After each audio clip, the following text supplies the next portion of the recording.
let me fall to my grave.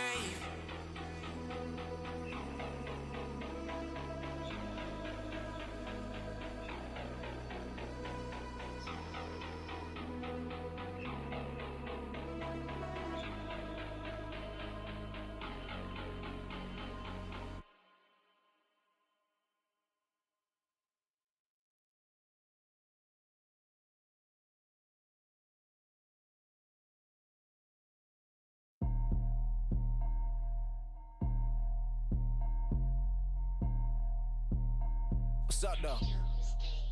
Yeah, roll up with the gang, we gon' violate. Jiggy hella fly with no stylist. Yeah, ain't no middleman, I get it direct. Yeah, big wrist watch, but it's timeless. Ooh, she gon' work it like she got no time left. Yeah, say she love my style, love my dialect. I know she like it by the way your eyes dilate. Ooh, she a bad vibe, wanna vibrate. Yeah, you don't want no smoke, don't be a target. Flew to Tokyo for all my garments. Yeah, look at how we shine, shit is flawless. Damn, talking big rocks, talking onyx. Yo, they told me make it hit, then what you call this? Doomsday with the fire, no department. Yeah, all about the paper, pick your pockets. Soul City to LA, get the spotlight. We don't pay attention to the comments. They hating, but I'm all up in their conscience. Born in 92 like the chronic. Body that's a mosh pit. Holes in your body like SpongeBob. You know how this shit go dumb hard. Holy water on me, yeah, that's on God. Get the spot jumping with the whole squad. Roll up with the gang, we gon' violate. Jiggy hella fly with no stylist. Yeah, ain't no middleman, I get it direct. Yeah, big wrist watch, but it's timeless.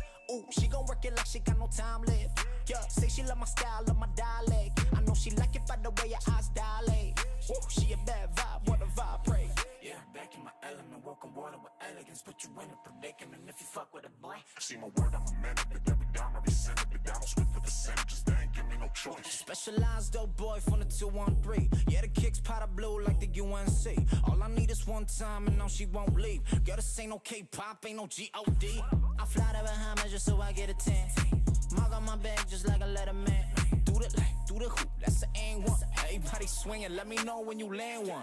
Featherweight, now get your weight See, I don't take two, now this'll take one. They wanna run it back, I'll keep it laced up. Look, I ain't got time for your fake love. Roll up with the gang, we gon' violate. Jiggy hella fly with no stylist. Yeah, ain't no middleman, I get it direct. Yeah, big wrist watch, but it's timeless. Ooh, she gon' work it like she got no time left. Yeah, say she love my style, love my dialect. I know she like it by the way your eyes dilate. Ooh, she a bad vibe, wanna vibrate.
This bitch talks about. Damn.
Yeah, I'm running all the time. I'm running all the reasons to stay away from you. Ignoring all the signs. Put my head on the line and I just wanna hit reply. I can't believe where I'm at without you by my side. One side. I know that you're not coming back without you by my side. One side.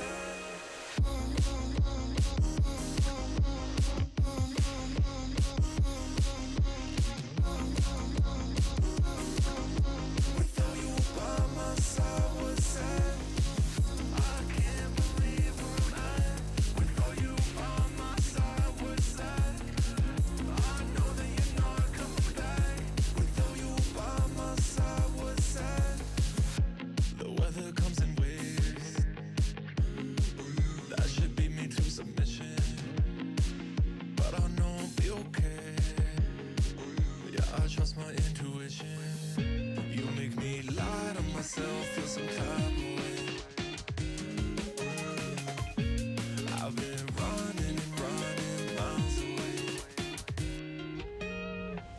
I can't believe where I'm at without you by my side. One side. I know that you're not coming back without you by my side. One side.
This stream contains fast-flashing images that may affect viewers who are susceptible to photosensitive epilepsy or other photosensitivities. Viewer discretion is advised.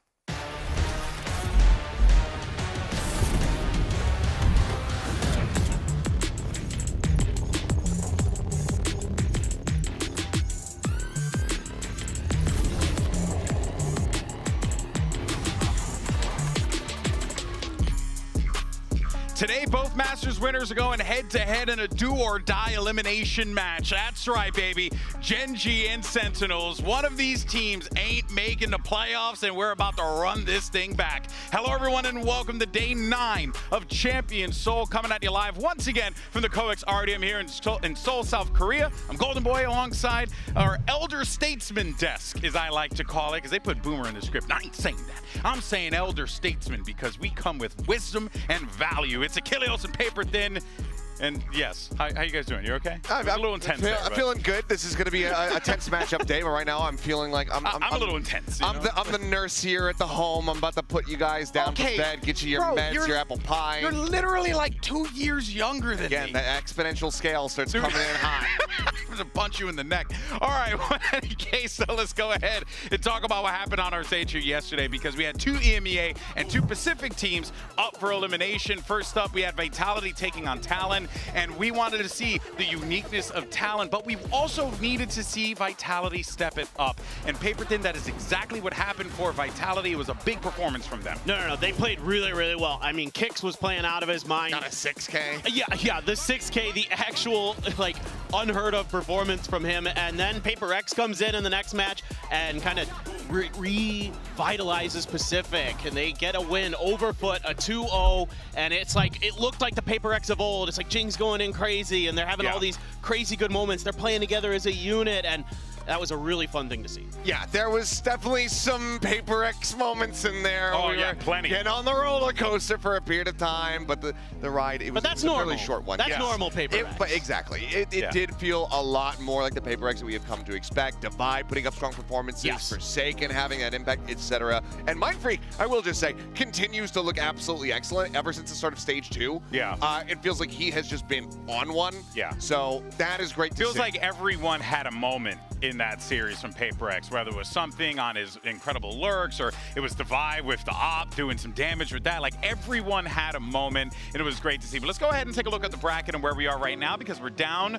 to just 12 teams, and we're going to keep shedding squads as the days roll on. But there you can see the layout of the bracket, and what an incredible journey this has all been. Seriously, you know, we had all 4 regions represented in #1 seed. It's been such an incredible competition, but those aren't the actual #1 seeds coming into the tournament. Yeah, very true. There has been some pivoting in that regard, and we have to see who those #2 seeds going into the playoffs are going to be. But just the amount of parity that we have been having, you know, losing one EMEA team yesterday, losing one Pacific team, being able to see that every single region right now is represented in playoffs. The balance across the board has just been kind of absurd to witness. Yeah, and there's going to be a lot of tournament favorites going out here. I mean, think about Lev and Vitality, right? We have 3 like today. 2 teams that I thought were maybe going to get out of that group, right? Yeah. Who knows? And then you've got EDG Paper X, fated to meet no matter where they go. Every time at international events, they just run into each other, but now it's an elimination match. And then today, Sentinels Gen G, your 2 Masters winners so far this year. Insane. Unreal. Well, that brings us, of course, to today's lineup and what we're going to be watching here today. As we mentioned, 2 more elimination matches, and they are huge. It's going to be Gen G taking on Sentinels, a run back from the Masters Madrid finals, from a run back from the start of this damn tournament. And then we have Fnatic versus Crew Visa, which who knows how that one's going to go. We'll talk about that one when it comes, because there's so much more to discuss. But the thing is, and we kind of mentioned it just a second ago, at Champions Seoul, every single #1 seed failed to make a clean break for that #1 seed in the playoff bracket. I guess leaves me wondering, yo, is that joint cursed?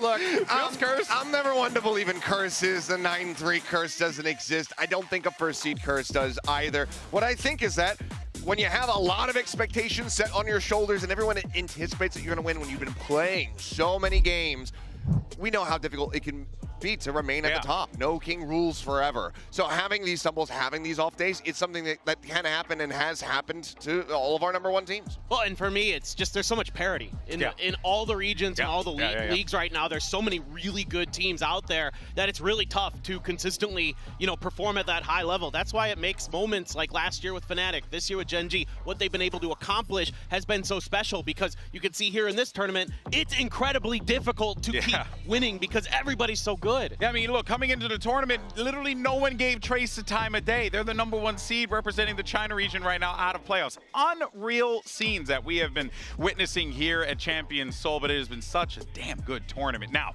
the first seeds are the topic of today's MasterCard fan poll, and we want to know how many will be eliminated over the next 2 days. Is it going to be 0, 1, 2, or you could be a coward and pick 3 and 4. The options are yours. Make sure you scan the QR code. It's popped up on the screen right over here, and we'll have the results later on the show. What do you guys think? I don't heckin' know, I think 3. I'm going 3. So you're picking the coward's way. Fnatic, no. Fnatic, Gen G, 2. Fnatic, Gen G, and then I think Vitality's going to beat Leviathan, and then I think PaperX is going to beat EDG. Oh, There you go. Okay. I like that. I like Okay, it. you're just going with it. When you started talking and you named Gen G, I was like, we're gonna have an issue here. Yeah, wait, but what? when he rounded out that set, because I thought you were gonna say that they were getting eliminated. Oh, no. So, but I forgot that I'm on with this it. We'll go desk with a bunch of freaking Pacific sympathizers over here. You guys, I mean, I get it. It's your region, blah, blah, blah. But here's the deal. All right, folks. Today, it's going to be another chapter in this epic series that we've seen between Gen G and Sentinels. It's America's team versus the heroes of the Pacific. The 2024 Masters winners fighting for their lives because there's only one ticket on the train to playoffs, baby. See what we did there? Made a movie poster. Yeah. All right, because Chicken Train to Busan. It was a good movie. All right, and everyone should watch it. It's a little scary. Great movie. Yeah, but, it's good. Quality, entertaining popcorn movie. Yeah, I'm a little disappointed with the lack of zombies in the background. And I think, the Sen fans can come in and do that. Okay, all right. They're the zombies. They're the 'cause zombies. They're all waking up or staying awake to watch this game at the moment. Perfect. Sen I mean, City. that's perfectly fair. City. It is quite late. It is quite late. But we did see these guys throw it back before, and again, they're just players were like Gen G had a great run in that first matchup that they had at Champions here at Champions Seoul. But this, of course, what we're seeing here has been the journey of these teams and what they have accomplished. It has been an incredible season for Gen G. It would be a shame to see it end here and now. But Sentinel started the year off on top of the world, Paperton. So it's just like, how did we get here, man? It's a shame either way. Yeah. I mean, it's partly because, Gen G kept getting better, and Sentinels kind of went down a little they bit, plateaued. recovered. They plateaued. Yeah, they plateaued. Yeah, But, maybe, who knows, maybe they've hit that peak again. Maybe they're on the up and up and Gen G's on a downswing, and this could be the Sentinels' moment. Who knows? But it's a matter of seeding. That's how they got here, and both teams kind of had some struggles right when it mattered the most, and now they're facing elimination. Yeah, and a lot of people looked at that bracket and was like, oh, Gen G and Sen are going to make it out, no problem. I didn't. No, I mean, I didn't look at it really, like that. really. Well, to be fair, Heretics was there too, I had so a yes, slightly that makes different sense. take on that bracket, yeah, because Heretics being there. But of course, it was always a bit of a coin toss as far as who was going to be able to make it out. I had Gen G going out in first place. Clearly, that didn't happen. And now the coin toss can potentially fall down to this match because Sentinels has been looking stronger and stronger. They've been getting back into that form since the last series, at least we should say. Those were the performances that we were looking to see from this team if they are going to hoist another trophy. Yeah, that's right. Well, ahead of today's matchup, Yinsu tracked down Munchkin and Zelsis to get their take on this clash of the Titans, and I want to hear some fighting words, so let's go ahead and send it over to her. We have a big game ahead of us, and I'm now joined by Zelsis from Sentinels and Munchkin from Gen G. It's the 4th time you guys are going to be playing against each other this year. So I wanted to ask you, what's the script, Munchkin? How is things going to go today? Give me your prediction. There's no way we're gonna lose, so we win today. All right, what's the script, Zelsis? Well, they're looking nervous. They feel nervous. I mean, they're probably pressured on us beating them last time in our second match, so I think it's a 2-0 for us. 2-0 for you? Yeah, easy. All right, we'll see who's right. Good luck, boys.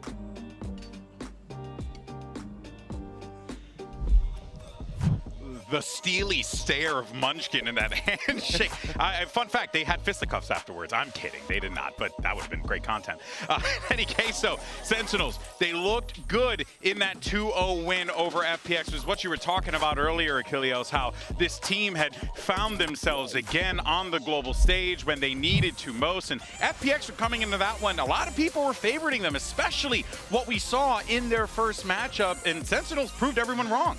No, very much so. Honestly, I kind of did think that FPX was going to get it done because we just weren't seeing that impact across the board from Sentinels in the the first series. It was Saucy who was kind of the only one fighting back. Everybody else a little bit lacking, but Zekin's been one of these players who's very much stepped back up here onto the stage. He's been looking incredible. And for FPX, it was a good attempt. Autumn in particular put up some really nice moments on that chamber, but Sentinels just were the better team on the day. Yeah, a lot of the uniqueness that we saw from FPX did in some respect kind of bite them in the butt. But you can't take anything away from how well Sentinels played, especially when you run it in contrast to what we saw at the beginning of this competition, Paper Thin, which was Sentinels getting trounced by Gen G, because Gen G were on top of the world coming into this. This looked like Gen G was in championship They looked form. like world beaters. Yeah, they looked like they were just going to walk through this tournament and win every match just like they did at Shanghai and come out on top, but they stumbled against Heretics. And to be fair, there's some things that Heretics did really well to shut Gen G down and kind of keep them off balance, but I think a lot of it goes to Gen G looked really uncoordinated to me. Some of their plays and things like that weren't quite as clean as I'm used to seeing. Yeah, and also let's not forget too that Sentinels were trying out a bunch of things, but in the series against FPX, they actually went back to basics. They went back to the things that brought them here to begin with. So there certainly is, Achilles, something to take away from a Sentinels team who's kind of learning from their mistakes. The question is whether or not they learned from the biggest mistake, which was that 2-0 loss against Gen G. Yeah, I mean, look, sometimes you stumble upon something and you have a composition that you like to run, and it has been going incredibly well for you in scrims and practice, etc. And it's like, okay, we can really see the strength of fed false info. But being able, hey, trust me, that has and can happen. Oh, all the time. Sometimes it's difficult to really integrate that onto the stage. The deadlock, that's the big thing that we're talking about here. They weren't able to really find the full value and potential of that deadlock pick when they're playing it over on Ascent. Trace comes in, shows how to play it perfectly on maps like Bind, etc. But sometimes just being like, okay, you know what? This isn't translating to the stage for us. Let's just revert back to something that's a bit more stock standard. It's not going to catch anybody necessarily off guard, but it's something that we can still play at a very high level, and it's going to be more comfortable for us.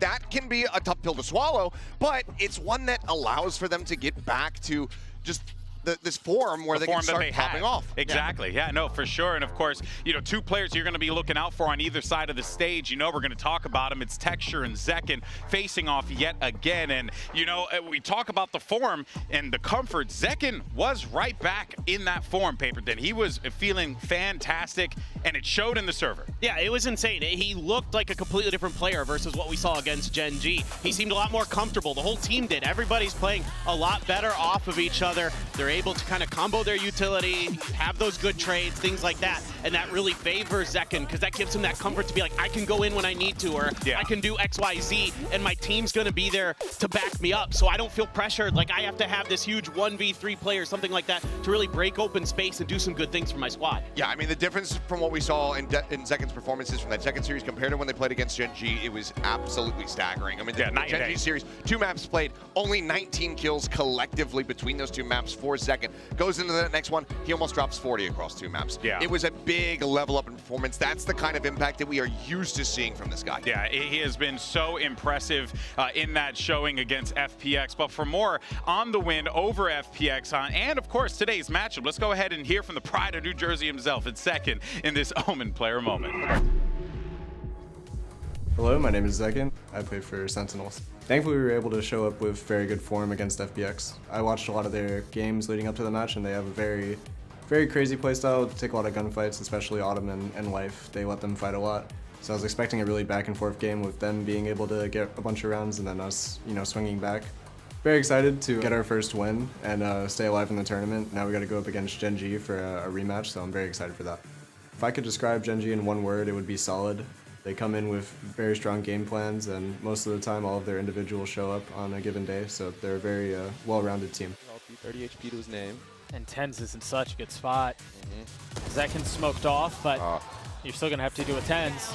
Too easy. Falling, and now Saucy has arrived. To all the fans, you're the reason that we practice every day and try and work hard to get wins for you guys and to validate the support that you give us. Having a fan base like ours is so amazing, and I'm really grateful for it. Both in Madrid, we had a really strong showing from the fans, and here too, we have a really strong showing, and it's just an amazing feeling to have people supporting us wherever we go. And that is very true. A lot of Sentinels fans have come out here in full force to support their squad. So it's been pretty cool to see the Gen G fans, Sentinels fans, everyone kind of clashing on that stage together. Sentinels fans making their way to the Pacific Arena. That's got to feel nice, isn't that right, Achilles? I mean, it's super awesome. Look, I get along well with those guys. It was great to have them out here for the AVL. So they're no foreigners to Korean soil. They've been here. They've won a trophy before. They're going to try to do it again. But this is going to be that final test. I think if they can get through Gen G in a pretty concise fashion, okay, they're back on the menu. The topic can be there. Sentinels, a second trophy this year. I think it's absolutely plausible. Yeah, well, let's go ahead and shift our focus to the heavy favorites of this competition, because coming into it, it felt as if the world was at Gen G's fingertips. And unfortunately, it slipped away at the worst possible moment in that #1 seeded game for the playoff spot against Heretics Paper Thin. Heretics figured out the secret sauce, if you will, that Gen G were cooking up, and they managed to pretty much take advantage of it and implement it and beat them. Yeah, they really grinded Gen G down into the dust, and it started to break apart some of the protocols, some of the good macro and micro that Gen G Which is what we always praise them for. Exactly, man, exactly. And it's been really tough for Gen G to kind of face those situations because they don't have to very often. Very rarely outside of Pacific are they getting tested. Yeah. And you can see why. Look at this graphic. 2 matches lost. One was against Sentinels, one was against Heretics.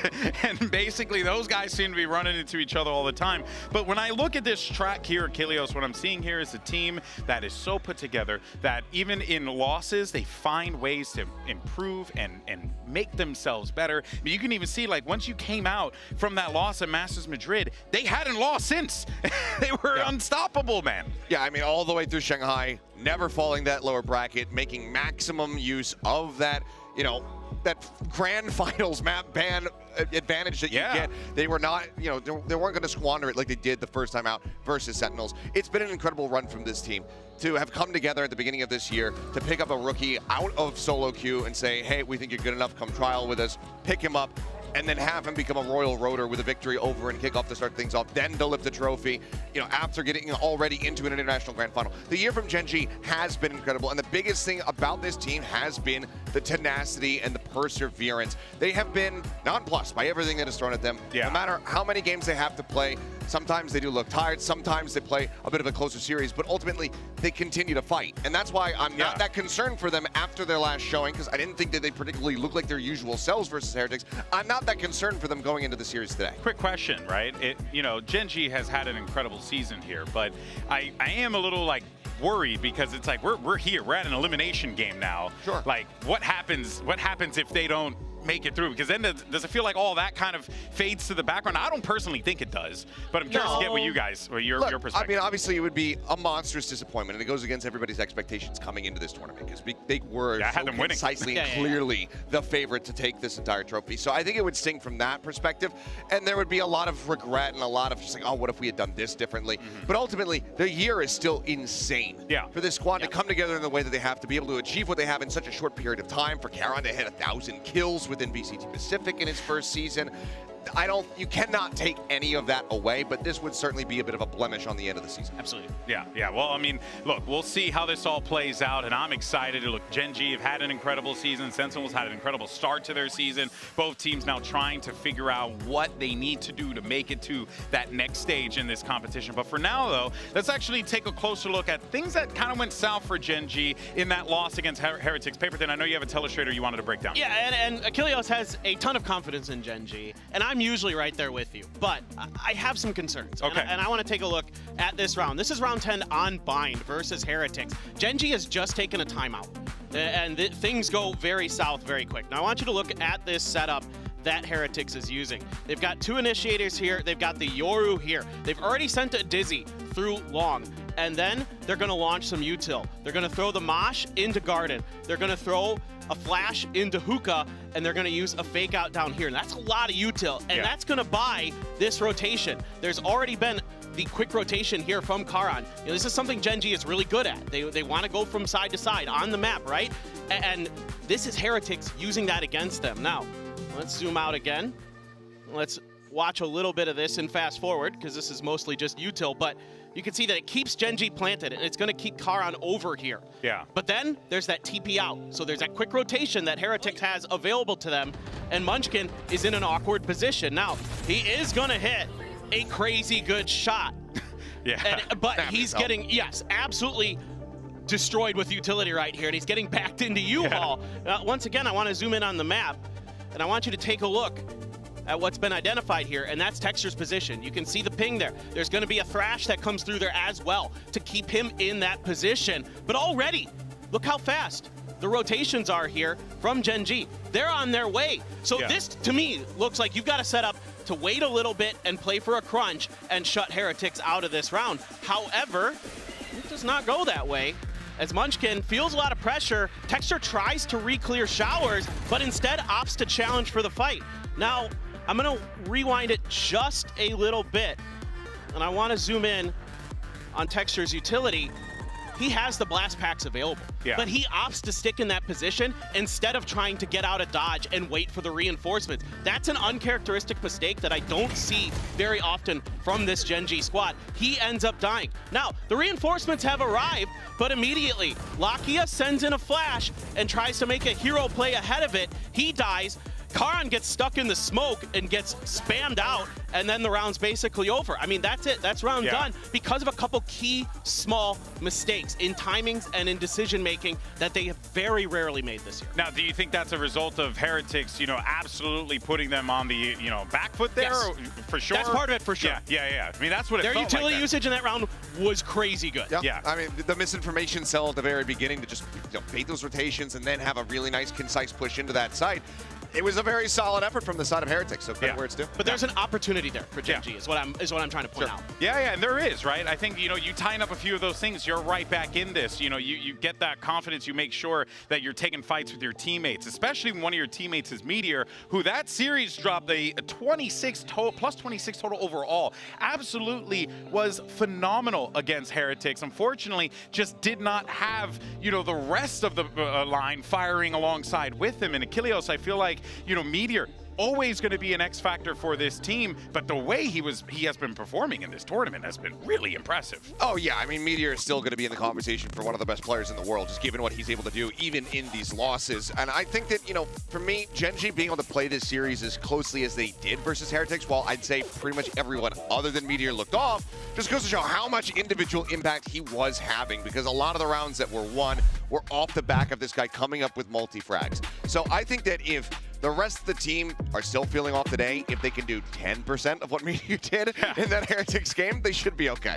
He's been crazy all year. I mean, especially at international events. He's really stepped up. He's been that guy that can win them rounds that they don't have any business winning, that he can lock down sites like C on Lotus, make them impenetrable for Gen G, and really set up the rest of the squad for success in how stalwart he is. Yeah, I mean, he's so good at just rattling his opponent time and time again. So if he's able to do that here in Sentinels, when they get rattled, it's hard for them to shake themselves out of that. But another player that will also cause those problems, because, pretty much every player on Gen G is freaking phenomenal, is Karan, who comes into this a rookie. He's a rookie. We already talk about him like he's some seasoned veteran, but my guy's only been in it. He plays like it. At this point, he is. I mean, he's still a rookie and will be until the 2025 season rolls around. But he has played so many games. Gen G has basically just gone through the most difficult route possible for every single stage, every single tournament, just playing maximum number of maps.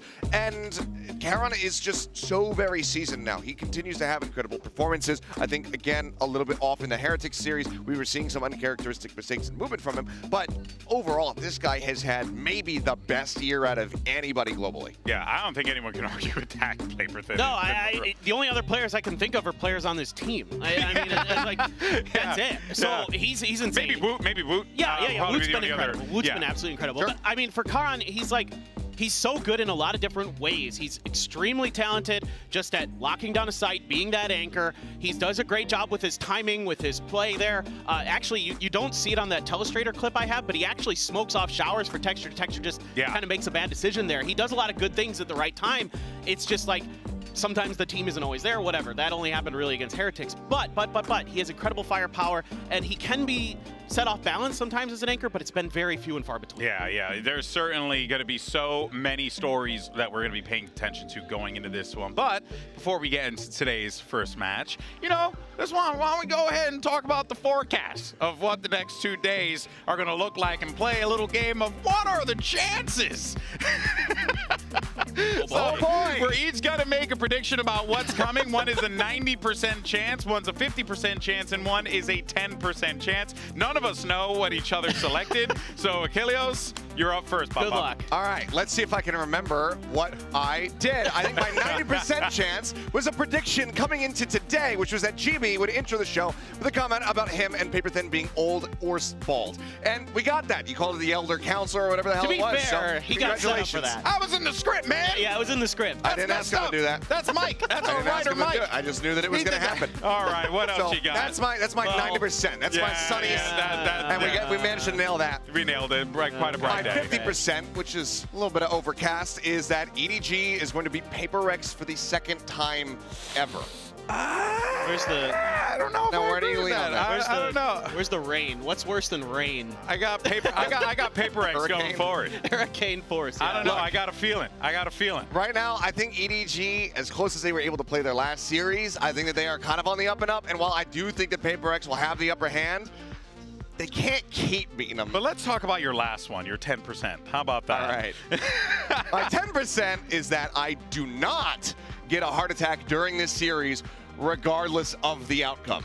So Okay. 90% chance that I get a heart attack is basically what All right. I think Where's the sunny? Yeah, that's quite sunny. That's that's going to very happen. sunny, All right, yep. Paper Thin, you're up next. What you All got? right, so one of mine's already happened as well. Okay. Oh boy. I don't know. I make fun of you guys for 90%er. being old. Correct. Yes. Oh my God. No way.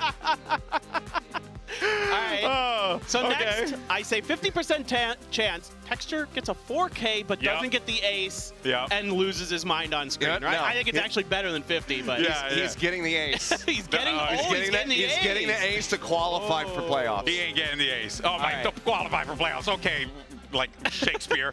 What was your 10? That Sentinels will play Deadlock today. Oh yeah, actually, I could see that. I could see that. I think it's super unlikely. Super low. I think they've low. I learned that understand. that agent just isn't for them. Yeah, you know, it's a good agent. There's nothing wrong with it. Just isn't the right fit for them at this time. Look, as much as I would love to instill fear into the hearts of all the Sentinels fans, I do agree that it's unlikely. Yeah, I think it's unlikely yeah, as yeah, well. yeah. All right. I don't know so if that's a sunny or a rainy then. I don't know actually. Well, you know, we're this first time we're doing this. All right, let me go.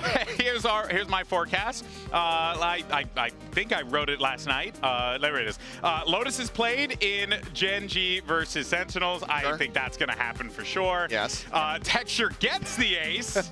Texture gets the ace. I think right he's going to there. be denied it. He's just on this weird, like, funk of, like, Can't get that fifth kill. Can't And then the 15 10% times. chance is that Crew 2-0's Fnatic.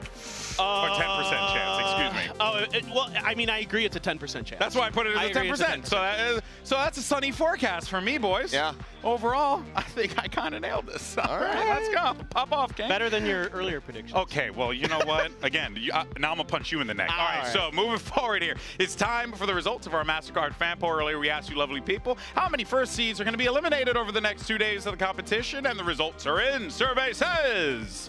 Well, I think we should be coming up in a second here. You're about to get a suit for that. Yeah. Oh, guess so. Guess so. Yeah. There it is. 2 teams. Oh, okay. That's where we were at. Yeah, that's what I think. Which two? I mean, I think for EDG. For me, Gen G Fnatic. I think today is the 2. Those are the 2 he's saying going through. Going through. So going you think, through, yeah. Okay. Yeah, I think it's gonna be Gen G make it through, and then you know what? I think it's kind of funny. Crew will win. I'm with you. Man. I'll take your 10%. Doug is yelling. he's biased. Doug is yelling he's biased, just an FYI, which also is kind of true. I'm biased towards Speaking comedy. of, let's see the predictions and see how biased Achilles is. Oh, shocker. I mean, I didn't actually go for it, but... yeah, well, I went with Gen G today because I just felt like I mean, you got to look at previous results here, but I am the lone crew champion, baby.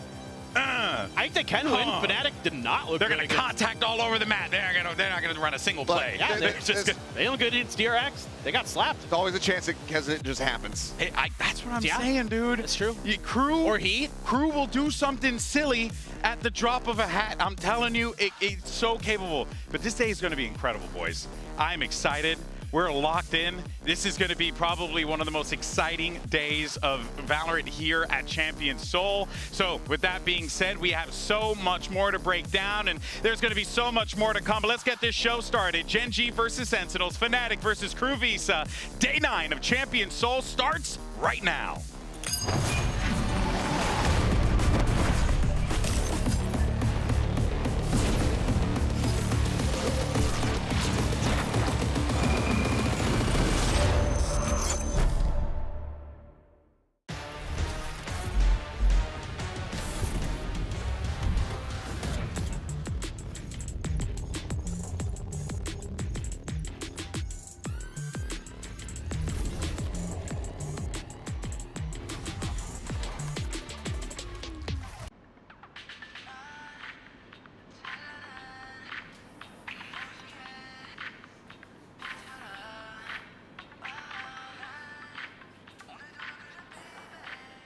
I know in the past I made this joke about how I've been working out and how I look buff.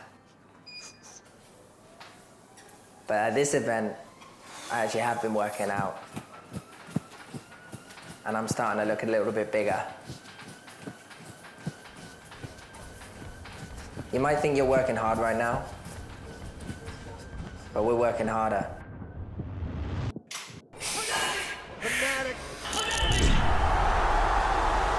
I think I'm ready to lift this trophy.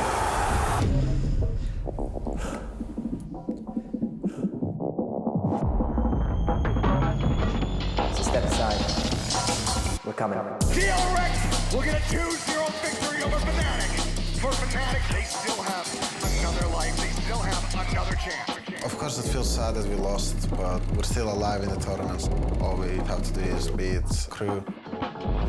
Me siento extremadamente confiante y creo que nunca me había sentido tan confiante de mis compañeros que tengo al lado, que cualquiera se puede sacar una ronda y puede dar vuelta a todo y nos da ese como momentum de esa partida. I think my most memorable moment against Kesnet was at Chance 21 when he won and dropped us off the tournaments. And now we have a chance for a payback. Ver que han pasado 3 años, pero de nuevo se va a demostrar que soy mejor duelista que tú. We've lifted trophies before.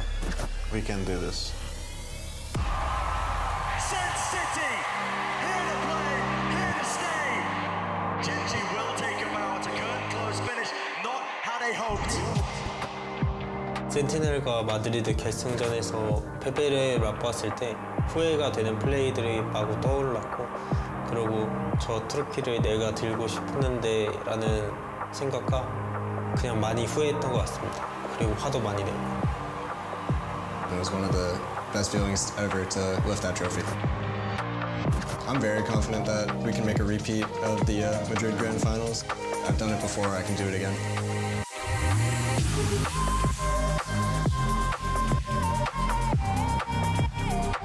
마드리드 때처럼 둘 중 하나가 집에 가게 될 테니 관객들에게 좋은 경기를 보여주도록 합시다.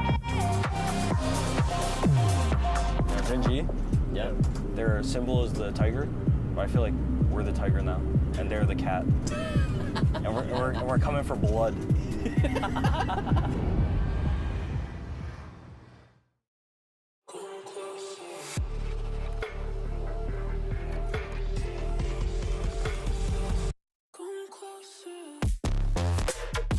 Sentinels.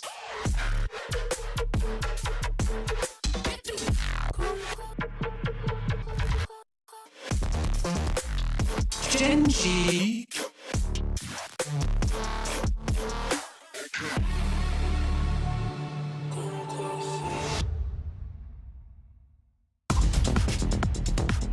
And it can only end this way. These two teams have met each other 3 other times in the past. Today is number 4. And who stands tall? Because it's for all the marbles and it's for survival in the competition. Here is your series layout. You got Lotus, you got Icebox, and Haven. And I said we were going to see Lotus. And I mean, look, it's not a shocker, but Sentinels are the ones who ended up wagering for Lotus there, Achilleos. Yeah, I mean, as far as the start here on the Veto, I think it does make some sense. Gen.G continue to not really want to play on Sunset now that they have unveiled that Abyss. But the Ascent ban away here from Sentinels, not wanting a repeat of what happened that first time that they did clash. But they elect to go to Lotus, and Gen.G goes to Icebox. It's been a strong map overall. They've gotten wins, but they've very rarely been clean ones. And I really think this is a interesting pick from Sentinels for a couple reasons. First of all, they haven't played it since May 4th, week 5 of stage 1 in Americas against Furia. That's the last time we saw Icebox from them. They've been widely banning it. However, this was the decider map at Masters Madrid, where Sentinels absolutely destroyed Gen.G. This could be them saying, you remember that? You remember that time we did that to you? We're going to do it again here today. Yeah, but then when you look at Haven at the end of it there, I mean, again, there's just so many things. Overall, what I'm expecting here, fellas, is a phenomenal matchup. I think both teams, I think Gen.G, they're going to wake up. I think they'll go ahead and shake off what happened in the past. Sentinels, they have found their form, they have found their confidence again. This should be a clash of titans. This should be an absolute war. At least that's what I'm expecting. And I wouldn't be shocked if it goes to 3. But if it does go to 3, I feel quite confident in Gen.G's chances. I mean, I'm right there with you that Haven, it was at the Ascent. Those are the maps that they were able to go ahead and take them down on. So I think that in the long term, it could favor them. But, okay, no big overarching changes whatsoever here, so just going to be straight up. I wasn't sure Sentinels electing to pick up this Lotus versus Gen.G. Were they going to have something up their sleeve? Were they going to be trying to bring out the deadlock here? No. They're just going to play each other straight through. And I think that is the best way to approach this. Sentinels realized that in that series against FPX, and they're keeping that trend going here, Paper Thin. It's going to come down to teamwork, and that's what Sentinels showed in their previous match, whereas Gen.G struggled with that against Heretics. So it has to be confidence right now for Sentinels. You have to find ways to keep those Gen.G players off balance, to keep them uncomfortable, and to make it hard for Munchkin to make good reads. My eyes are going to be going to Texture and Lock here, and then Zekin and Saucy seeing that fade raise combination. Who can find value? Who can get the better reads? It could all come down to that. All right, folks. Well, let's go ahead and dive into map 1, shall we? We're going to send it over to your casters, 2 guys who just love commentating some of the biggest games possible. It's Doug and Baby Bay. Thank you so much, fellas. We're gifted with yet another banger. Our 2 global winners from 2024 will collide on this stage one more time. The difference today, though, is that one walks away with Death of the Year, the other continues their pursuit of glory. Yeah, this is an obnoxious game. I can't believe we're here. I mean, we thought that this group would have been completely different. Gen.G would have made it through, and maybe Heretics would have been in the spot that Gen.G is in right now. But Sentinels, I mean, they looked great. The recovery, the turnaround that they had compared to the first match they had against Gen.G, they're going to need to bring that energy against FBX here today on this Lotus. And the last time these 2 teams clashed on this map, it was a mirror. It was a 13-7 win for Sen. And oh man, this is going to be an unbelievable start. I mean, this is the tournament that's on everyone's minds at the beginning of the year. This is what players play for. This is what the entire year is about. And for one of these 2 teams, it ends today. Sentinels on the attacking side of Lotus. You've got Lakia, who's already taken a lot of space towards A. Now taking a step back, but otherwise, Dre, the map very quiet. Yeah. It's so timid from both sides right now. No one wanting to make an early mistake. Very default play across the board. It's going to be a lurk smoke on C, putting doubt in the minds of Gen.G, but Munchkin, he's getting ahead of that. Yeah, a smoke out from Karon as well. The Prowler through, but you're right, Munchkin ahead of the line just a little bit. Getting enough info as to what's really going on, and you see, as we see the map kind of lean back towards A, a couple of members across the middle of the map. Locky is the first one to fall. Yeah, he was the solo man there as well. It's all up to Karon here. With a classic light armor, the wall will conceal their movements. As Texture tries to get a little active, Texture was an absolute demon the last 2 times these teams faced off. Yeah, he absolutely shut Zekin out of the series. And he just shut down Celsius. At least out of this round, Meteor with a nade and a flash at his feet will fall at the hands of Zekin. His TenZ looks to get a little bit more active, will connect onto Munchkin. Numbers the way of the attack in a massive amount too. And it's not getting any better for the #1 seed from the APAC region. Sentinels win the pistol, and very quickly, the last time they played, they won 1 out of the 4 pistols the entire series. They struggled. And not only that, but it's Zekin getting a 3K into that round, getting momentum. It's something that he couldn't do the last time around against Gen G. And it's something that was able to get them over the hurdle in that grand final in Madrid for Sentinels to take that one home. So this is very important for the side of Sentinels. They need momentum. They're such a momentum-based team. Absolutely. You know, we talked about it 2 days ago when we watched Sentinels dance with FPX. Zekin, unfortunately, he went -17 in the series against Gen G. Those demons are not that far behind him. Will just be a C hit right off the rip, understanding that they have all gun advantage, all utility advantage, and it's going to be a clear retake from the side of Gen G. What can they really do? They only have a couple sheriffs on Meteor and Texture. And we've seen this post plant happen a lot from the side of Sentinels. They'll put this deep alarm bot in water with a molly. It's all to delay. And then they'll cycle smokes on default. This is so hard to break through.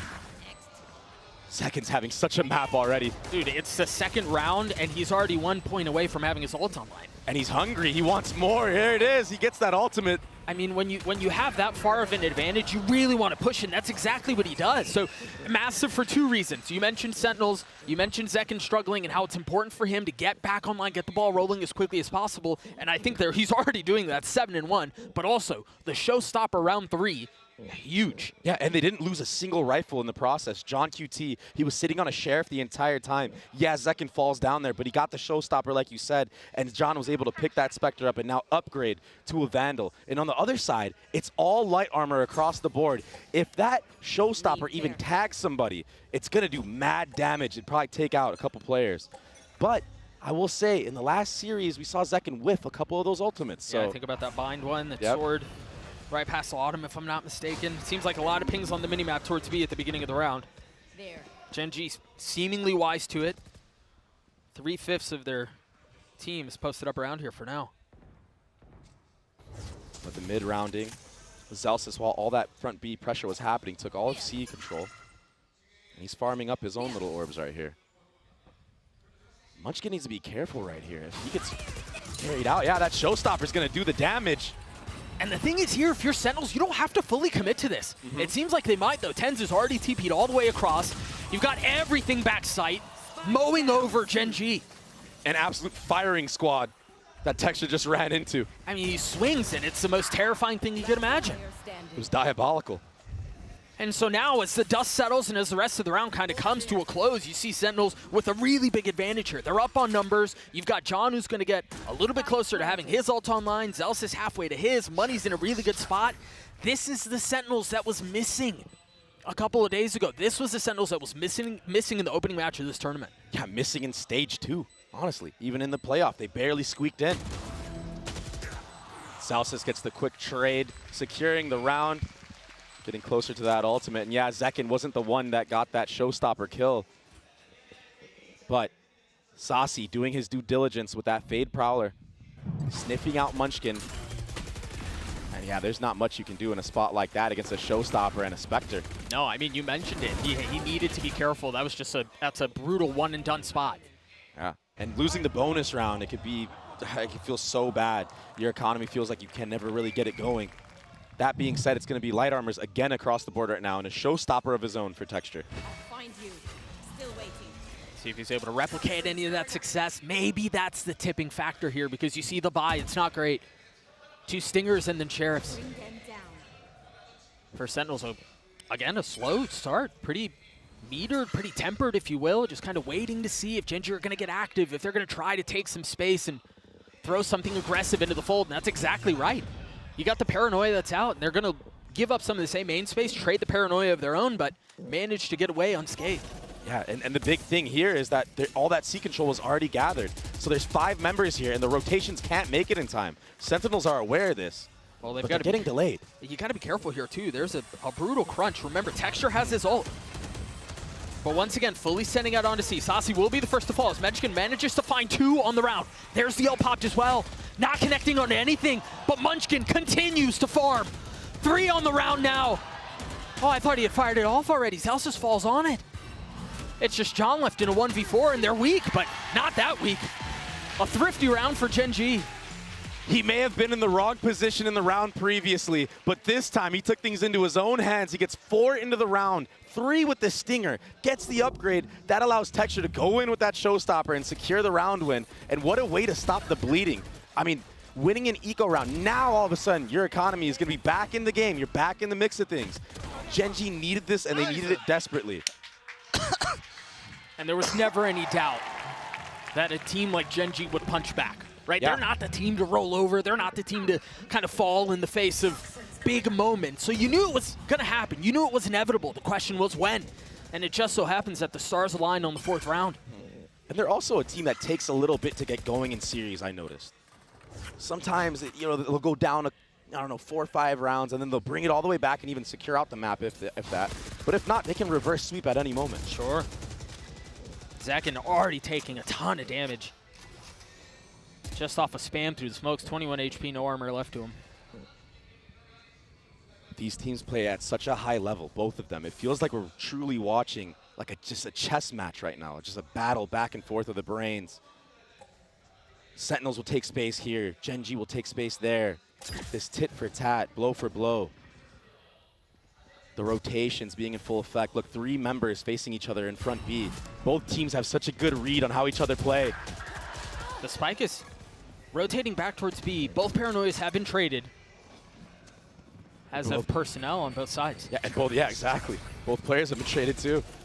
All of that KJ utility. Pop towards C. They have a decent idea that that's where the hit is, but with 30 seconds left, there's still a couple of options. But once again, 10's the tip of the spear, TPing forward. A little bit separated. How in the world does Meteor win that? Saucy with the swing on the trade. Nicely done. And now with 3v3. As Texture creeping his way forward. The first to fight, the first to find a kill.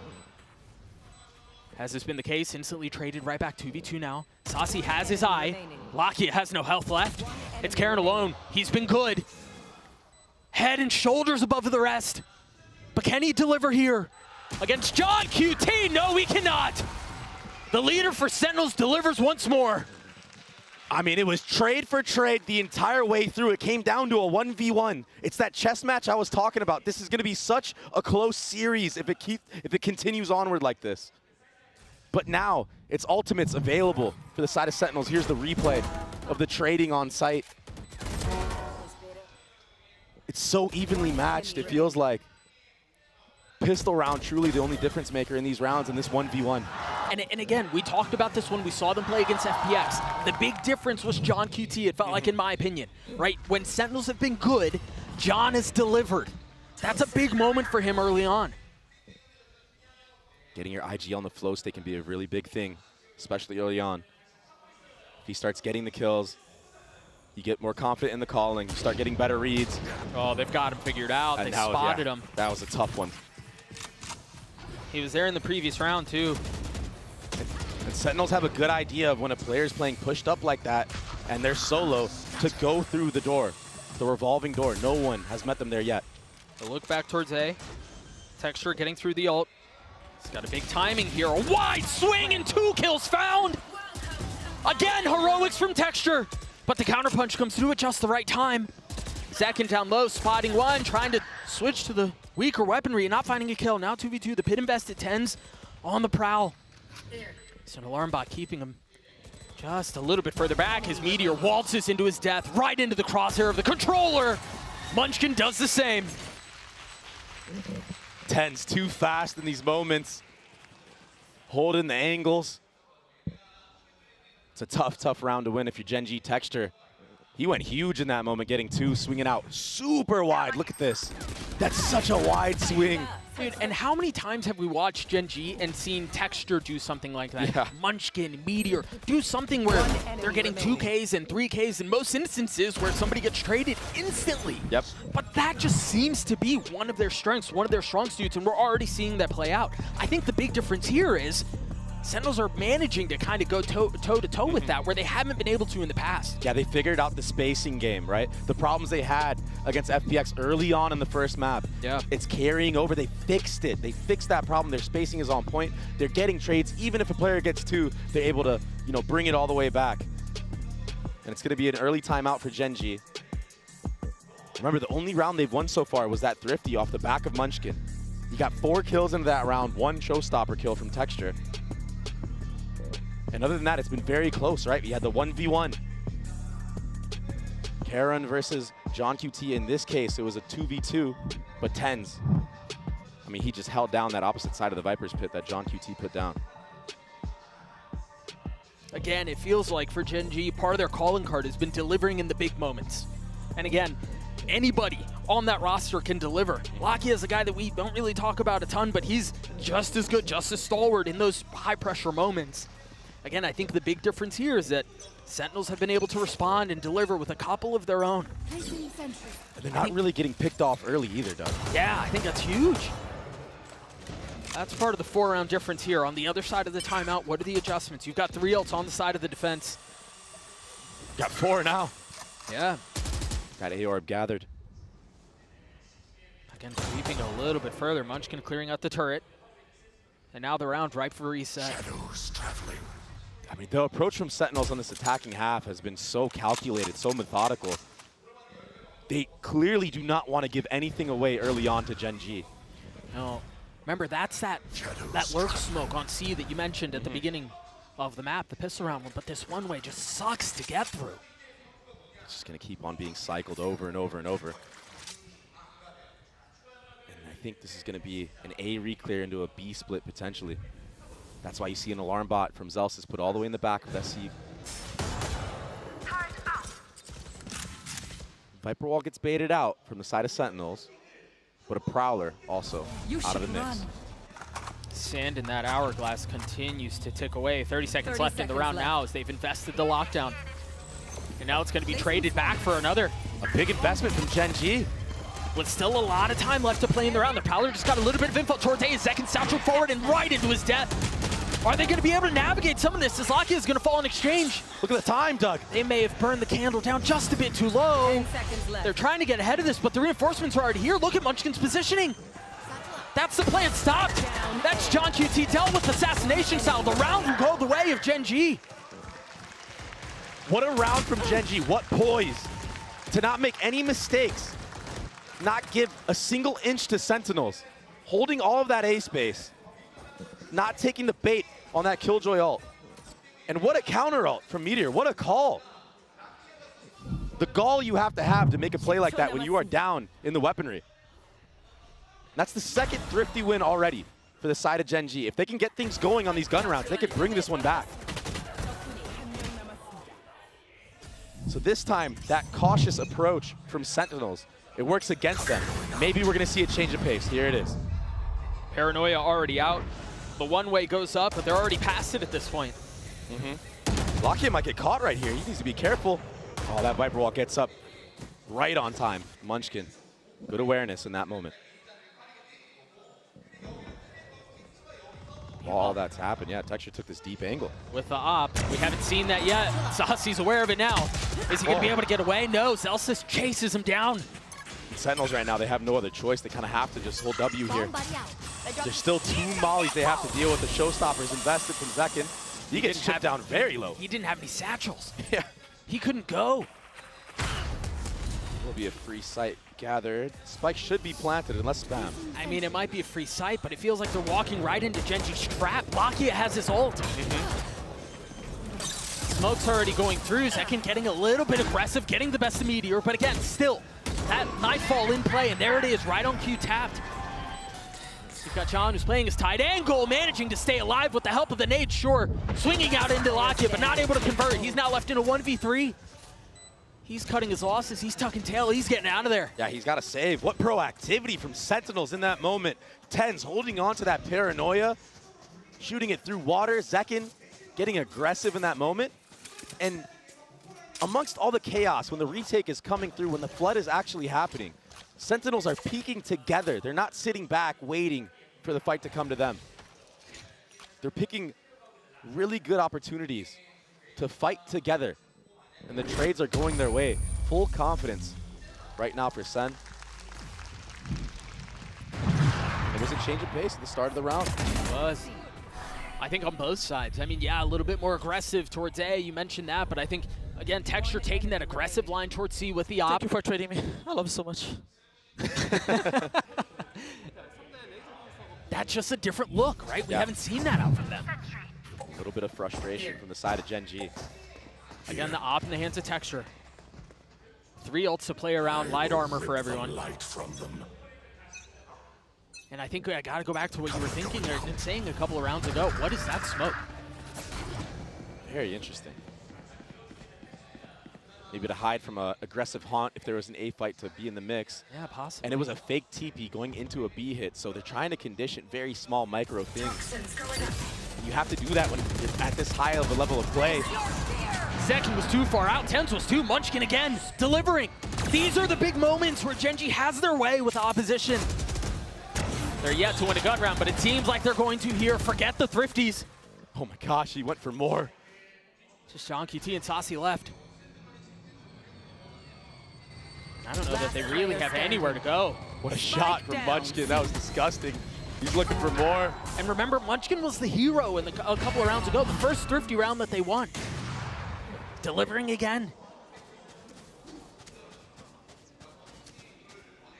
Saucy might just opt to save. I mean, he's got $350 in the bank. Spike is definitely going to have members on it. Texture with that operator being one of them. Yeah, I do want to go back to the value that Munchkin has been able to provide for Gen G all year. Right? I know I mentioned it a couple of rounds ago, but you think about these map-changing moments, these series-defining instances. It's often multi-kill rounds, and it's often things like this. Yeah, from the top. No one looking at him. He puts his Viper walls up at the most opportune times. And then he hits shots like that. That's crazy.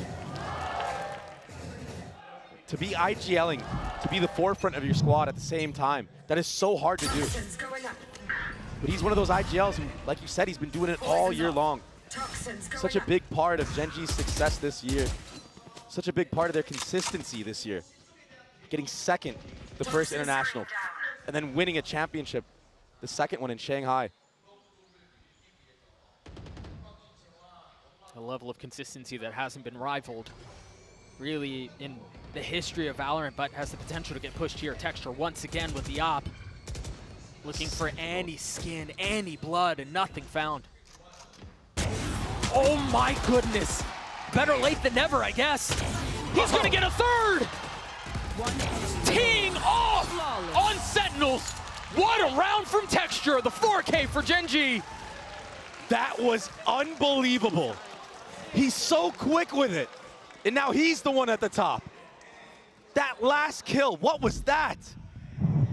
Was he trying to flick Zekin there? I mean, he ended up killing John, I believe. The collat, you know, whatever. You get lucky, but those last two. Oh my gosh. And that's scary right now if you're Sen. 4 rounds on the defensive side for Gen G. Texture is here and ready to play, still sitting on that showstopper. Wow. And now Meteor's joining in on the fun. This is the Gen G that's terrifying. This is the Gen G that wins championships. And I said it, Doug. Gen G are a team that tends to start off a little bit slow, but when they get warmed up, they're unbelievable. And yes, this is an eco round, but you know, we talk so much about confidence, we talk so much about momentum and how valuable that is in a game like this. We've already seen 2 cataclysmic shifts as far as how momentum is gone. Yeah, all of a sudden you have Meteor in the mix of things.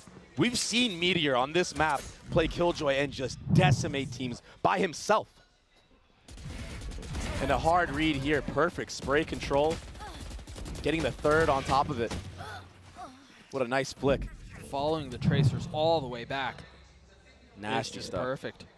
So before we hit the last round of the half, Sentinels will call a timeout of their own to try to slow things down. I think if you're Sen City here, Dre, you've got to find a way to slow down some of this massive swell of momentum that has currently come up from Gen G. They've won 3 rounds in a row. They've won 4 out of the last 5. And Texture, Munchkin, and Meteor are online in a massive way. And again, those were the 3 names that caused the most heartache for Sentinels at the beginning of this tournament.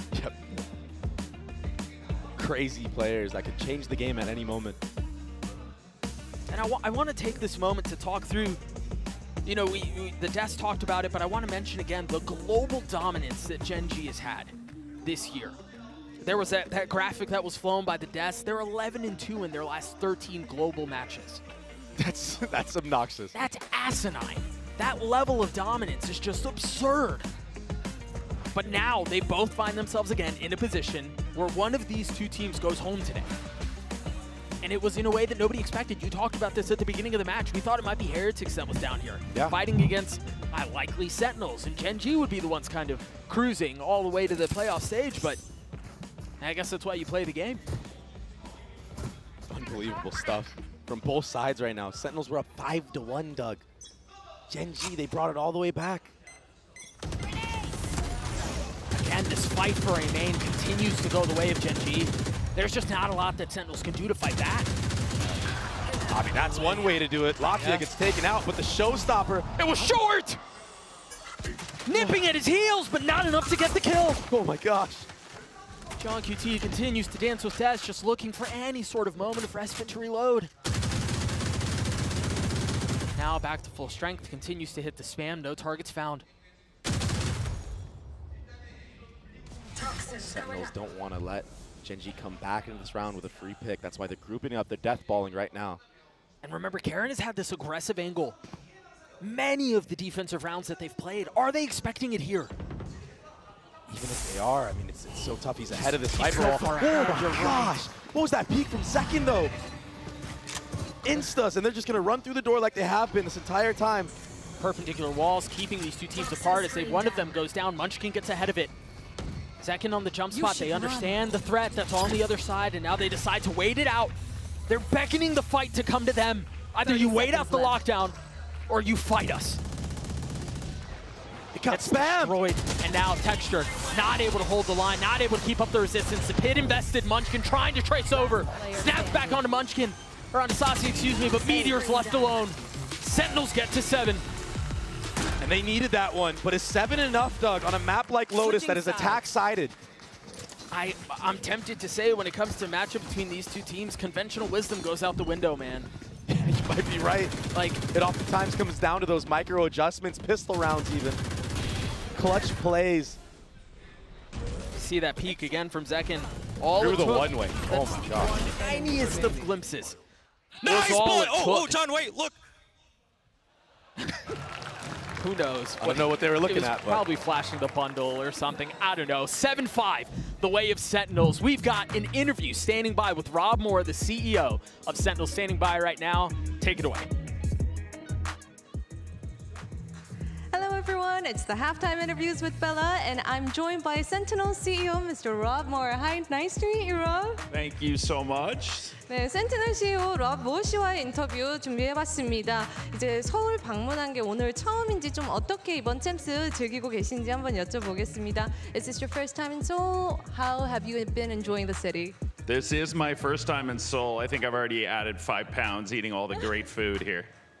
이 서울 방문은 처음인데 아마 오고 나서 한 2-3kg는 금방 찐 것 같다고 얘기를 하십니다. 오늘 센티널 경기 초반에 화력이 아주 좋습니다. 좀 이렇게 성장을 잘 해봐서 오늘 멋진 경기 보여주고 있는 센티널 팀은 얼마나 좀 자랑스러운지 한번 여쭤보도록 하겠습니다. You must be proud of how the boys are doing. You know, they started off great, so how proud are you? You know, it's been an amazing year, and obviously now this is our 4th time playing Gen G. I'm a little surprised. It's the first time I've ever been in a match where everyone is rooting for the other team. And nobody's wearing a Sentinels jersey today, except for Tenz's uncle.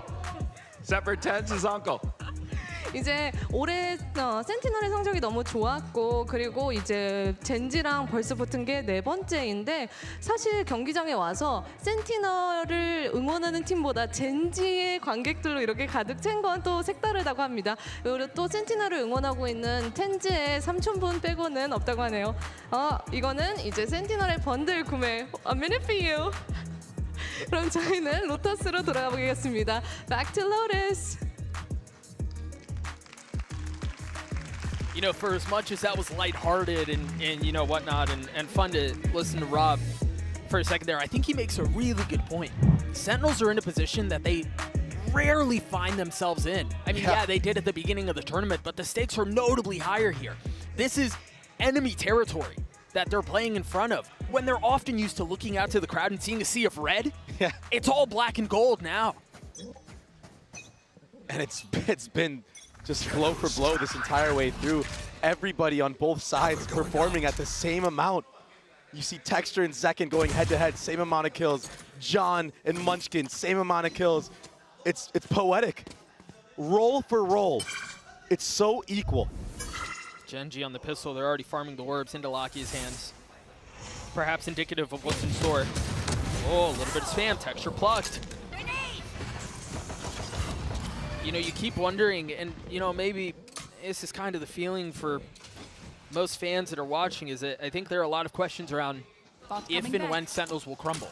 When will they kind of fold under the pressure? Will that be the case? Doesn't seem like they're slowing down anytime soon. I will say they are taking a big step back on C this round. Gen.G have gotten out onto the site, but Sentinels have the numbers advantage. No paranoia to speak of, no smokes, nothing like that, but Tenz has a Sheriff and light armor. Oh! Zekin also has a Sheriff to his name. Oh, but he's gonna get taken out right here. The proactivity in the post plant, Munchkin getting 2. Not able to find safe passage, not able to get across. I cleared out, now without getting a tag, Tenz getting the best of Karan, and now Munchkin left alone, a 1v2. Difficult to win, but possible. Just not the case this time. Again, pistols were elusive to them. In their first matchup, that's now 2 for 2. That was close as well. Munchkin, he did his damn best right there. He had to get an ace to win that pistol round, and I mean, he might as well could have. But the Sheriffs are too strong. You could wall bang with them. 2 body shots is all you need. That's why Zekin gets that free kill in the beginning. But look at the shots. Look at the form that Munchkin is in right now. He wants it bad. In that interview that Sue had with Munchkin and Zelsis, Zelsis said, no, these guys are nervous. Munchkin does not look nervous at all. He was shaking his head the entire way through. Yeah, these pistol rounds haven't been going their way, but all it takes is one Thrifty to get them back on the map, and that's why you see this Vandal. Yep, that's why you see the Vandal heavy armor buy from the side of Texture. Such an abnormal purchase. You also have a Marshall on the field for Meteor. It's a 5-man A. On the attack side of Lotus, no less. Sentinels are aware now that the Vandal is in full effect. That room of being shot from Texture. So that's why they're playing so cautious. They don't have the gun advantage when you have a Spectre and a Bulldog. Wow, tether nade. Achilles was talking about that on the desk and how it seemed like that needed to be a big part of their success on Lotus, and it hasn't really been much to speak of, to be honest. And do you still opt to clear out that very, very close corner on Zekin after you use that? I guess somebody could have sneaked in. This cross is crazy, but Saucy was the backup. He was the reinforcement. So Paranoia is out. It's going to tag up Zekin as well. It's just buying time. Wow! With the nade out, still manages to get one. But Karen on the equalizer. Zelsis now aggressive with the Spectre upgraded in the hands of Munchkin. Can he hold the line? Finding all 3! Strike down A. Meteor's Marshall. Finally besting him. 30 seconds left. But he's now left in a 1v2, upgrading to a Vandal. No armor.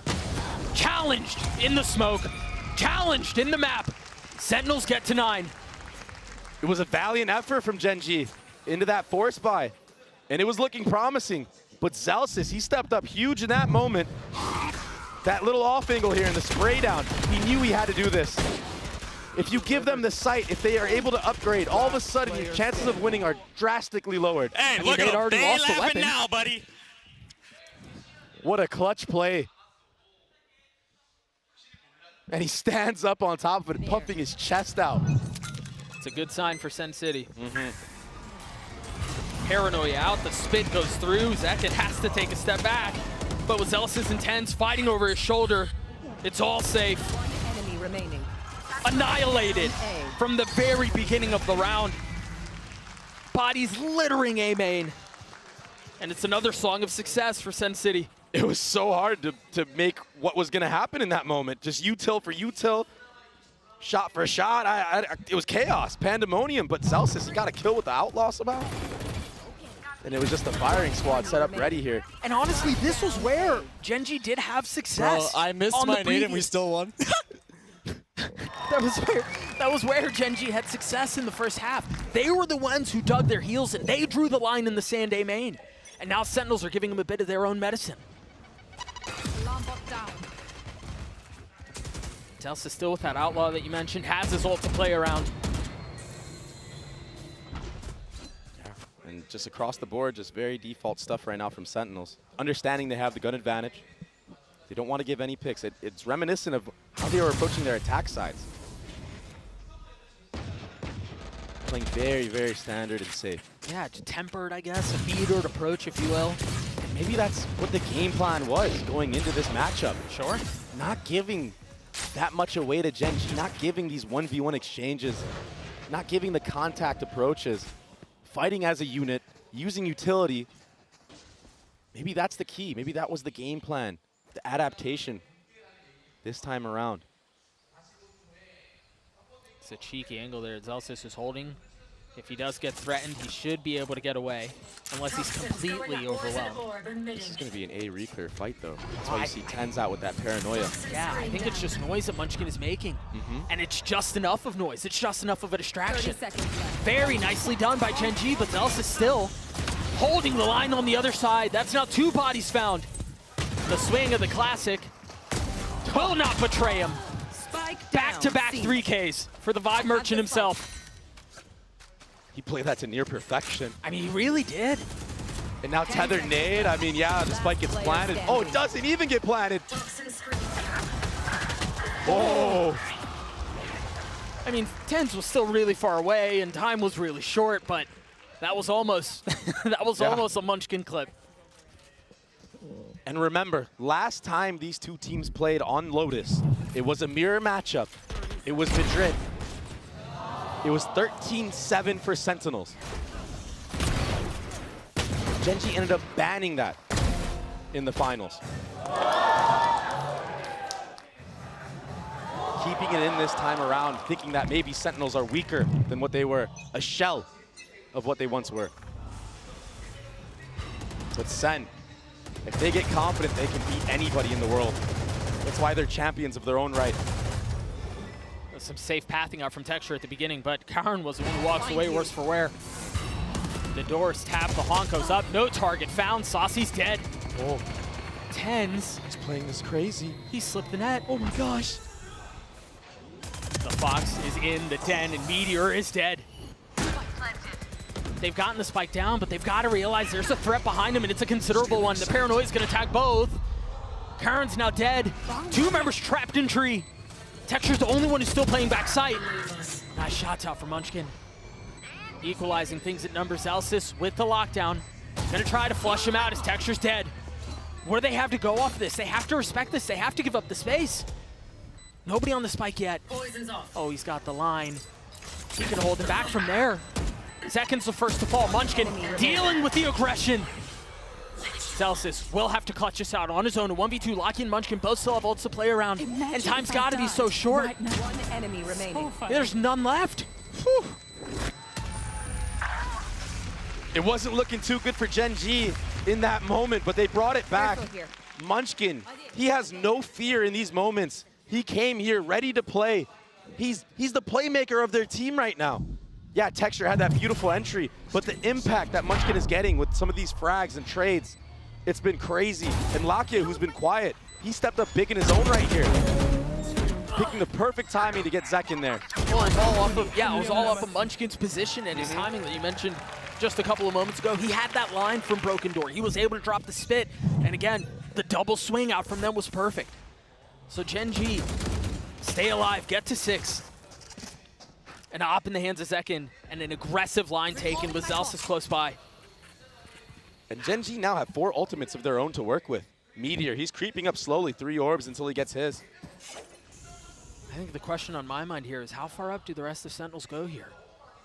How far do they dare to challenge? How much space do they venture towards? It's all a bait setup on C, but that deep alarm bot, that should be heard from Zelsis, I believe. But they're not reading into it. Last time around, we saw Sentinels use that same alarm bot. They ended B. They're committing to this. Showstopper committed. The B site is empty, but they've popped the 2 ults and the paranoia out. Oh. Zekin just stole that one away, opening the door himself. The spike does go down, though. No ults on the side of Sentinels. And that does Meteor fallen, so that gives Zelsis this timing. The smoke keeping them apart. 2 targets found, only 1 claimed. Munchkin, who was so far up at the very beginning, still playing out towards stairs. 10's besting him. Numbers the way of the defense. And Ob still in the hands of Zekin. A difficult weapon to pull this off with. He's got to be the one that gets on the spike, allow his teammates with the rifles. I don't know if he has to the tools for this. He's got to hit the shot here. Aaron's the first to fall. Texture's by himself. Zekin hits the shot. The defuse comes through. Sentinels get to map point. We said it against FPX. Zekin looked amazing with that operator. And he's continuing that onward here. He's sitting at 20 kills. He opens the door, takes his own peek here, and it's against Meteor.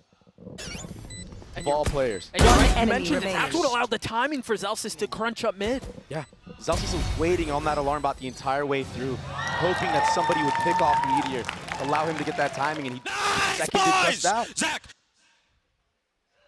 Yeah, you know what he said.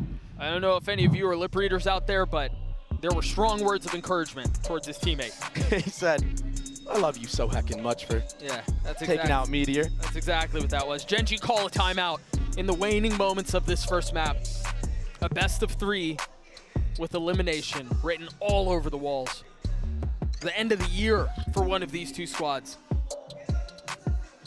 Hopes and dreams of lifting hardware end today.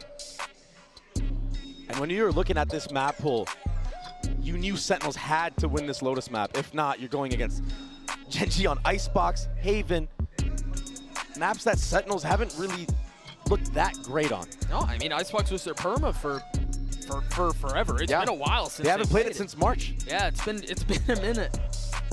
So who knows what they have prepared there, but opting to ban out Ascent, which makes sense. Gen.G, the best team in the world on the map, so I get it. Yeah. But you're right, they had to win Lotus. And I mean, we're not done. Not by any means. But so far, it seems like Sentinels are managing to make good on the plan that they set out to accomplish. Still plenty to be found and figured out here, though. Gen.G with 2 ults. Oh, so much info gathered from that fade. Beautiful eye out from Saucy. Meteor getting a little bit proactive here. The Prowler doesn't tag, Zekin doesn't either. Yeah, and Zekin's going to have to move now. Get off of that B site. We saw them do this last time around against FPX. He takes a pick front B, goes towards stairs. He has the alarm bot there for protection. And remember, Munchkin was right up on this in the previous round. The turret, the first thing that's cleared, you saw the 2 mollies. Such cool protocols right now from Sentinels. So many different layers to this approach. Yeah, but I really like this from Gen.G, though. I mean, they're methodically removing all of the traps and all of the little passive information gathering tools that Sentinels have. Very high-level stuff right now. That's a free B site because of all that. And yeah, it costs them a paranoia, and yeah, it costs them a little bit of time, but they gladly give that up in exchange for the site. Viper's Pit invested as well. With a molly on it. Yeah, exactly. Texture's going to play ahead of it. It's looking pretty good right now for Gen.G. Sentinels. What kind of retake do they have cooked up? Careful here on the crunch. Tens has a paranoia. Karen's going to be the first to fall. The first smoke comes through, the tap of the door, and there's the flash. Is there anything behind it? Texture's the only one who I believe didn't get tagged, and he's still up on the pit, like you mentioned. Concealed in the green goo. The spam comes through. Meteor's dead. How much more can he find? Oh, no. Disaster again for Sentinels as Texture obliterates them. 4 found as Gen.G get to 7. What in the hell was that from Texture? He was sitting in that smoke, fearful of his life. He didn't move an inch. He was stone cold. Everybody whizzing past him. He didn't move the whole time. He was crouched here. The entire retake. And that last flick on his Zekin, disgusting. One enemy remaining. Unbelievable play. Crazy.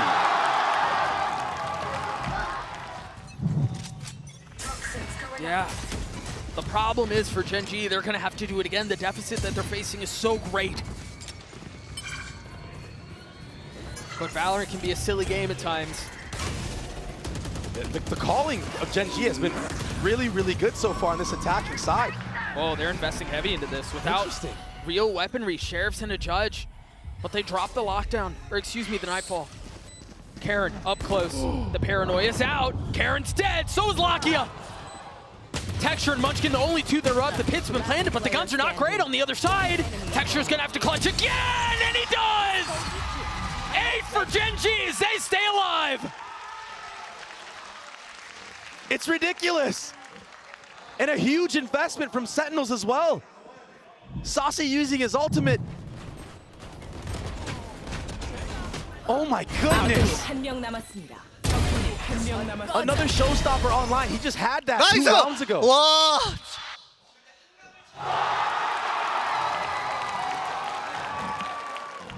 The momentum is in full effect right now for Gen G. They're within 4 rounds of tying this up. Last round is often the hardest. And when you're playing against a team of Gen G's caliber, it makes sense.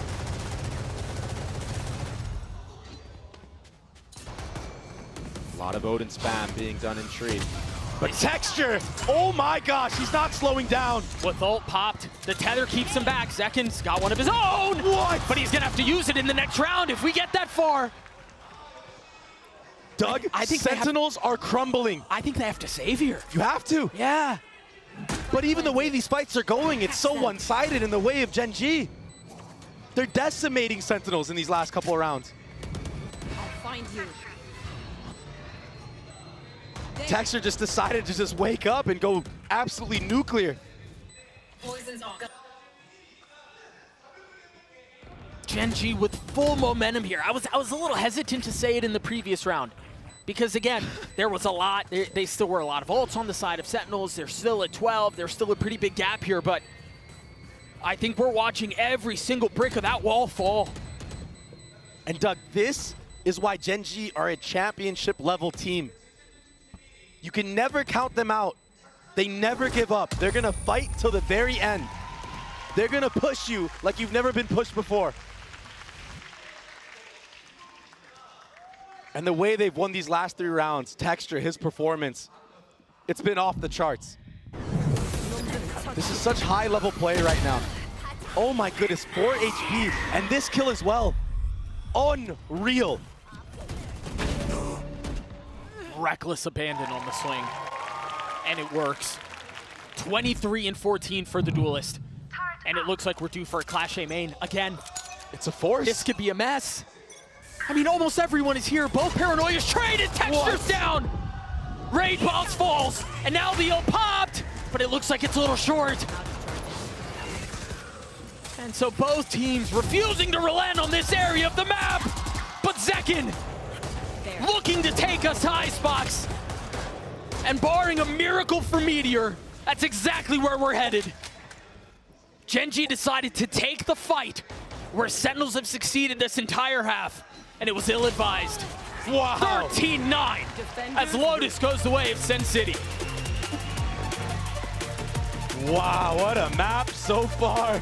If this is what we have in store, this is insane. Gen G fought back with ferocious attempts, but it wasn't enough to get him over the finish line. It wasn't enough to close the gap. Texture had heroic moments, Munchkin did too.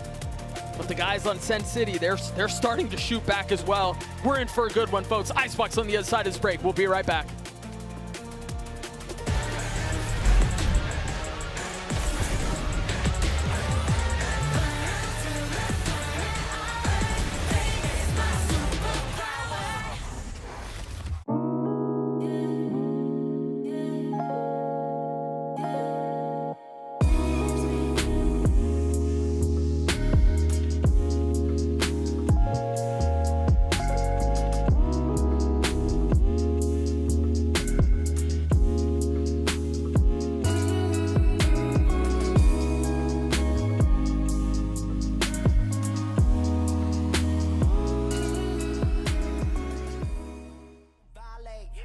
Jiggy hella fly with no stylist. Yeah, ain't no middleman, I get it direct. Yeah, big wrist watch, but it's timeless.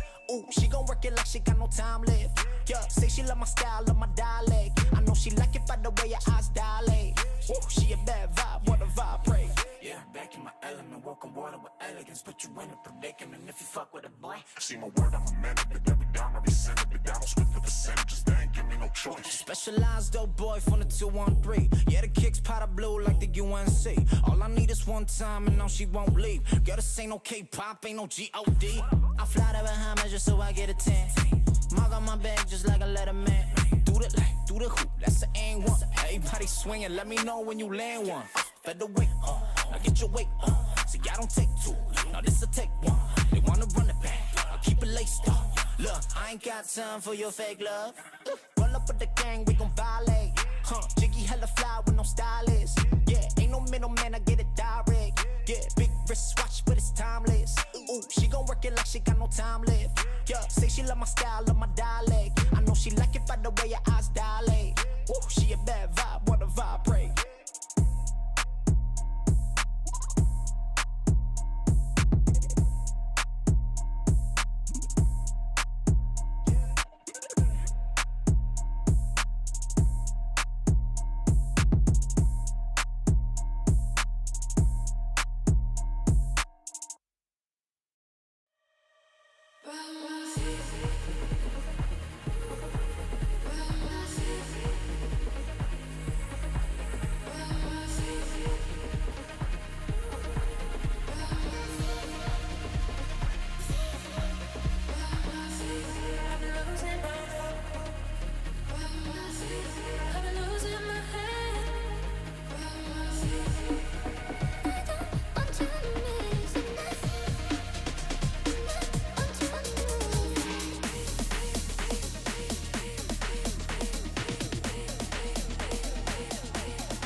What an exciting start to our elimination match here today. I'm now joined by Sentinels head coach Kaplan. Now, the map pool was so interesting. You know, the Icebox was left in there. You guys banned Ascend and then pick Lotus as well. Are you able to give me any insight as to what the game plan was coming into this map picks and bans?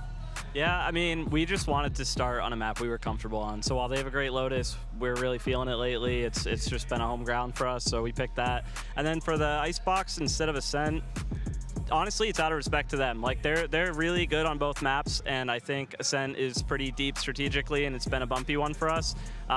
We'd rather go to Icebox, where I think it's a simpler, scrappier map. We have a chance to throw them off. They'll probably have prepared to play Ascent, so we'll see how it goes. Planning to win in 3 if we have to, but hopefully we can just close it out here. We've closed it out on Icebox before against them, so yeah. I love the mind games. Thank you very much, and best of luck. Thank you.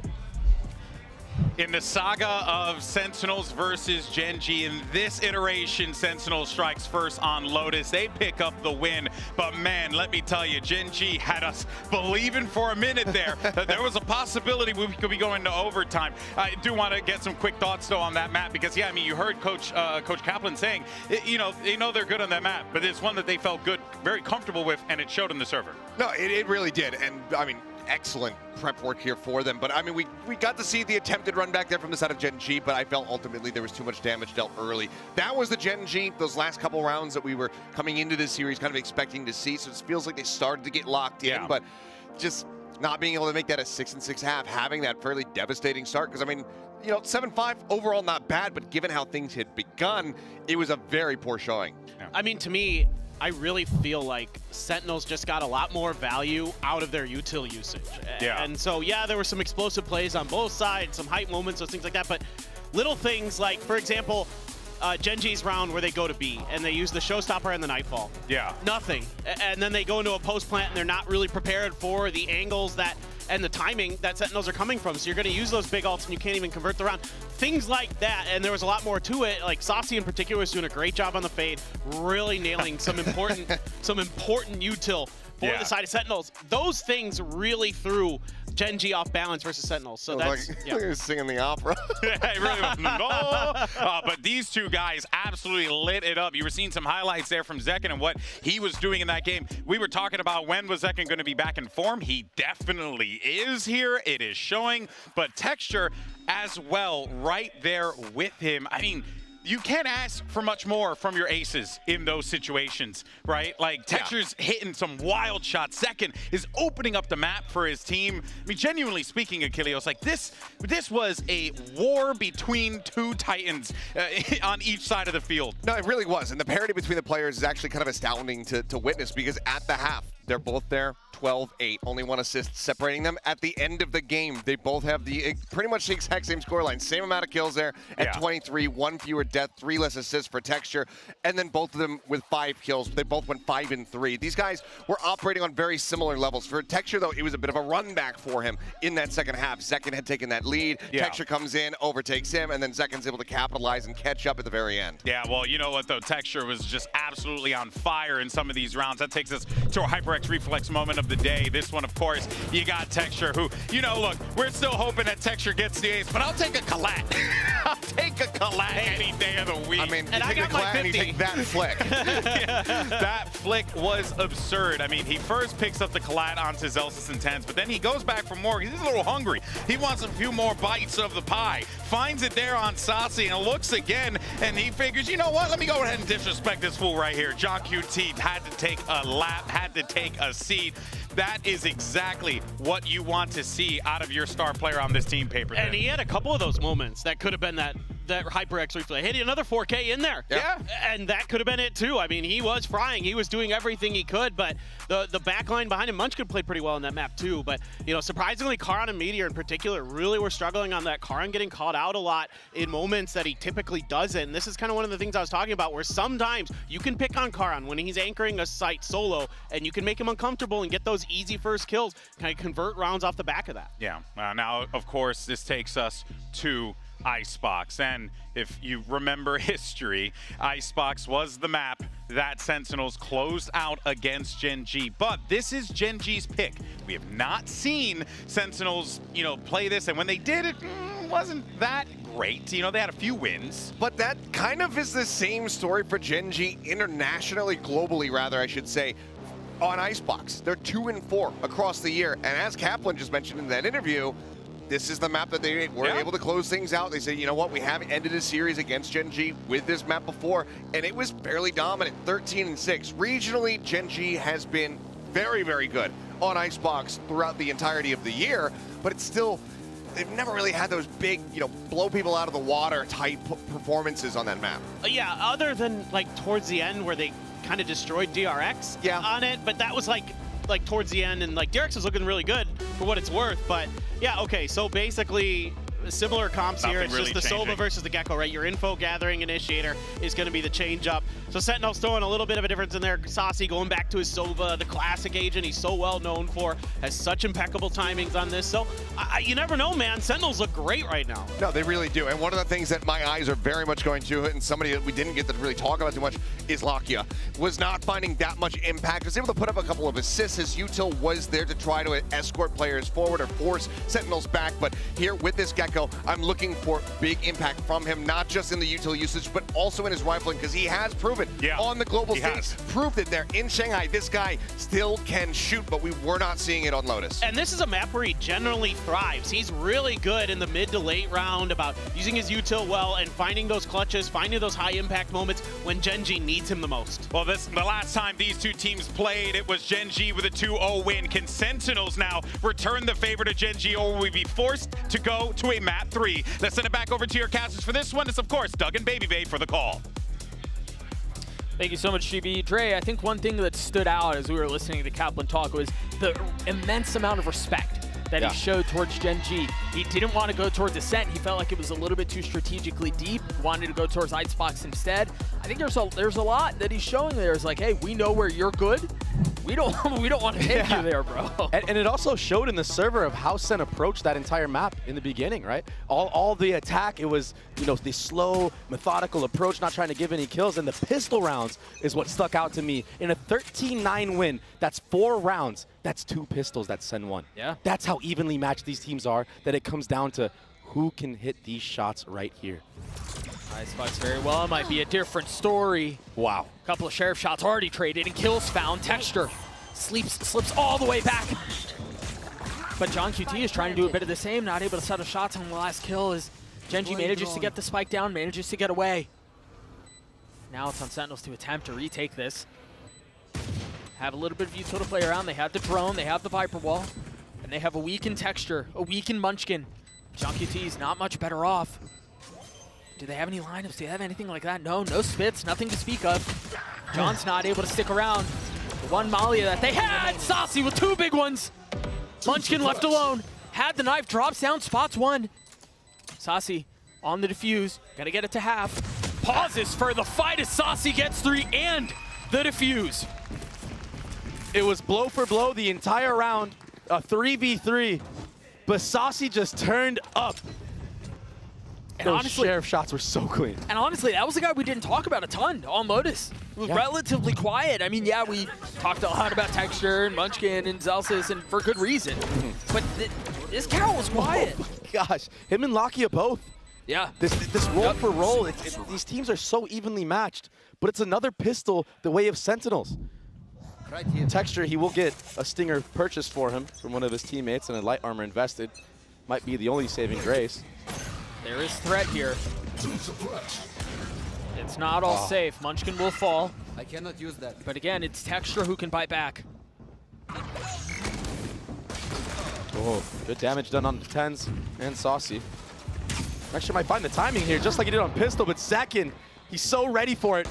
And if he continues to be able to get the best of Texture throughout the entire map, that's a really good sign again, but if it's not Texture, it's Meteor. If it's not Meteor, it's Munchkin. It's gonna have to be Karon this time. Saucy looking for the target. Karon's gonna find him. Celsius is on this late flank.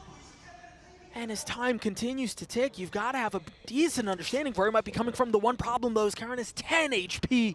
He's so weak, Dre. But all he needs is one headshot. One dink of the Sheriff at the right range. Cannot be too far. He's going to flip the map? I mean, he's got so much time. Taking the scenic route. There's not going to be anything to give this away. Oh, at the perfect range as well, yeah. He got right out of dodge, but now I think Zelsis, he smells something as a muck. Well, the problem is he could be freezing back A main right now. There's no way to know where he's headed. Yeah, the spike will inevitably be planted.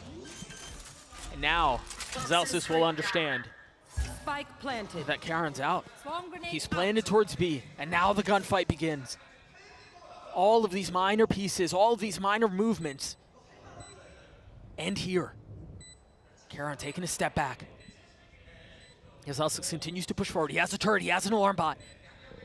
But no real way to utilize either of those. He's got so much to clear as well. And I think part of the problem is Karon has no idea where Zelsis is coming from either. So it's a guessing game for both, a 50-50. Karon's on the swing, can't hit the shot to 10 HP. Was what gives it away at the end.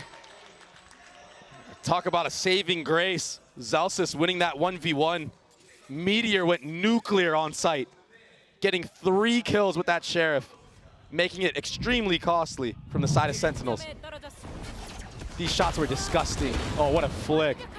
And how does he get this one? Okay. Getting shot too. This was big from Zelsis. Doesn't matter how we did it, it's that we did it, baby.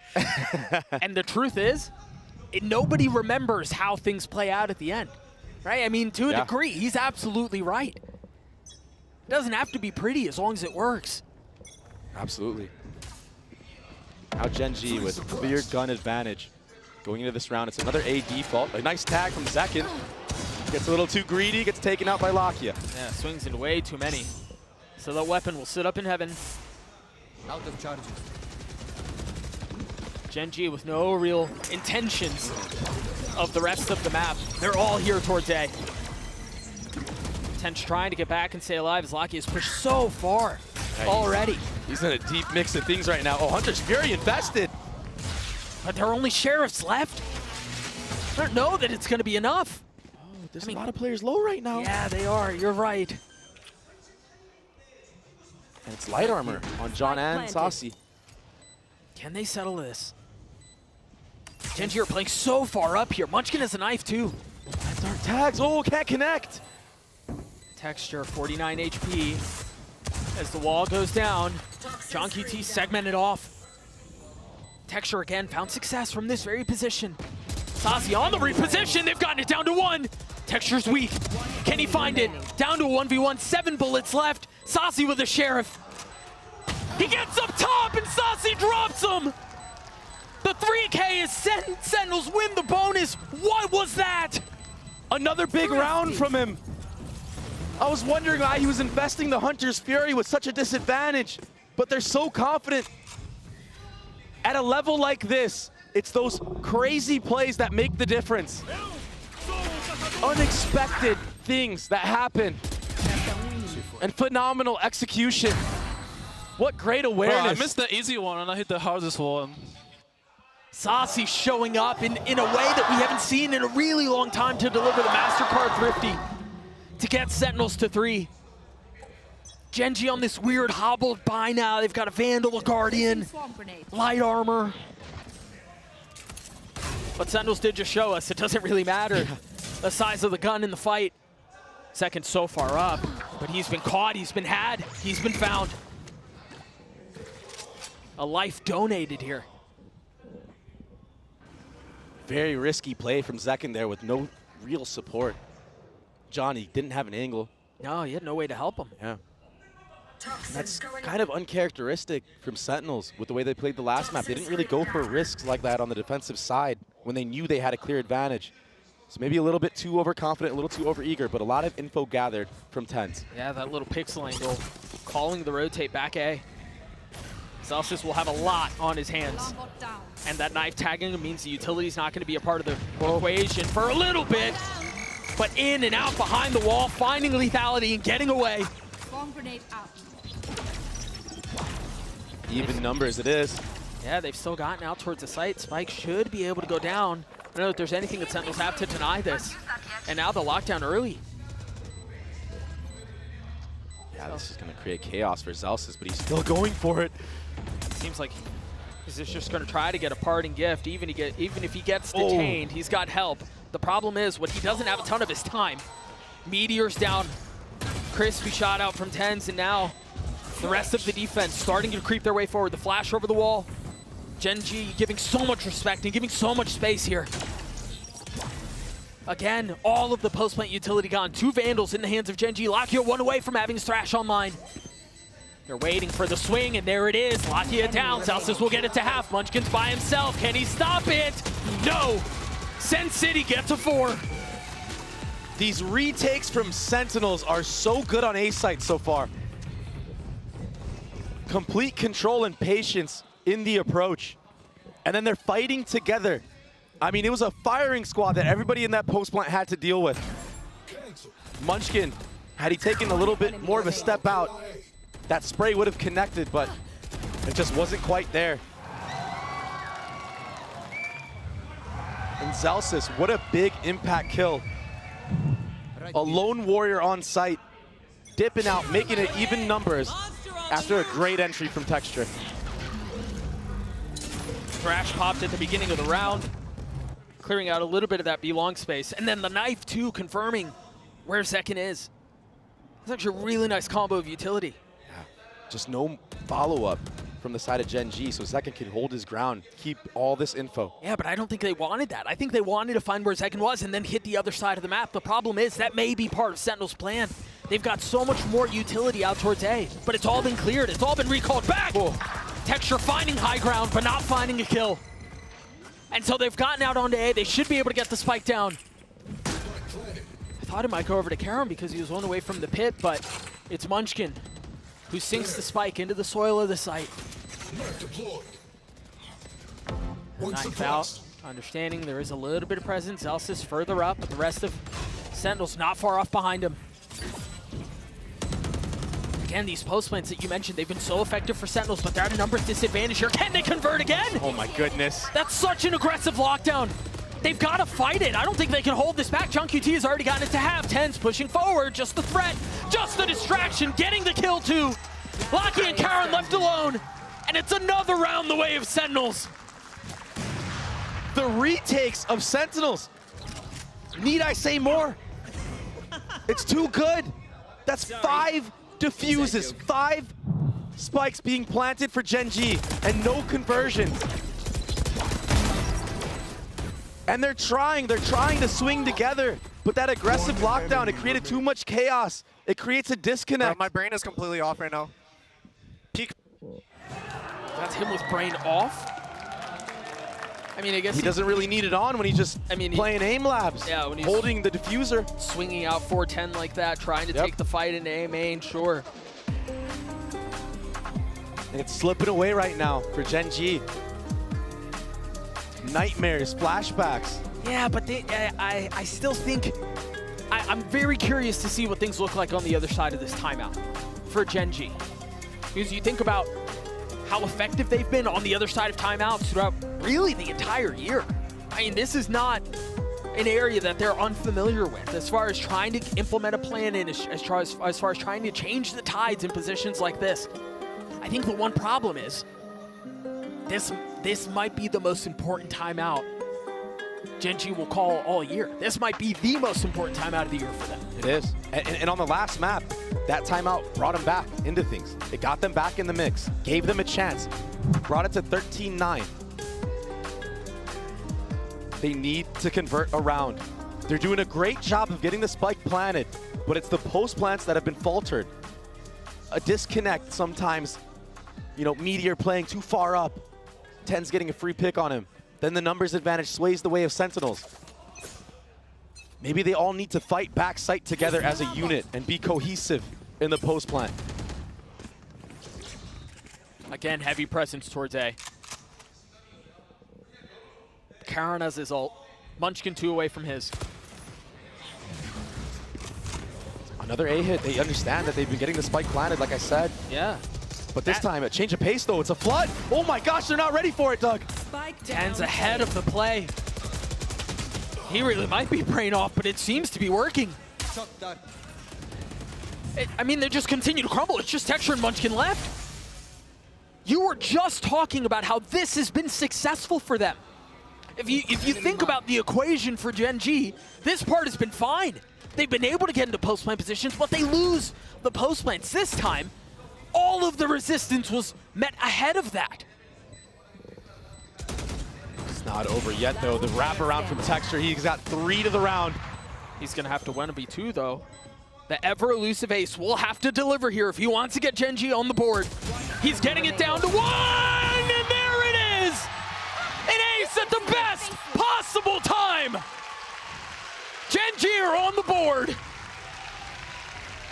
And he's the guy you want stepping up in moments like this. The runner, the forefront. He's been getting entries all map long. But an ace from your star duelist, that can be what turns the tide. All of a sudden, the team has energy and life in them. But can you string more rounds together? Because you absolutely have to. This time a bit of a different look for as much as they've been slamming their heads into the wall of A. A little bit more noise B here. Look at this lineup from Zekin. Far up, inserted, with op in hand. An adaptation made. He was opping B the last 3 rounds. This time he wants in the mix. He wants in the action. He wants to take out Texture, who just got that ace. But he's going to have to deal with a lot here, and it looks like Gen.G have a... He's had a notion, hot hand, yeah. but he's going to get flashed off of this first line, holding the next, almost landing the shot. Sasi understanding Texture so far up already. As Zekin switches to the classic, tries to get away, and Texture hunts him down! 2 kills found! Tenzo trying to punch back, grabs the op. Can he wield it the same way? This one's just too hard, Doug. Surely, with the Viper's Pit invested, one player tries to save the operator, but they have a lot of time to work with. Maybe Spam can get you a pick. And they've got money. Oh, a little bit of a chip damage right there. Make a play. Oh. Traded right back though. Tens falls off once again, hits the ground. Surely they just scoop that thing up and get away. Gen.G will get their second, and again, it wasn't an ace, but it was Texture setting the pace. He's so explosive in these moments. And in a lot of ways, Dre, this feels really reminiscent to what we saw in Lotus. Was the score not 5-1 before things turned? Yeah, after a timeout. We're following the same forecast. This is where Gen.G really put things together. And it seems like they're doing it again. I mean, he dashed onto Zekin after Zekin whiffed that off shot. He just ran him down. And then this time around, the Viper's Pit made it easy to isolate fights. Saw Zelsis dropping there. Texture has his second round of jet knives. 11-5 from the star. What a performance. But the job's not finished. Another AD fault. But this time with a little bit of mid presence. We haven't seen them do this. Yeah, they will be matched by a turret. Remember, they've been throwing the Smolly over the top 2 to clear it. I'm surprised they didn't try that here. It doesn't matter. Zelsis is dead. Yeah, everyone was isolated. There's 3 members of Sentinels towards B. This is a perfect call from Gen.G. Yeah, you got to be careful here, though. These gunfights are hard to win. A little bit of damage was dealt, yes. But you still have some mid-presence, and Meteor beautifully escapes. He tries to get away. John QT has to clear this. And there was no safe space. That's a gorgeous call from Gen.G. That was unreal. What a beautiful, beautiful set play. The walk through mid. They have to save again. Yeah. Momentum now the way of Gen.G. At what point do Sentinels call their own timeout? It's got to be soon. Oh my goodness. Spike will go off. Gen.G will get to 3. And again, I think it's a lot of the dynamic rounds that we've seen from the attack on the other side of Texture's ace have been splendid. Yep. And now if you're Sentinels, you're worried about mid for the rest of the game. Is another split going to happen when they're doing their AD default in the beginning? It opens up the map for the attacking side. They're able to be rent-free in the mind of Sentinels. Yeah, and I realize now as Sentinels will call a timeout, give us a moment to discuss things. I was questioning in the moment. They've been dropping that molly to clear out the turret. You clear out that turret, and then the surprise is given away, right? Like, they tucked in the smoke. That was such a beautiful call. Very high IQ play. You're 100% right. If that turret gets broken early on, somebody has Sentinels has to pick it up. Exactly. You shift over a player at B. Them not breaking that turret at the timing they did as that A hit is coming through. There's still 3 players towards B. I mean, that's a wonderful call from Munchkin.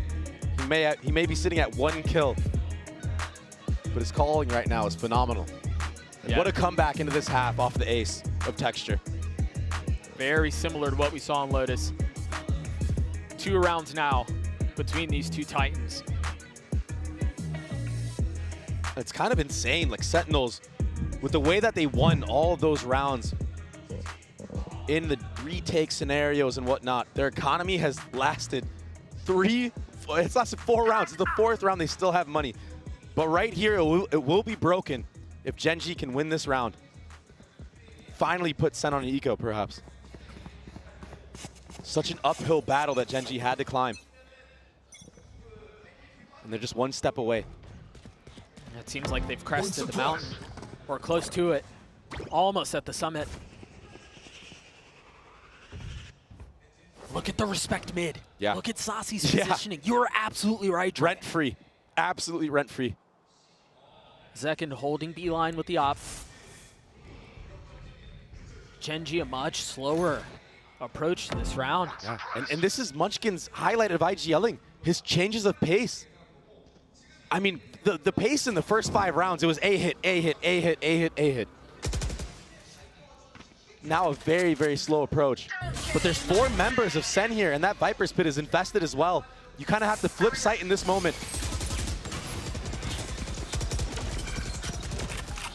They're not committing to this. Oh, they are now. That's going to flush out the pit. Or at least attempt to. Meanwhile, that dart tagging a couple of people. A really good idea of what's waiting on the other side. 30 seconds left. The spike's still not down. They realize that, I mean, the vast majority of the defenses are here. If they decide that they're going to go up any bit further, it's going to be with a fight. Texture still alive. And still fragging. He's so far back. You're absolutely right. Locky is tucked. Just waiting on the other side of the pit, waiting for his moment to strike. What is that? John finds him. That was the trap the entire time. They still have this pit up. They're still going to have to find a way around it. Zels is falling. Zekin 2. Can John 1v3? I don't know if there's enough time for this anyway. The tap, the spam, the 4th round for Gen G. That is an unbelievable round to win for Gen G. Sentinels did so many things to make it hard on Gen G to win that round. Borderline impossible. They pre-fired the Viper's Pit. Everything was leading the way of Sentinels, delaying that spike being planted. But Lakia, he may be sitting at 1 kill, but sneaking through there, getting the spike planted with Wingman was everything. Taking all that space back sight, it gives his team the information that John's not playing in the Viper's Pit. No one was there. And it's such a risky play, but you gotta make those in times like this. And look, it's been A, so many rounds from Gen G. Now they throw a B hit in. The dart from the defense already clearing out back A. They've got a lot of space too. The alarm bot's gonna give the position away. They've got to understand that the timing window to hit B is now. Texture's already dashed back sight. Karon not far off. Finished. What? And it's traded 1 for 1. The fadeaway Molly finding value for Zelsis. But Lakia is still there. Yeah, and so much space gathered as well on this A site. I mean, they were just so decisive on the hit. But Texture down, Lakia swinging backside, only finding 1. But a valuable one at that. It's now a 2v2. Tens and Sasi. Sasi, who was heroic in these first couple of rounds, but has since gone quiet. Looking to deliver again against Munchkin and Meteor. He's in such a good spot right now. He might get double swung, though. There's no way anybody clears this, not in a position like that. Beautiful positioning for Meteor. Sasi tapping, down to 1, 6 bullets left. Munchkin's Molly's gonna buy some time, and that might be all he needs. As the clock continues to tick away, the spike continues to go off. It will expire as Gen G has tied us up at 5. Unreal. What was it that Zelsis said? Doesn't matter how you win, we won it. And their economy is flourishing, so they're chilling with that win. What a great timing to go B, though. Identifying that Sentinels have a bad economy. They finally broke it. They finally reached that summit, like you said. And they take fights, these long-range fights towards B. They didn't expect the likes of the Vandal of Zekin in the beginning, and it being picked up from Tens as well. But it makes a lot of sense, this approach from Gen G. Sentinels have bought into this again. Light armor and 5 rifles. The Thrash clears so much space. They're able to pick that one up as well. Yeah, but the defense is starting to attempt to bolster this site. No targets found. The spit out first. Texture being down is a big one. Sasi also striking. And they've thrown Gen G into disarray. The 3 remaining members have to take a step back towards long. Tens on the swing. And it's a threat. It's a tap. It's a bait. They've got to do something to try to dissuade and try to distract some of what Sentinels are trying to do here. But they've been pushed so far back. Gen.G cannot find an opening. They cannot find a way in. Sentinels punch back. The B retake is something we haven't seen yet from Sentinels in this half. And they look damn good at it, just like they did today. I mean, we sung the praises of the retake so much. I'm not really surprised. And if you look at the timeline, it's only been retake wins from Sentinels. Yeah. Spike diffuses across the board. And it's because they're not giving those long-range fights right away. They're waiting for teammates to group up. Let's get 7, let's get 7. Waiting for Gen.G to fight. And Sentinels, they're wishing for a 7th round here. 2 big ultimates online for them. Lockdown, Hunter's Fury. To close out the first half of Icebox, Texture popped his blades. And right now, Gen.G, all signs leading towards another B default. But Sen aren't buying it. They hear that jet smoke. Second, he's been kind of quiet since last map. Yeah. They just set Munchkin up to go get the Orb B to have his ult online for this round. Take flight. Ults don't matter when you have the KO ultimate available to you. Sentinels should know that. That might be a free kill. It's just so tough to land that on a jet. But he finds Lakia. There's still a lot of threat from the attack here, though. They're not out of the woodworks yet. Oh, Meteor swinging into his death. I thought he had the timing on him, but he did not. Munchkin cannot do it on his own. Zekin asks for it. Sentinels get 7. Not taking the bait, holding their ground at A that entire round, and taking the fight to Gen.G this time. What a change of pace at the very last round of the half. But again, the exact same story that we saw on Lotus. It was Sentinels until it was Gen.G, and then it was 7-5 to take us to halftime. We'll see how Icebox closes out.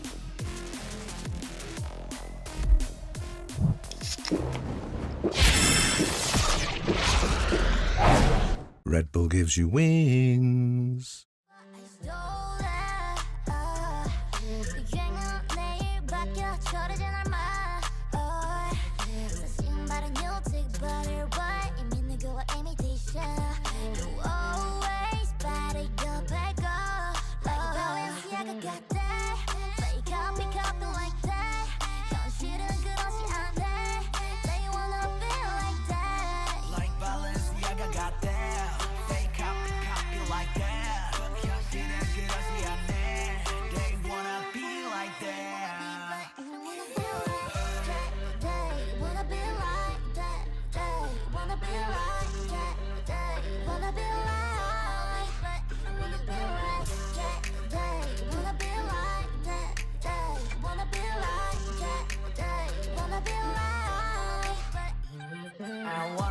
그런 것처럼 난 오늘도 달라지기 위해 자네 밤 매사파야도록 반짝보러 하루살이 같은 것들 위여로 나는 그런 것보단 천천히 오래 걸어 Talk the talk and walk the walk and talk like a king and walk like a boss now 가짜피 똥싸 2 rounds separating these 2 squads.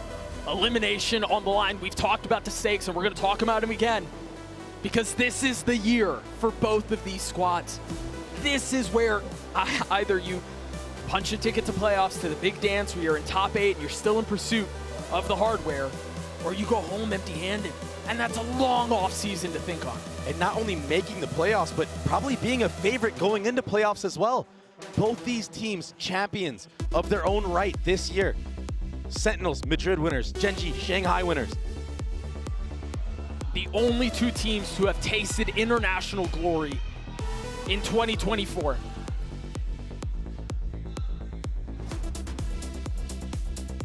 Poetic. Sentinels have the lead, but we know Gen.G, they do not go down without a fight. Doug, Gen.G desperately need a pistol round win in this series. It might be just what takes them over the edge. And what an entry from Texture. What a beautiful setup. The flash, the dart, everything was there, and Zelsis is dead. He's going for more, Doug. Sentinels deciding that they still want to try to hit this site with Zekin up close. Munchkin getting the best of 10s, but Texture only finding another. They're weak, though. 22 HP on Zekin. Meteor and Karan still remain for Gen.G. There's a lot of time left in this round. They can slow things down. They can quietly instill all, well, that wasn't quiet, instill all the doubt into the minds of Gen.G. And look at how their approach is so similar from both sides. Just group up, play together, push together. Not even really interested in the orb. They want to find the timing. They want to capitalize on it. Revealing area. Attempting to clear out any utility that might have been there, and there is none because Meteor went for Sheriff. And, no armor. And that dart will be seen on the mini-map from the side of Gen.G, so now they have a good idea. They're able to get a little bit more ahead. And remember, second sitting low. Yeah, Sasi's got to be careful here. He's the healthy one. He finds his one. But can the rookie deliver for Gen.G? Oh, he spotted the cape, betraying him twice. I think he saw him. I think Sasi also saw him. Second turned instantly around. Karen's having to accelerate here in a 1v2. Again, both targets weak. A stiff breeze will drop him, but that's now 4 pistols in a row. The way of Sentinels. And last time around, Doug, Sasi was on the Gecko. This time, he's on Sova. He's known for it. And he looks so comfortable. He's 14-7, and his pistol round impact has been impeccable. Spike down A. That trade, by the way, of Zekin onto Texture was unbelievable. That was so much impact right there. Zekin was sitting at 1 shot. To connect a headshot in a moment like that when you're doing a 180. Insane. To go from winning 1 pistol to winning all 4. I mean, what a drastic change. Zekin's gonna get gooped, Texture's gonna get aggressive, but it's a Guardian shoved down his throat. The gun difference here for Sentinel, so nice. There's really no way for Gen.G to put up a resistance. They don't have the weaponry. They don't have the health. They don't have the personnel. Spike planted. Karen's gonna get his one, but again, Zekin closes the round as Sentinels get to 9. Very decisive anti-eco from Sen. Just full sending it A. It was a great flash from Lakia. But Zekin dropping the smoke on himself. Everybody else, the supporting cast of Sentinels, just spamming away, understanding that there's only one way Zekin dies in that moment. And it's Texture walking into that smoke. It's a pretty healthy buy right now from Sen. They didn't drop any rifles or any Spectres that they bought into the round. And it will be the first full buy for Gen.G. Pacey take across the middle of the map. Every single member with crosshairs trained there too. Look at that, a 1-for-1. Zelsis takes a step back. You see the pings on the minimap. He's spotted here. This is a dangerous fight. 4 members taking a fight against Zelsis. That's full information relayed. Texture's so weak. But he somehow stays alive and somehow cleans up 10s before he even hits the ground. Standing ahead. But of course, it's Sasi. Who else? He's been so steady. He's been so stalwart. He's been so successful here. And on the international stage again, trying to drag Sentinels across the finish line. Meteor's left in a 1v2, and Sasi gets another. Sentinels get to 10. Sasi has been lights out this entire map. We keep praising his name. 17-7 is absurd. And he almost has another Hunter's Fury. He did that all with a Bulldog. Texture, he just couldn't settle those shots on the Zelsis right away. It brought him low enough. But just cold. Oh, the smirk and the wink. The guy knows what he's doing, man. 3 in a row for Sentinels. Another bonus converted. Gen.G, remember, they found success in this exact same play, but this time cautious now. 56 HP. He's got a rifle. One of only 2 that are standing up is Lakia. Gets aggressive, finds his one. They're dealing a lot of damage here, but as soon as there's a window for Gen.G, Sentinels slam it. How in the world does Meteor do this? Can he be a spark? Can he be magic? Both targets found, but neither of them claimed. Second gets 3 as Sentinels get to 11. And the light slowly starting to fade for Gen G. And Doug, the pace that Sentinels have been putting on Gen G in this attack half, it's been so quick. It's like they implemented Gen G's own game plan of their attack onto them. But the difference is, Sentinels on their defense played a full retake style. Gen G on their defense are trying to fight Sentinels, and it's just not going their way. When center on point, when they're dialed in, they have some of the most cracked aimers in the world.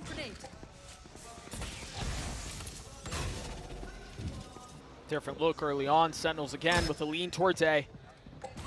Texture has an op this time, and that's exactly where they're headed. That tag is going to get 2. Munchkin gets his 1, though. Lakia trying to stay alive, has to take a step back as John looks to settle the shots, and it's Meteor who wins it out. Can Texture claw them back into this? It's Zelsis left alone, a 1v3. Lakia's weak, yes, but so is Zelsis. And he's outnumbered here. Meteor gets to 3 as Gen G gets 6. It was a crazy ult from Saucy in the beginning of that round, getting a collat tag. I thought he was going to get 2 there. Yeah, right? But the movement, the finesse and backside, Texture finding a window of opportunity. Lakia seeing a barrel, a glimpse of something. I didn't think it was a barrel. It might have just been the effects of the gun. Meteor going huge as well in screens.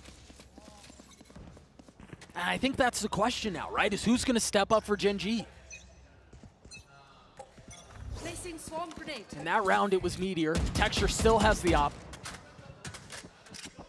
Deploying drone.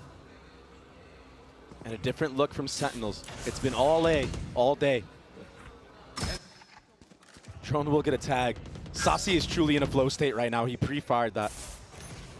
Didn't even see him. There's a lot of the defense here, including Texture and his op. Yeah, Texture wants blood. He's hunting for it, but it looks like Sen have something cooked up.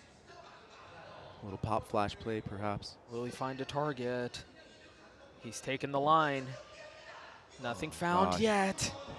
Look at this from Sen. This freeze is crazy, but the problem is they're on the clock. You can't stay in this state forever. Look at the mini-map. Just biding their time. It's a free B site right now. Second with a massive shot. The op is down. Lakia and Munchkin with 2 ults. Rotating back B, and there it is, the first popped. Saucy managing to get the spike down, though, as Tens. Back sight, plucking one down, trying to turn the flash, succeeds, but dies. Now numbers still the way of Sentinels. With the spike down, John QT looks to get away. A couple of parting shots, his threats as Lakia falls. Munchkin on his own, a 1v3. He's gotten it down to 1. A 1v1, can Munchkin deliver? Perhaps the biggest 1v1 of his career. The tap, there, the swing, but Zelsis walks out on top. Sentinels get to series point. He wasn't kidding. Sentinels said they were out for blood. That's exactly where they're at now. Just gotta let it sit right now. Texture, too many targets to look at. Getting double swung in that moment. What a freeze, though, from the side of Sen. It made 2 members that were supporting Texture in that moment rotate all the way back into A site.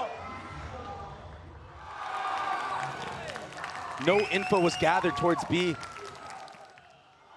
The spots that Sentinels were hiding at, the operator doesn't get value in that moment. I don't blame Gen G for rotating over. It's very common for teams to leave a solo operator posted on that B line, but it was a false sense of security that was their demise. And this might be the last time out that Gen G will take at Champs 2024, Doug.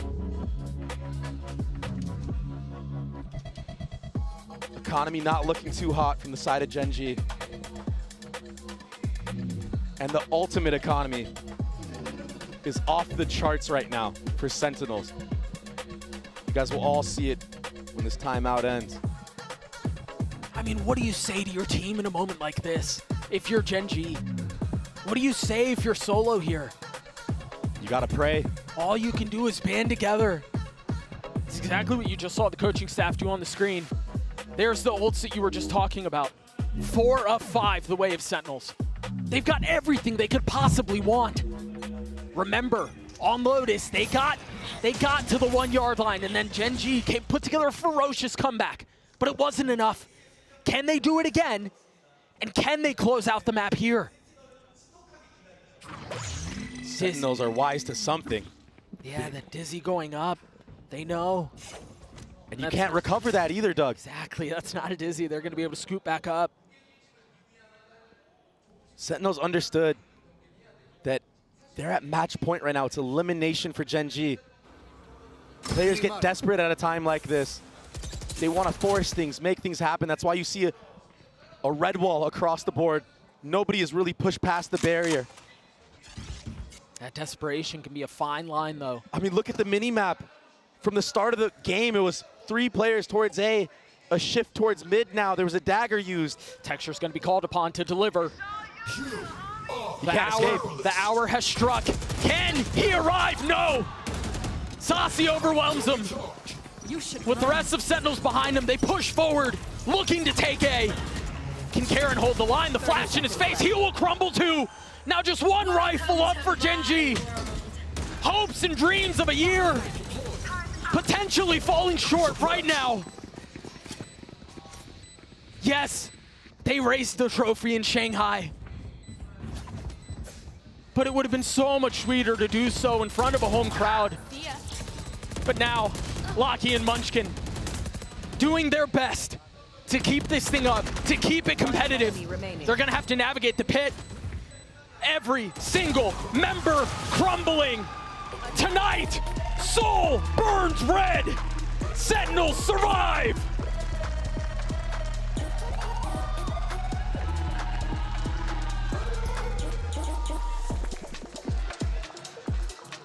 It feels like Sen always take the hard route, Doug. And this one was really, really tough. What a fight from Gen G. But it was Sen besting Gen G on the maps that they bested them in the final, the last time around. Closing it out on Icebox. Heartbreak for Gen G. The weight of the year. The expectations, the hopes, the aspirations. Coming up short. And so Gen G bow for the last time in 2024. Bested by Sentinels. Again, the only 2 teams that have tasted international glory this year. But it's Sentinels who come out on top. Nothing but love between the 2 players, between the 2 squads, as you can see on your screens. A lot of respect. Oh, a ton. From the coaching staff to the players, from top to bottom. Well, you can always count on Zelsis, Tad. Let me give you a moment. What a performance, man. It was ridiculous. We said it in the last match against FPX. Once this team gets momentum, they're full steam forward, full train ahead. They're an unbelievably rehearsed squad. Well, and the thing is, I think for Sentinels, as you think about stage 2 and you think about playoffs, for most of stage 2, we thought, okay, Sentinels are peaking at the right time. Yeah. They're going to head into champs, and they're going to head into champs strong, confident. They have a chance to make a run, but they hit a couple of stumbling blocks along the way, and we thought, okay, what team is showing up in Seoul? Is it going to be the stage 2 team, or is it going to be the playoffs team that struggled, that stumbled, that in a lot of ways failed to meet the expectations? But this is the Sentinels from Madrid. This is the Sentinels from stage 2. And it's all going back to comfortability, going back to their old compositions, playing what they know, the tried and true. They look phenomenal in these moments. That was such a big moment from Texture. That ace, it almost brought them all back. Definitely brought back the half. But it just wasn't enough. No. They got pushed. The score does not tell the whole story, man. And it's just tough as well for Gen G, not winning a single pistol round. That first map truly came down to that, a 13-9. You don't win against the best in the world when you struggle on pistols that much. Sentinels saw that the first time they played. They made the adjustments that they needed, and you mentioned it was the difference maker on the first, and that closes out the series for them. We're going to throw it down to Zekin, who's standing by on the stage for the Verizon post-match interview. Hello everyone, I'm joined by Sentinel Zekin. Congratulations on your win, Zekin. Thank you. 센티넬의 제켄 선수 인터뷰 만나보겠습니다. 젠지와의 두 번째 경기였는데 이번에 센티넬이 승리를 하게 됐습니다. 오늘 경기 승리 소감부터 들어보도록 하겠습니다. This was your second game against Genji and you took it home this time. How was it the second time around? It was amazing. Thankfully, we got it pretty clean, 2-0 instead of a 5-map series, but we're just really happy to get the win. 오늘 아주 깔끔한 2대0 경기를 가져가게 돼서 너무 좋고요. 사실 다섯 번째 맵까지 뭔가 5게임을 하게 될 거라고 예상했지만 생각보다 빨리 끝나서 기분이 좋다고 하네요. 중요한 순간마다 만나는 젠지, 그리고 젠지의 아이스박스 이전에 만난 적이 있지만 그때보다 계속해서 촘촘해지고 있었던 아이스박스였는데 오늘 맵픽 보고 좀 어떤 식으로 접근을 해서 승리를 가져가게 된 건지 물어보도록 하겠습니다. You know, you've met Genji on Icebox and they've been improving, like their Icebox is known to be flawless, but so when you saw the map pick today, what was your game plan? Our game plan was just to hopefully shoot better, win on the aim duels. Icebox is such a aim duel heavy map, so usually whoever is feeling it more tends to win. So we just came in with a lot of energy and tried to win all our fights. You've done it before. Doing it again, right? 자, 아이스박스가 워낙 듀얼 뭔가 에임적으로 중요하기 때문에 오늘도 이전에 해봤던 듯이 다시 뭔가 에임 집중해서 오늘 경기를 치렀다고 하네요. 그리고 다음 상대 플레이오프 진출하고 나서 내일 드로우를 통해서 만나게 되는데 가장 만나고 싶은 팀과 그리고 가장 피하고 싶은 팀 한번 물어보고 싶네요. You're off to the playoffs, but you will find out your opponent at the draw tomorrow. So I want to ask, who do you want to meet the most and who do you want to avoid the most? I don't really have anyone I want to play or don't want to play. I'm just excited to play whatever the strongest team is possible. I just want to play the best. Oh, the strongest, whatever comes your way? 누굴 만나는지 사실 그렇게 뭔가 선호하거나 그런 건 없고 그냥 강한 팀을 만나서 이기고 싶다고 합니다. 센티넬의 제켄 선수 인터뷰 만나봤습니다. That was Sentinel Zekin, and we'll be back after the break to see Fanatics and crew.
Trade in any phone in any condition guaranteed and get $800 off the new Galaxy Z Fold 6.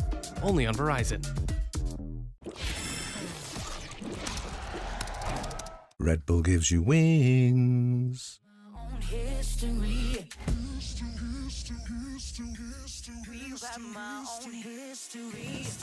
We've got the same mind. You got me so hot. We've got the same mind. I love you all night. We got the same mind. Got the same mind. We got the same mind. Got the same mind. We got the same mind. Got the same mind. We got the same mind. Got the same. Got the same.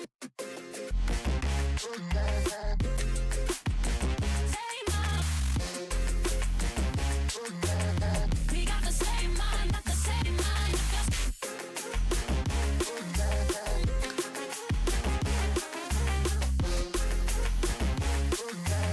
We got the same mind, got the same mind. I ain't looking for love. I just wanna get drunk on you. One sip is enough. Oh, I just wanna get high on you. We got the same mind. The same mind. We got the same mind, got the same mind. We got the same mind. We got the same mind. We got the same mind. The same mind. The same mind. The same mind. We got the same mind, got the same mind. We've got the same mind.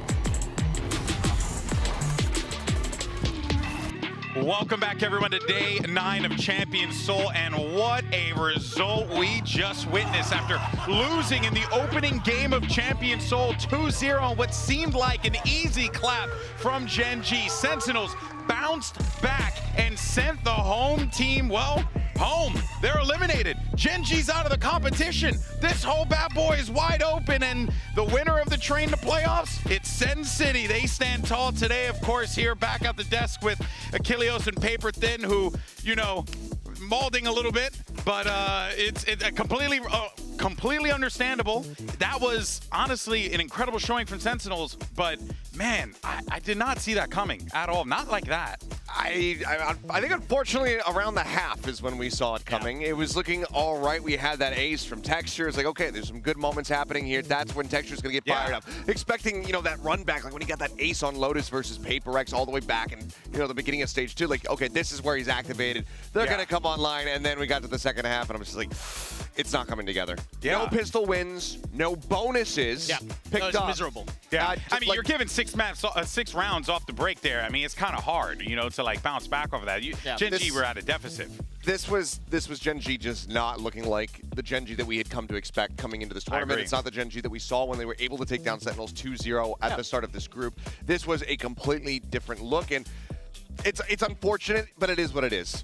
You know, they still had an incredible year as the first year coming together as a team, but for Sentinels, they are looking red hot. Yeah, and credit to Sentinels here. They played really, really well. They did. They did a lot of good things. They did a lot of things way better than Gen G. I mean, yeah, you could look at that game and say, okay, Gen G made a lot of mistakes or didn't do the X, Y, Z, and they did, and players didn't step up behind Texture. Texture was having a tremendous performance throughout both maps, but no one was consistently there to really give Gen G that normal second layer that they have. And a lot of that was, you know, Sentinels is doing a great job picking apart the retakes, doing all these great things, using their own retakes extremely well to completely dismantle Gen G. I mean, top to bottom, Sentinels just outplayed them today. Yeah. 0 retakes. Yeah. On the side of Gen G. Well, I do want to say real fast, so it doesn't take anything away from the incredible season that Gen G has had. So, you know, regardless, I mean, what a run they've had, and I'm looking forward to seeing what they could do next season. Now, let's go ahead and move on to the match at hand here. We have Fnatic taking on Crew, and, you know, just like with our previous matchup, there is some history between these two teams. This time around, it goes, I'm going to take you back to the Wayback Machine, 2021,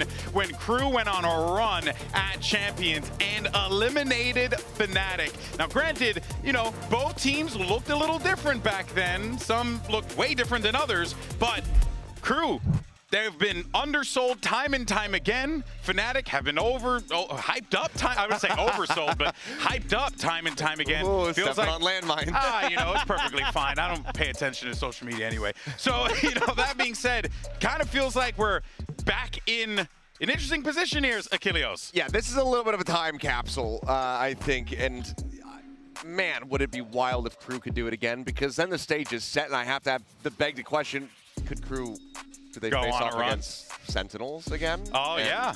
Eliminate Things have been wild this tournament. Once more? Yeah, you know, there's been some craziness that has happened. There really has been, but Boaster was there on the fateful day back in 2021. So let's actually see what he had to say earlier on. It's time to check in with Boaster from Fnatic. Now, you've spoken about this in the past, losing to Crew at Champs 2021 keeps you up at night, so I've heard, you know, the nightmares that it gave you. So talk me through what that was like, how much you've grown as a player since then, and how much of today's, I guess, rematch is about redemption. Yeah, when it comes to the big losses in these big international tournaments, it's a tough one to bite, especially at night time. I can't sleep. But today, I'm full trust in my boys, full confidence, win or lose. Like, we're just going to go out there and we're going to give it our all. I believe that we can win. I'm very confident in that, and that's what we have to just keep going by and just playing together. We know how good we can be. It's just, let's show up today and show everyone else how good we can be too. What about facing Kesnet again? Yeah, Kesnet, I remember him on Haven. That's why I picked Haven this time, because we got Alfia now, and I think Alfia will be a nice challenge for him, for sure, especially on whatever agent Alfia plays. All right, thank you very much, Boaster. Good luck today.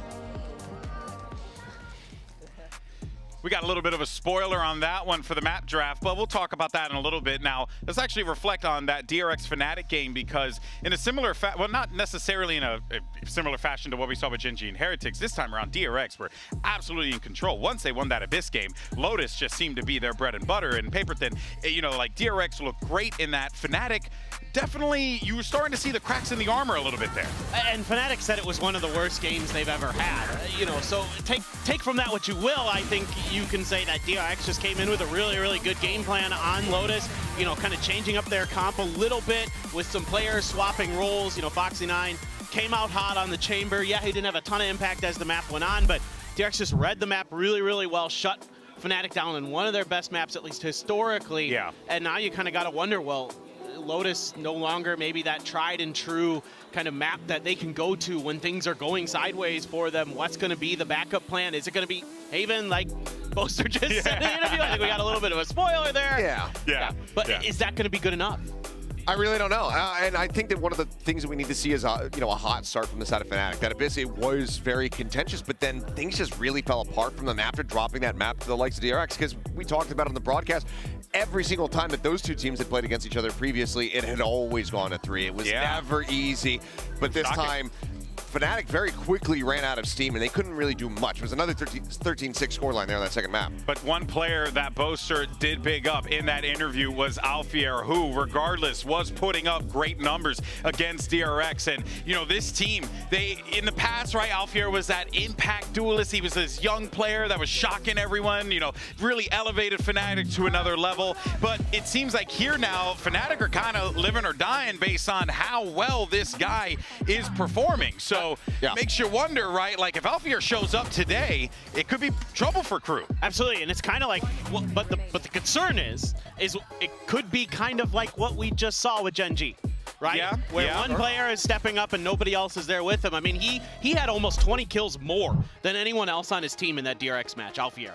I mean, he was absolutely frying, but nobody else was backing him up. The kind of contact play behind him just wasn't there. Yeah, and I think that, you know, for Alpha in that series in particular did have a little bit of a vendetta. It was talked about, you know, he got sent home by DRX while he was on home soil. So I think that there was certainly that drive behind him, but he is just so damn consistent. And Fnatic really need him to have a strong performance coming into this. But again, you know, like you said, comparing to Gen G, you need to see that support system around him. Yeah, indeed. You want to see it build around him, and they have in, you know, matches prior, events prior, so no shocker if it happens again here today. And that is going to be a new player that this crew lineup is going to have to deal with. So let's jump over to the other side, send it back over to Yinsu, standing by with Shy.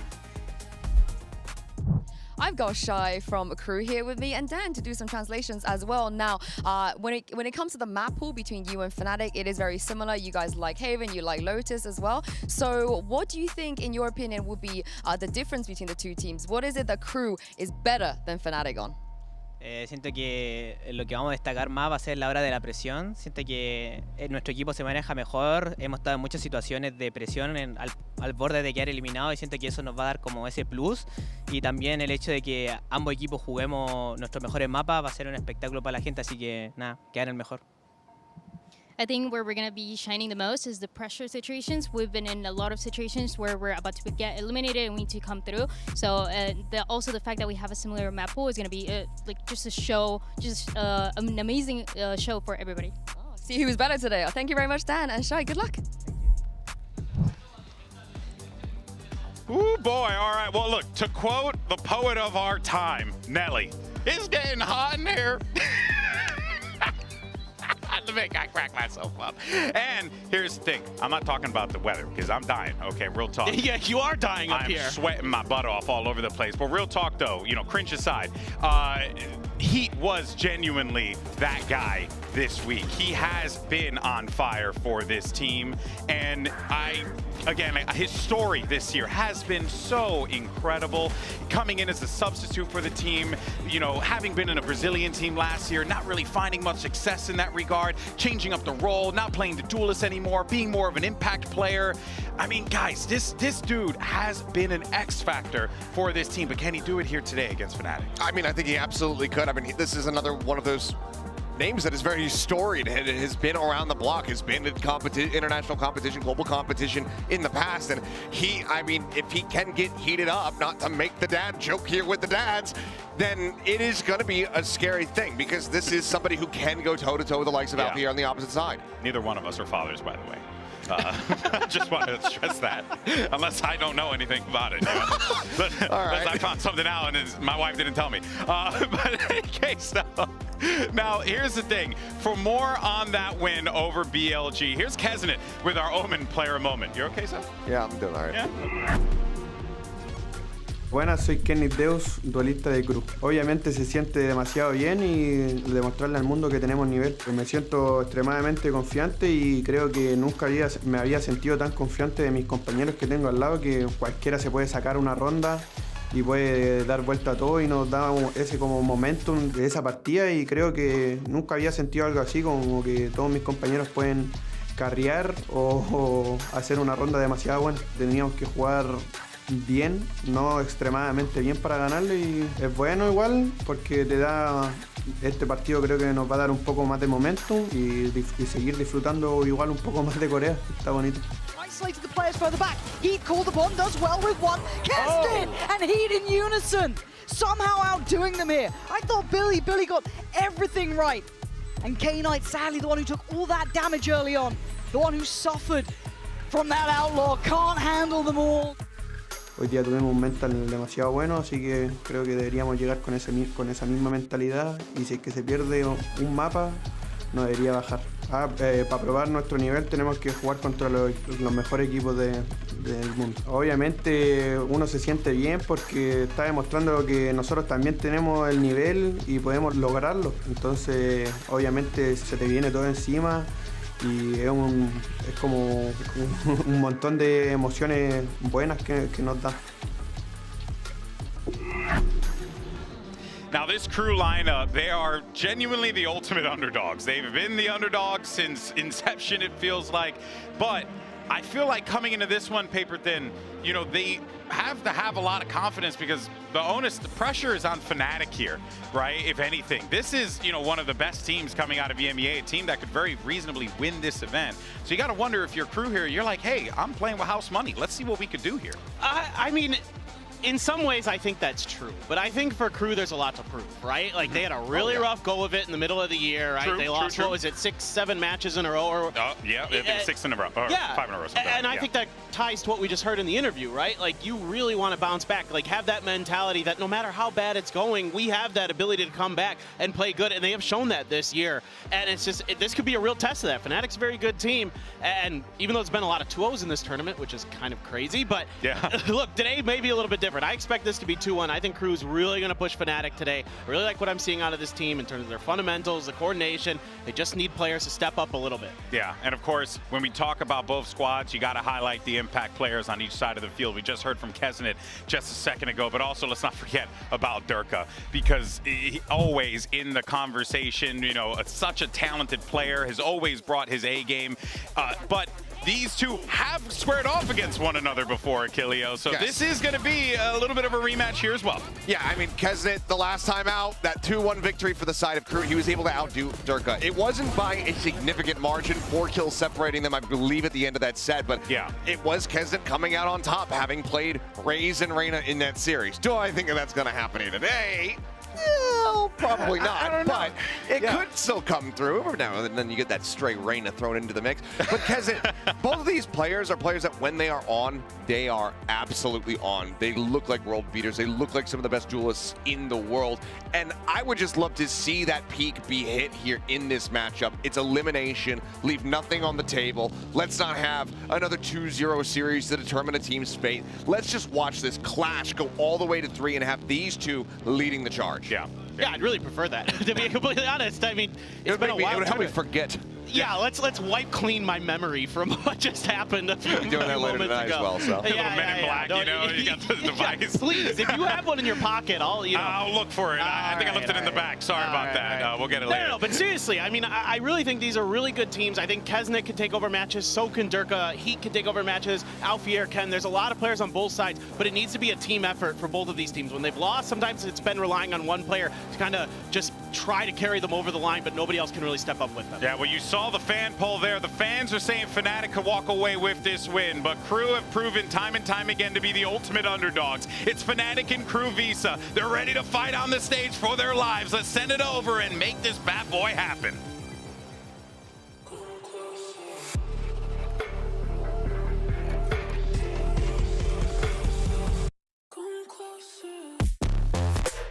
Crew.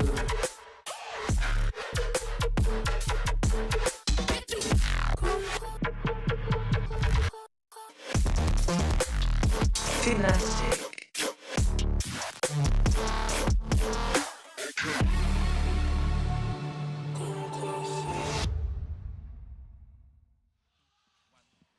Back in 2021, we saw a barn burner between these two teams. Crew managed to come out on top that time, and Fnatic since then have only grown stronger. So the question is, can Crew repeat history, or will Fnatic stop them here and now? We take a look at the series layout. You got Sunset, Haven, and Lotus if we go the distance. How are we feeling about this one, Achilleos?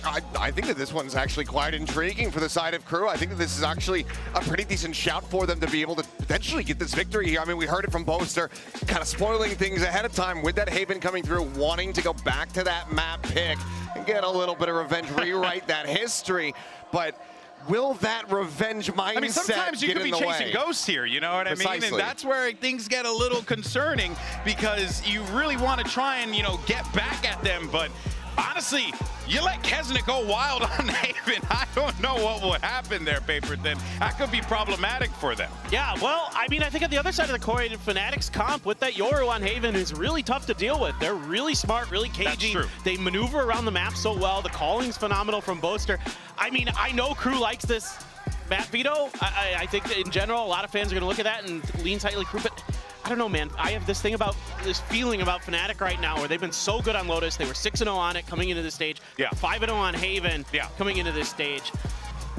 So for some reason, I feel like that might just be it. It could be, but again, I look back, I think about what we just saw in the last series. I know, now Lotus was another good one, right? My brain like, is telling me one thing, and my heart is telling me something completely different. It's just something about these boys, these crew guys, and the thing is out in that Billy matchup, what I was really paying attention for was, does crew beat them down? They did. Sure. And they did.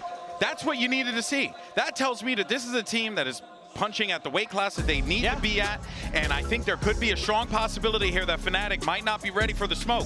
Now we take a look here at the agents and what we get, nothing all that crazy, but you're gonna let Kesnet fly around and zip across that map on Neon could be dangerous for the boys over from EMEA. Yeah, and trying to contain that Neon is going to be the biggest thing here for Fnatic to really shut down this comp. I mean, obviously, you know, map win percentage, not the greatest here for them, but there's still an immense amount of firepower, so if Heat is gonna be on point as well, that is such a dynamic duo that allows crew to go ahead and get these site entries opened up for themselves. And it's something that DRX really struggled with against crew on Haven, was the way Kesnet was just kicking doors in, sliding past angles. They weren't able to keep track of him at all. I think he was 5-0 on first kills to first deaths. He really was problematic on that agent. I think the biggest thing here for crew coming into this one, they have something major to prove. They've always been that underdog. They want to prove that that is not the case anymore. They want to be considered one of the best teams in the world, and if they can take down Fnatic, they'll be one step closer to that. We got a high stakes matchup here, and we got just the casters for the gig. It's Pansy and Steel for the call.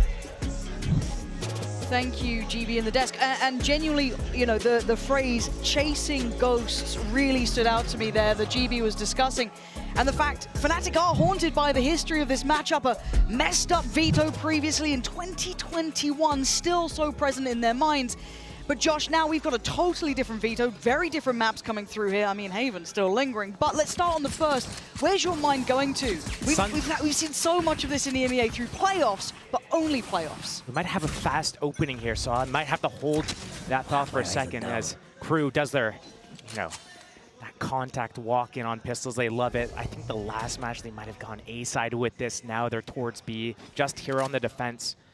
Fnatic comfortable with these retakes. Yeah, I'm looking at the positioning as well from Fnatic too. Early post towards middle, a very passive hold from Hero, who's been very, very solid for them. Of course, that newer addition. And he's already being tested, a little bit of a pressure, but they were willing to give up the site. That was an intended approach, but that's huge. It's a problem! Still a problem! A stark reminder of this man's danger. Oh, and they're now going to have to try and walk their way back in. This is so good from crew. A little bit of damage, yes, but we're going to need more. Not going to get it. Hero now left in a 1v3. Clutch as he can be. They already have a nice post-plant setup. And Kesnet just toying with him, but that's what you get. But still 2 more to find, Josh. That's almost too much, surely. I've seen this before from Hero. I don't think we're going to be seeing it again this time. Trying as he can. Not with that dart in his body. So little to be done. A damn good try. Didn't get it to halfway. Crew get away with round 1. Very nicely done. Fnatic only started to introduce their Sunset into Stage 2 playoffs. Not the normal stage, the playoffs. Correct. We've seen them only run it a few times. They've run the same composition here. So we kind of know what to expect a little bit, but they shied away from this basically since the and now they brought it in. It's going to be taken here at Champs. What I look for Fnatic here, though, is defense side, Hero, the Cypher, and then also Barnacle back on that Sova role where he plays his best.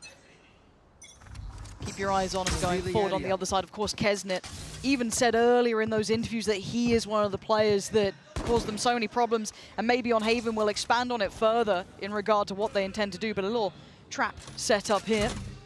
Clearly been working, cooking some bits up, but Shy's not going to fall for this. He has no need to over-explore on his own. He doesn't want to give up any of these weapons. So playing very, very considered here, crew. Bulldog's coming out, Stinger, and of course Shy does only have that Ghost, so willing to lose 1. The rest, you wouldn't want to see anything drop beyond that, really. Maybe the Stinger. But Shy will be the one to receive the vast majority, and he sees pretty much everything. The important thing to look at is, I guess, the silver lining of Alpha dying, getting 1 tap last round. He had full abilities, so now he keeps them, and this could be just, if they can do a lot of damage with these classics, that's huge. Right now, crew, understanding that the flank's coming in. Yeah, the flash going to force one of the players off the angle. Stun comes in, he going to calm the approach. Yeah, this is lovely from crew, very clean, as Chronicle, the last one alive. And this is great so far from them, kind of setting the standard. And when we talk about Crew, it's always such a curious team. You see highs and lows from them, such a danger to come across in these specific matchups on those knockout stages, getting to the kind of quick of things. They are deadly and easily underestimated, and they really shouldn't be. So far, tick in the box. They lost out on Shy, but that was a loss they were willing to come in with.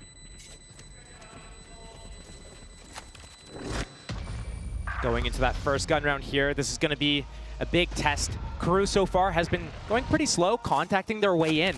And Fnatic hasn't guessed the right site. They did an A stack on first round, B stack on second round, and Crew went the opposite direction. If Fnatic's able to find out and get ahead of where Crew's going next, we could see a completely different result here. And I think they're going to be even comfortable playing those retakes anyways. We saw that constantly, how they employed those flanks consistently and knowing exactly how they want to play depending on what abilities and what ultimates they had in play here.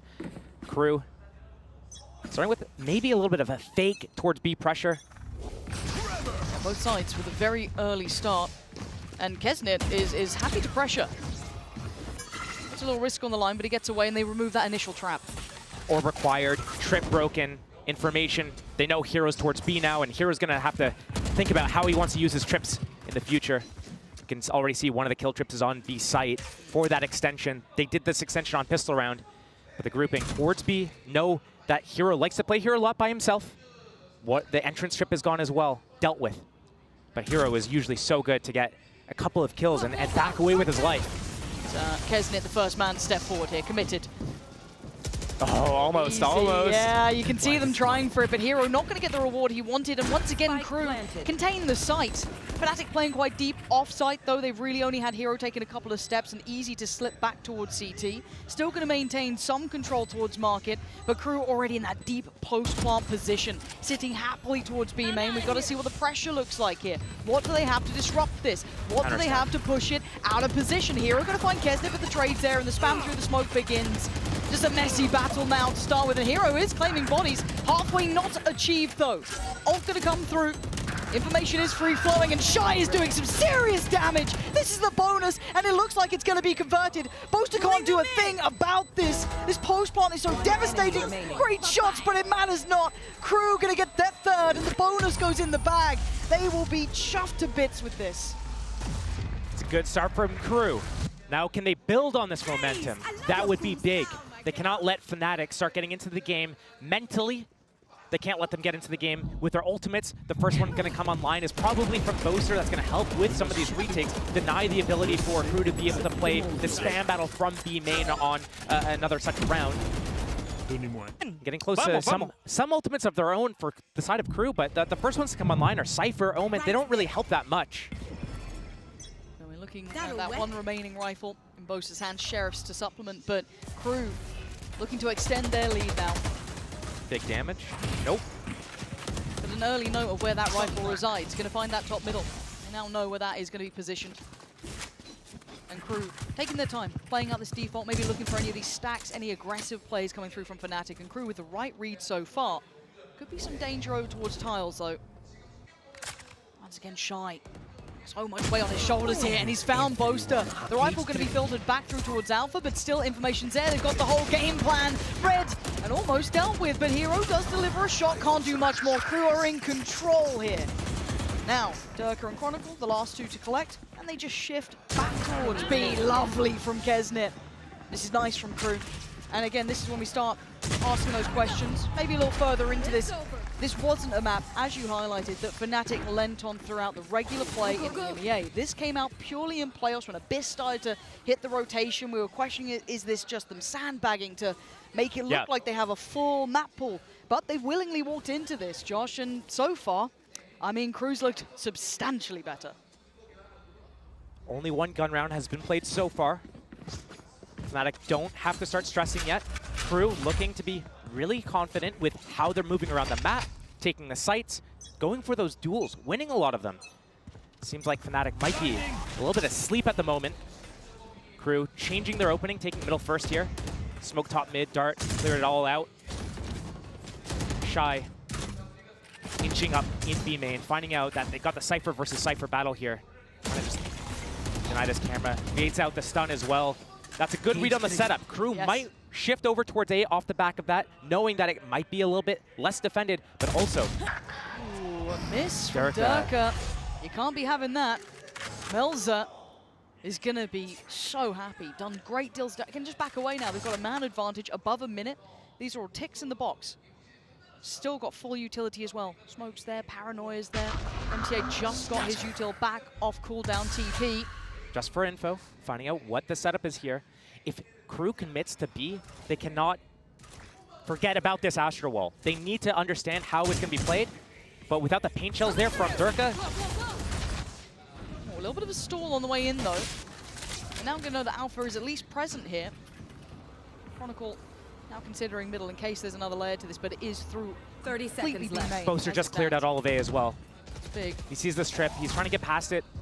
Don't know if he's going to be able to without it being noted, but for now, it's already looking like the site's falling. Kesnet going to crack it open. Alpha's gone down, and he's looking to follow it up. The pressure is outrageous for Chronicle! Standing tall! 13 seconds! Oh! That's 4 already! The man wants the ace! Melza got things started well, but it might end with a pretty big flourish here. But the time just has to live. Boaster just has to live. Chronicle, give him the crown in this one. This is what we're talking about, Josh. This man's capability activates in a map and a role like this. When we talk about Fnatic, it's always Durka this, Alpha that, but the unsung heroes of the team, Hero and Chronicle, especially when they're on Cypher and Sova respectively, it's just, they're so good at locking down these positions. The way that they play the game means that Chronicle gets to play in the mid-rounds a lot more, he likes to play in the clutches, he gets to bait his teammates, but when he's able to just put his back against the wall and stutter step left, right, and then just tap them out, that's when I've seen so many clips of him in those situations, and we get another one for the real.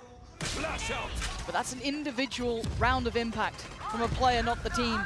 And a very aggressive start on attack to be had. Melza's in trouble. Kesnet does at least trying to levy it back with one, so keeps it at least at a 4v4. And Kesnet's doing some serious lifting here. He's been taking space. He's been doing brilliantly on the entries. But now that's the first time we've seen an aggressive start from Fnatic that's rewarded at least. Cosmic Divide still available. I wonder if Fnatic's going to pivot to defend that A site, play that retake on B. Middle completely cleared. Boaster going very aggressive here. The trip, I think, broken from either the shock or the ultimate for the Hunter's Fury. That cage is info. The sprint is info.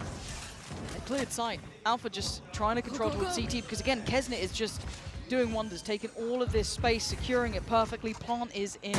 He's got his ult. He has his ult as well. Some big ultimates on the board now. MTA's in a bit of danger here.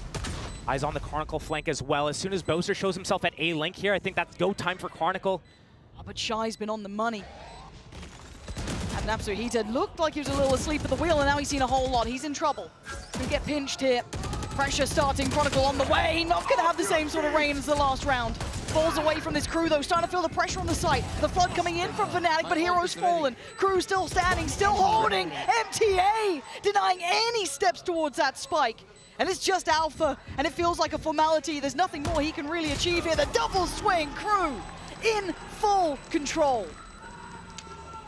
I would not be in the slightest bit shocked to see a timeout coming in the favor of Fnatic right now, because what's been happening is Crew's able to get into the sites, get these post plants, and they've been converting it really well. The only time they got really locked out was when Chronicle sat at the back of the site, one by one, eliminated all of the players. So right now, Fnatic, if your game plan right now is go for the retakes, they're not working for you. What else do you have in store? They tried a little bit of aggression there. Durka went down early after they got the pick with that Hunter's Fury. So the one-for-one trade, maybe not good enough. Are they going to have to find something else to stop Crew from getting into the site to begin with? Furthermore, again, I don't like highlighting underperformances, but you've got to say Alpha and Durka being absent thus far. 0 to 6 for Alpha, Durka 1 to 6. They're not having the impact. And again, we don't necessarily look to them to have the highest impact. That's when we're looking at Hero and Chronicle, as we were discussing. But they are currently shying away from the light. They are really not finding their kills. They're not getting their 1v1s. I mean, we've seen Durka fall plenty of times on those extremities, not winning out on the other side. It's a pretty clear-cut performance between Shy and Kesnet. They're doing monstrous things. The amount of space Kesnet is getting them, their entry work is exceptional. Yes. It's all looking good for them. I don't know what Fnatic's options are. Fnatic are laying out a red carpet and inviting crew. Hey, you get to come here. We got the cameras and everything. Just come walk in. You know, make yourselves look pretty. Right now, Durka's been not hitting any duels, and yeah, Alpha's sitting at 0-6, but he's on breach. He can't really activate until he stuns, flashes, and has his teammates get the first kill. He comes in and starts trading it out. If that first opening's not even there, how is he supposed to get involved in the game here? There. And that's not really on him. That's about the positioning that Fnatic has and how they're always on the back foot. I must wait a moment. Camera dealt with early. Durka trying to slip into the space that they've carved away towards B main, but Crew's been very diligent in their clears. They've not been leaving many stuns unturned. Durka actually had the Dandel purchased. He sold it in favor of the Bulldog here. Probably looking to get a kill before popping that showstopper. And a lot of effort into stopping Crew from getting into B main here. The aggression, though. They're going to get caught. Yeah, Shy's seen it. There goes the ult, but how much of reward does he get? Not much at all. It's Hero Sheriff the only one to really sing for them so far. And now you're looking at that Bulldog, and it's just petering away. There's nothing to this. There's no punch to it. Crew are fully aware, fully prepared for what's being thrown at them. And those small silver linings, a pick here or there, are not enough for Fnatic. This is a great show of strength from Crew. This is why we were surprised by this Veto a touch. Maybe seeing some cracks in the possibility, the worry. How well fleshed out is this for Fnatic? Was that just a sandbag pick throughout the playoffs? And at 1-6 probably here, it might just be one of those that they're gonna hopefully sooner forget. But it's not over yet as Durka's starting to warm up now. 2 kills and a 2v2. Hero with the Sheriff and it's found the pick, hold on! And now the ult on top, so they're gonna know where MTA is, but it's a 1v1. He's popped it, Durka, you're gonna do the dance, you're gonna dive in, he gets tagged! And now the spam, he's buying so much time here. He's got his dart up, that goes out. Durka's having his work cut out for him. He's trying to sit this to at least half. Again, the spam's perfect, MTA! Ice cold in the clutch. Looking unmoved by any of those dangers and threats. Fnatic really being held here on this one singular round. Fnatic unable to endure in action there at B main, getting antsy, moving up, and getting caught out in the open. I think their idea of getting into B main, getting into the extremity, and getting in front of where Crew's going is the right idea. But they thought maybe Crew's going somewhere else, let's start moving up, let's start taking that space. They didn't need it. Had they kept that setup, I think maybe Crew falls into that trap. But instead, 6-1, they built the lead. Fnatic back on another gun round here. We look at this Veto, we're thinking, is this the perfect concoction for an upset? It's gonna be Chronicle, stunner, oh, going out of third! Out of everyone to turn up, it is him. Still showing dominance, but they need more than this. It's just him giving them these rounds right now, that's it. We talk about individual impact, he's got them 3 this time. Surely they can get the rest, and they do. Durka just signs it and seals it, a flawless round, but we talk about repeatable success. How many times are we gonna ask Chronicle to be the one to bail them out? Sometimes it's not about having him bail them out over and over again. Sometimes it's a matter of just get it once or twice, and it instills inspiration, confidence, all this for the rest of the team. Their morale builds back up, and now everyone else is like, if he can do it, nice, that's a big round. Oh, we have a chance. Hang on, my turn to step up. And now maybe we're seeing other people chiming in. Durka up to 5 kills after he was down at, like, what, 0 kills a couple of rounds ago? Yeah, there's hope, but it is slim. Well, look at Crew here, still leading. 6 rounds to their name. An early test again on the extremity, but this time a higher priority from Crew to take that space in middle, take some of that map control. Shy already testing the waters. Normally he's been towards B main, denying that camera from Hero, denying that control, but now perfectly inserted to listen for everything. I'm out of here. Here comes the push though. Kesnet, we've been complimenting him time and time again. Couldn't quite shut down on Durka there. Great damage to the paranoia is perfect. The trade's still there for Durka. Gets another though! Hold on, they're starting to warm up a little bit here. We're looking at that lurk coming into effect though. Shy gonna hear all of these rotations. They might start reading this. They seem a little cognizant of the chance that someone's there. Hero, yeah, definitely caught a glimpse, and that's pressure in the backlines. Chronicle does take away heat. They're losing out on numbers, and Hero waited for his man. Finds Shy, and now Melzer in a 1v3. He's got 40 seconds. That's plenty of time to play with.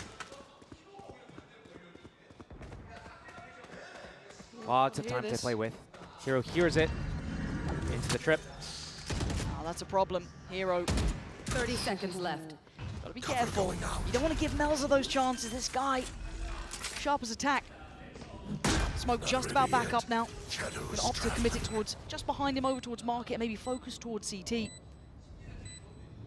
Boaster closing the gap. Hero, Chronicle waiting for this moment. The camera. It's so possible though, it's Melza. Yep. Does he get a fair fight? Oh, he absolutely does! Cuts them down a size! But he's just, oh my God, he's missed each other. Like ships in the night passing beside Boaster. Have you read it right though? He has, but it doesn't matter! Melza, so perfect, a 1v3, a Red Bull clutch, and Crew are crushing Fnatic under their heel. That was an integral round for a Fnatic to be able to close out.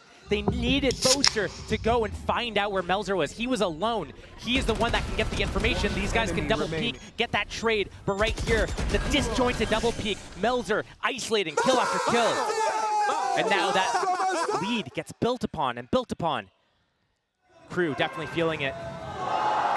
Keeping that momentum under their side. Yeah, but that's a tilter. That sort of round can be an Durka, absolute down mid. heartbreaker. Yeah, he's going for this one right off the rip. Straight through tiles, but does he find a target? Oh, that's right place. Couldn't quite get it in time. Kesnick gets a little bit of flak damage, but he gets to keep his life and instantly clearing that question mark through middle. Another smoke towards top middle, and Kesnick trying to clear through. The drone reclear in middle right now. Hunter's Fury also, if he gets a drone tag. Oh, this is dangerous. Got to be careful. Kesnick trying to do any sort of dodge he can, and I think he's done just enough. Looking like Foon out here, 3 HP. Dodge 2 ultimates, 147. That's nuts. And they're going towards A, and it's just Boaster here. He's had that divide what feels like a lifetime. No opportunity to really use it maybe, but still. Have to fall off this angle. Not finding the impact he wanted at the beginning, and it's all 5 for Crew. 45 seconds left in the round. Crew almost committed here. They do have Melzer's ultimate to pivot back. Hero not moving from B. The first kill for Boaster. The shot in the dark, but here comes that next layer of pressure with that owl drone, just trying to get them closer towards the site. Dark goes in, shock dart on the way back. A little bit of a standoff here. 20 seconds, we're running low, but another shot in the dark and it works out. Giving us the remix real quick. Divide gonna go through, but Hero. It's on Hero. It's all on Hero to be a hero. This guy has had these rounds though.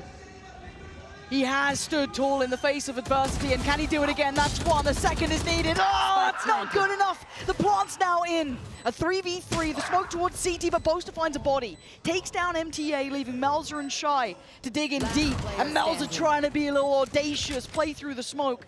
But Shy now in a 1v3, and it ain't looking all that likely. Nah, not gonna happen now. A very small window of chance here for Fnatic, making it up to a third.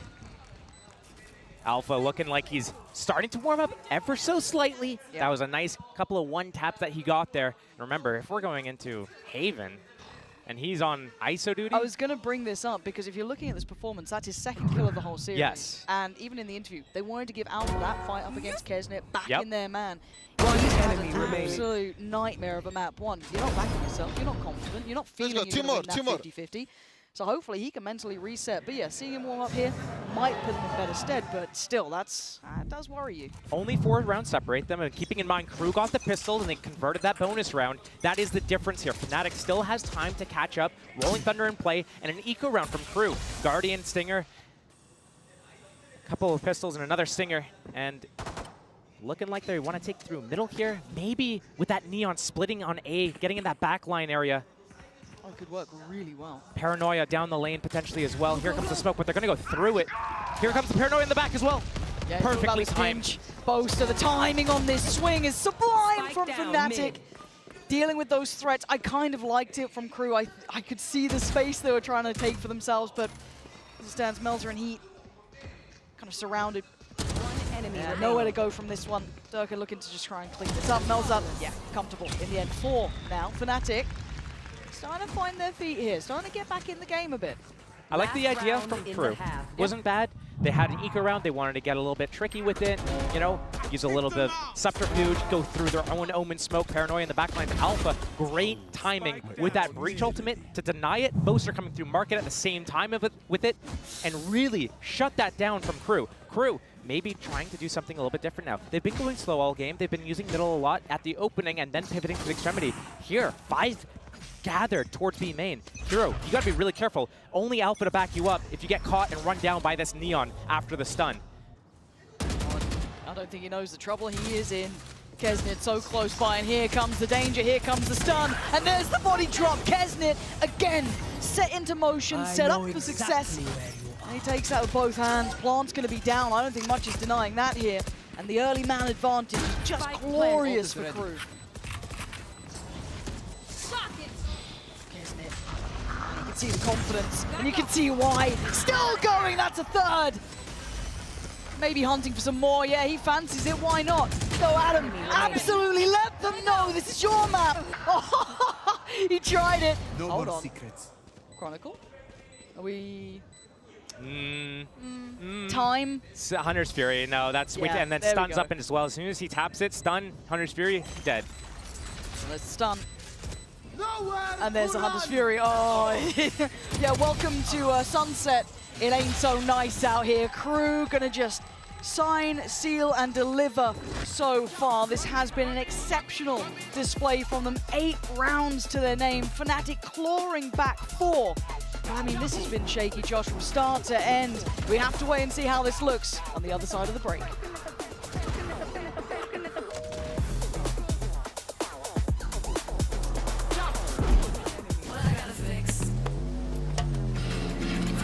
Oh, come on. Trade in any phone in any condition guaranteed and get $800 off the new Galaxy Z Fold 6. Only on Verizon. Red Bull gives you wings.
There is that infamous saying of all the best laid plans often go astray, and walking in eyes wide open to Sunset, Josh, is 4 rounds enough in your mind? Has Fnatic maybe sold themselves down the river here by walking into this veto?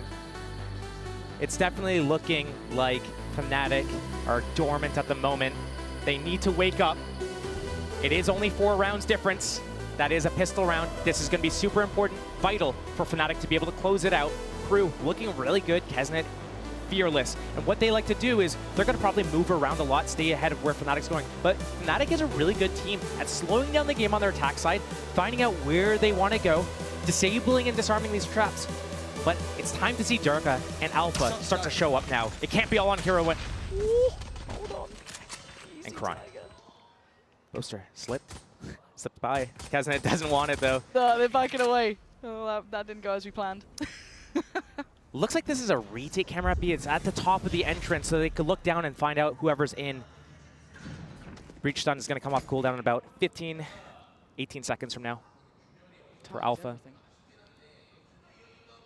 Getting a little bit close in this setup from the defense. Dead in the water, Gravity but how? wall. I thought for sure he was going to pull them in. Fnatic, minute left on the round here. Boaster barking out the commands there, you can see it. Go, go, go! There's Kesnit once again checking, clearing tiles pretty well. Cameras there just to be taken back, but they're still looking to readdress this A side of the map. Melza feeling compelled to finally fall away. Durga taking a couple of very tentative steps forward, but they've got to make a go of this. 40 seconds now, he slipped ahead. That's not bad, but Melza still stands his ground. And they get overwhelmed. Fnatic win out towards elbow, but Kesnet has slipped the net. Do they expect him here? Well, the Arrow Drone should reveal it regardless. So I don't think he's going to get away with too much. Hold on, maybe there's still an opportunity and a real mess of things on the site here. And we're down to a 2v2. They've got 20 seconds and they're running low on options. Kesnet being the thorn in the side of smelling like roses as they come out on top of this. 14 seconds, stunned up and slowed down. Fnatic are just faltering here. Again, oh, Kesnet, so perfectly done. A Chronicle in a 1v2 with 5 seconds, he's got to fight both. Hold on. He has to go for the kill. Chron has to push him. You got to push. No time, no chance. It's just at the very end then. Oh, so close. I wonder if too late. Chronicle had to push immediately. Yeah. He had to have thought, oh yeah, I got it with just enough time to be able to get that spike planted, but he had to push, and if he had pushed instantly instead of hesitating for that half a second. That's the difference. There's a difference. This game's all about those milliseconds. Oh, he's gotta be kicking himself. Yeah. Definitely not happy about that one. Fnatic need to kind of figure out here what they want to do with the rest of this map. Are they going to expend all their energy trying to get back into this game? Or are they going to try to go for the long play, the marathon? That Haven will be the next map here. And Crew already showed how strong they are against DRX earlier. 13-2 win. It's not going to be easy for Fnatic. Not unless they wake up. Right. All asleep at the wheel here, and Crew just running them down. Easy work for them. They wanted this one out of the way. Just a flawless round. Cleaning it up, 4-10. And Fnatic need to convert around sometime this year. 2-11 for Alpha. He is not finding any sort of impact at the moment. He can't, it's not really necessarily on him, but they need to find a way to get him involved a little bit more if they want to have a chance at getting him. Like, look how just distraught. Yeah, he's he doesn't look sad. There's nothing he can do. He's at the behest of his teammates to be able to get him into the game, and that's not going to be looking good if you're going to the second map and you're feeling this bad. Yeah, you're right. If he's left catatonic after this performance, it could all be over. It looks like Shy wanted to be feeling a little aggressive, and why not? You're in a bonus round. Try and get aggressive, try and be a nuisance. Melza going to kind of body check Alpha, who's going to be falling all the way back to spawn. His confidence clearly waning, but he does have that spike, so you don't want to see him go down there. Kesnet's rotation, though, they're so good at this type of rotation. We're going to see this on Haven as well. On that Neon, he gets to sprint across the map and stay a step ahead. It's on Fnatic. Who's the mid-round caller right now? Who's going to make the decision about, hey, we got the kill on A, they might over-rotate to B. Are we going to go into this potentially? Can we sniff this out before we commit? Oh, that's info. That's on Kesnet as well. Hey, wait. Kesnet's over towards B. Do we want to go A now? I mean, with 50 seconds, though, they're still going to power forward. Mid. Just kidding. Lingering. This is so dangerous. If Kesnet's here, Heat's here. And again, you look where Melza is as well. This side of the map, right place, right time, Heat. Eviscerates Darker, can't get the follow-up, but now the cross is being watching. Kesnet slips the net and gets away with it. Doesn't get noted by the reveal there. Oh, this is huge. Oh, he's found Chronicle. Goes in for more. And he gets from Kesnet! It's Fnatic's downfall. Keeping Crew correct and moving forward. This is a perfect moment for Crew. 11 rounds, doubling down, getting that bonus. Confidence is going to be through the roof now. Kesnet is doing a tremendous job at the moment. Not even necessarily getting set up for half the plays that he's doing. They're just coming in with full confidence to keep swinging and swinging and swinging. But these are isolated fights. I'm surprised that Fnatic just decided to continue to go into B there. Didn't really properly support each other to get that spike planted. It was kind of like walking around. They must not have expected him. This is cutthroat now. 4 rounds feels impossible for his Crew. Sky high after this. Dart, flash, recall the star. Try to get into the faces of Melzer here on the timing. They're not sticking around for it. It's fine, they broke past that one way.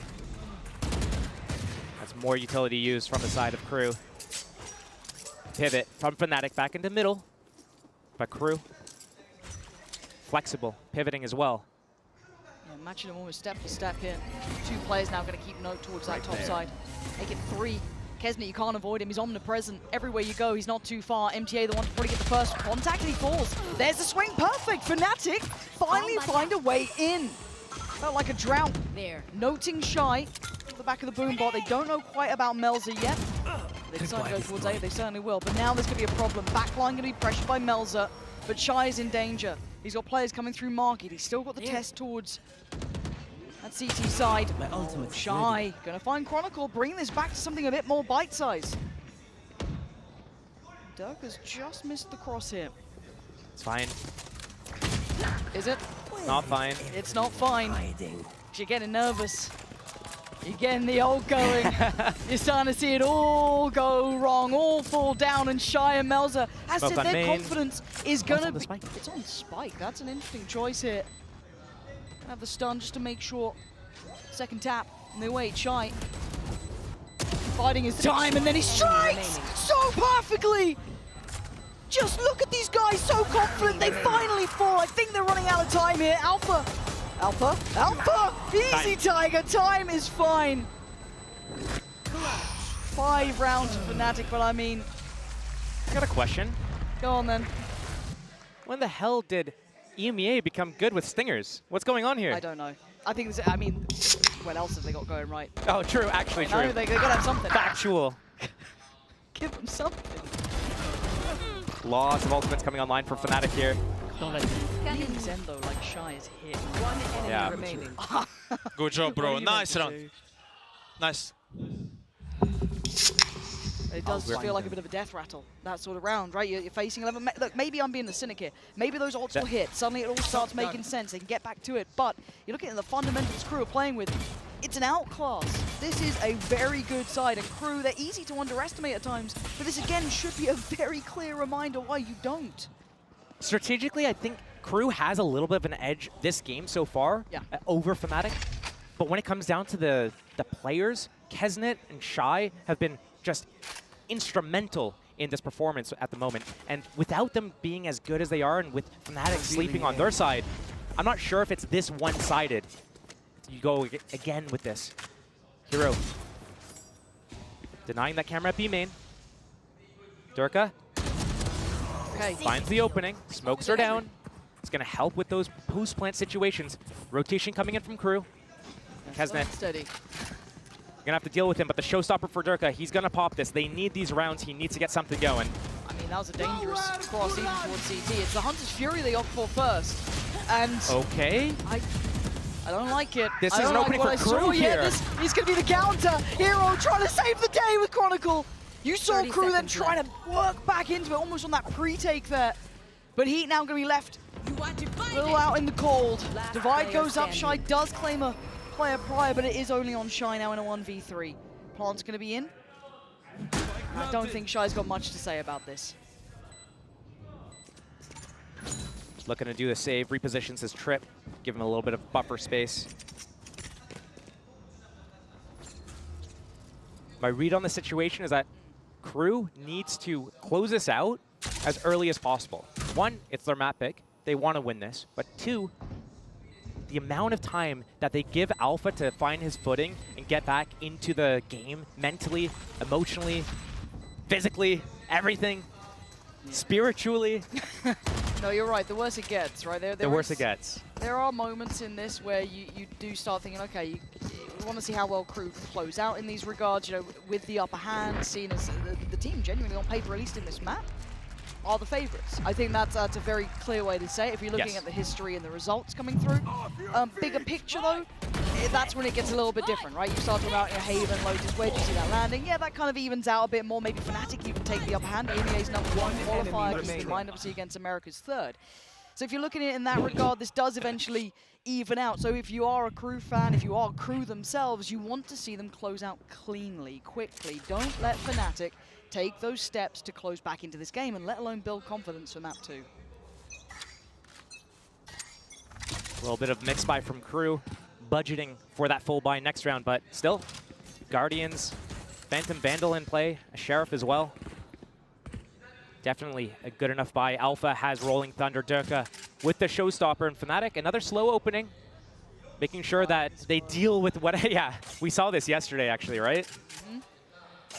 Boaster might just be the rabbit in the trap. He goes around that corner. Trying to just spot the tippy top of their heads there. Pre-aimed Kesnet. The way he's been playing, he might hit it too. Yeah.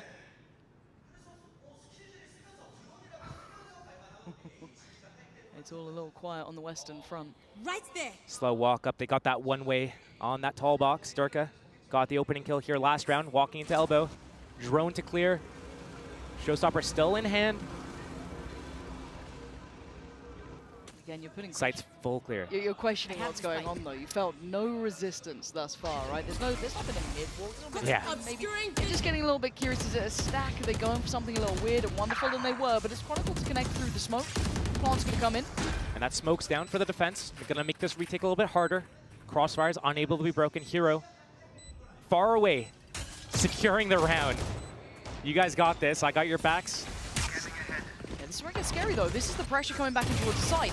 You're looking at Kesnet to be the danger man, at least because of the Vandal, maybe Heat as well with that Phantom, but they've got to try and take those steps. And actually an isolated fight there. Alpha finally swings on it, but it's Chronicle coming in through from that kind of deeper position, swinging off the contact. Shy and Heat not getting the impact they want, and I think it's time to back away. They are definitely backing away here. Durka on the hunt. Oh. Saw something similar from CNET. True. Must be an EMEA thing. It's hard being an caster sometimes. I'm surprised Durka actually went to chase them down. I guess they didn't realize that this was only a partial buy from Crew, not a full investment, trying to hunt down those weapons, because he already had his Showstopper. He's had it for a couple rounds. Surprised that he didn't invest it in either of those rounds just to secure it, to come back. But now, you know, only trailing by 4 rounds, and he still gets to keep this. So probably seeing one or both of these ultimates being used in this round from Fnatic. Crew starting to get a little bit nervous. They had a really good start. They had a good lead. They had that momentum. You're right, and I think what you're saying there is, and what we were alluding to earlier, you're starting to see Fnatic show signs of life. Yes. Right, there's a smiles. Yeah, and this is, again, it was just from that. Oopsies. Yeah, a little moment there for them. But this is 3 rounds in a row. The scoreline suddenly doesn't look as egregious. You're at 7-11. That's a very closable gap. You didn't even win the pistol. So that's something that's certainly going to be heavy in the minds of Crew. And I think it's the right time to hit that timeout button, slow things down, get a grip on this, because, again, they've got ultimates now at Fnatic. They may even have a snowball round in hand. Their money's looking okay. It's starting to build up. There's a lot of those win conditions starting to come in.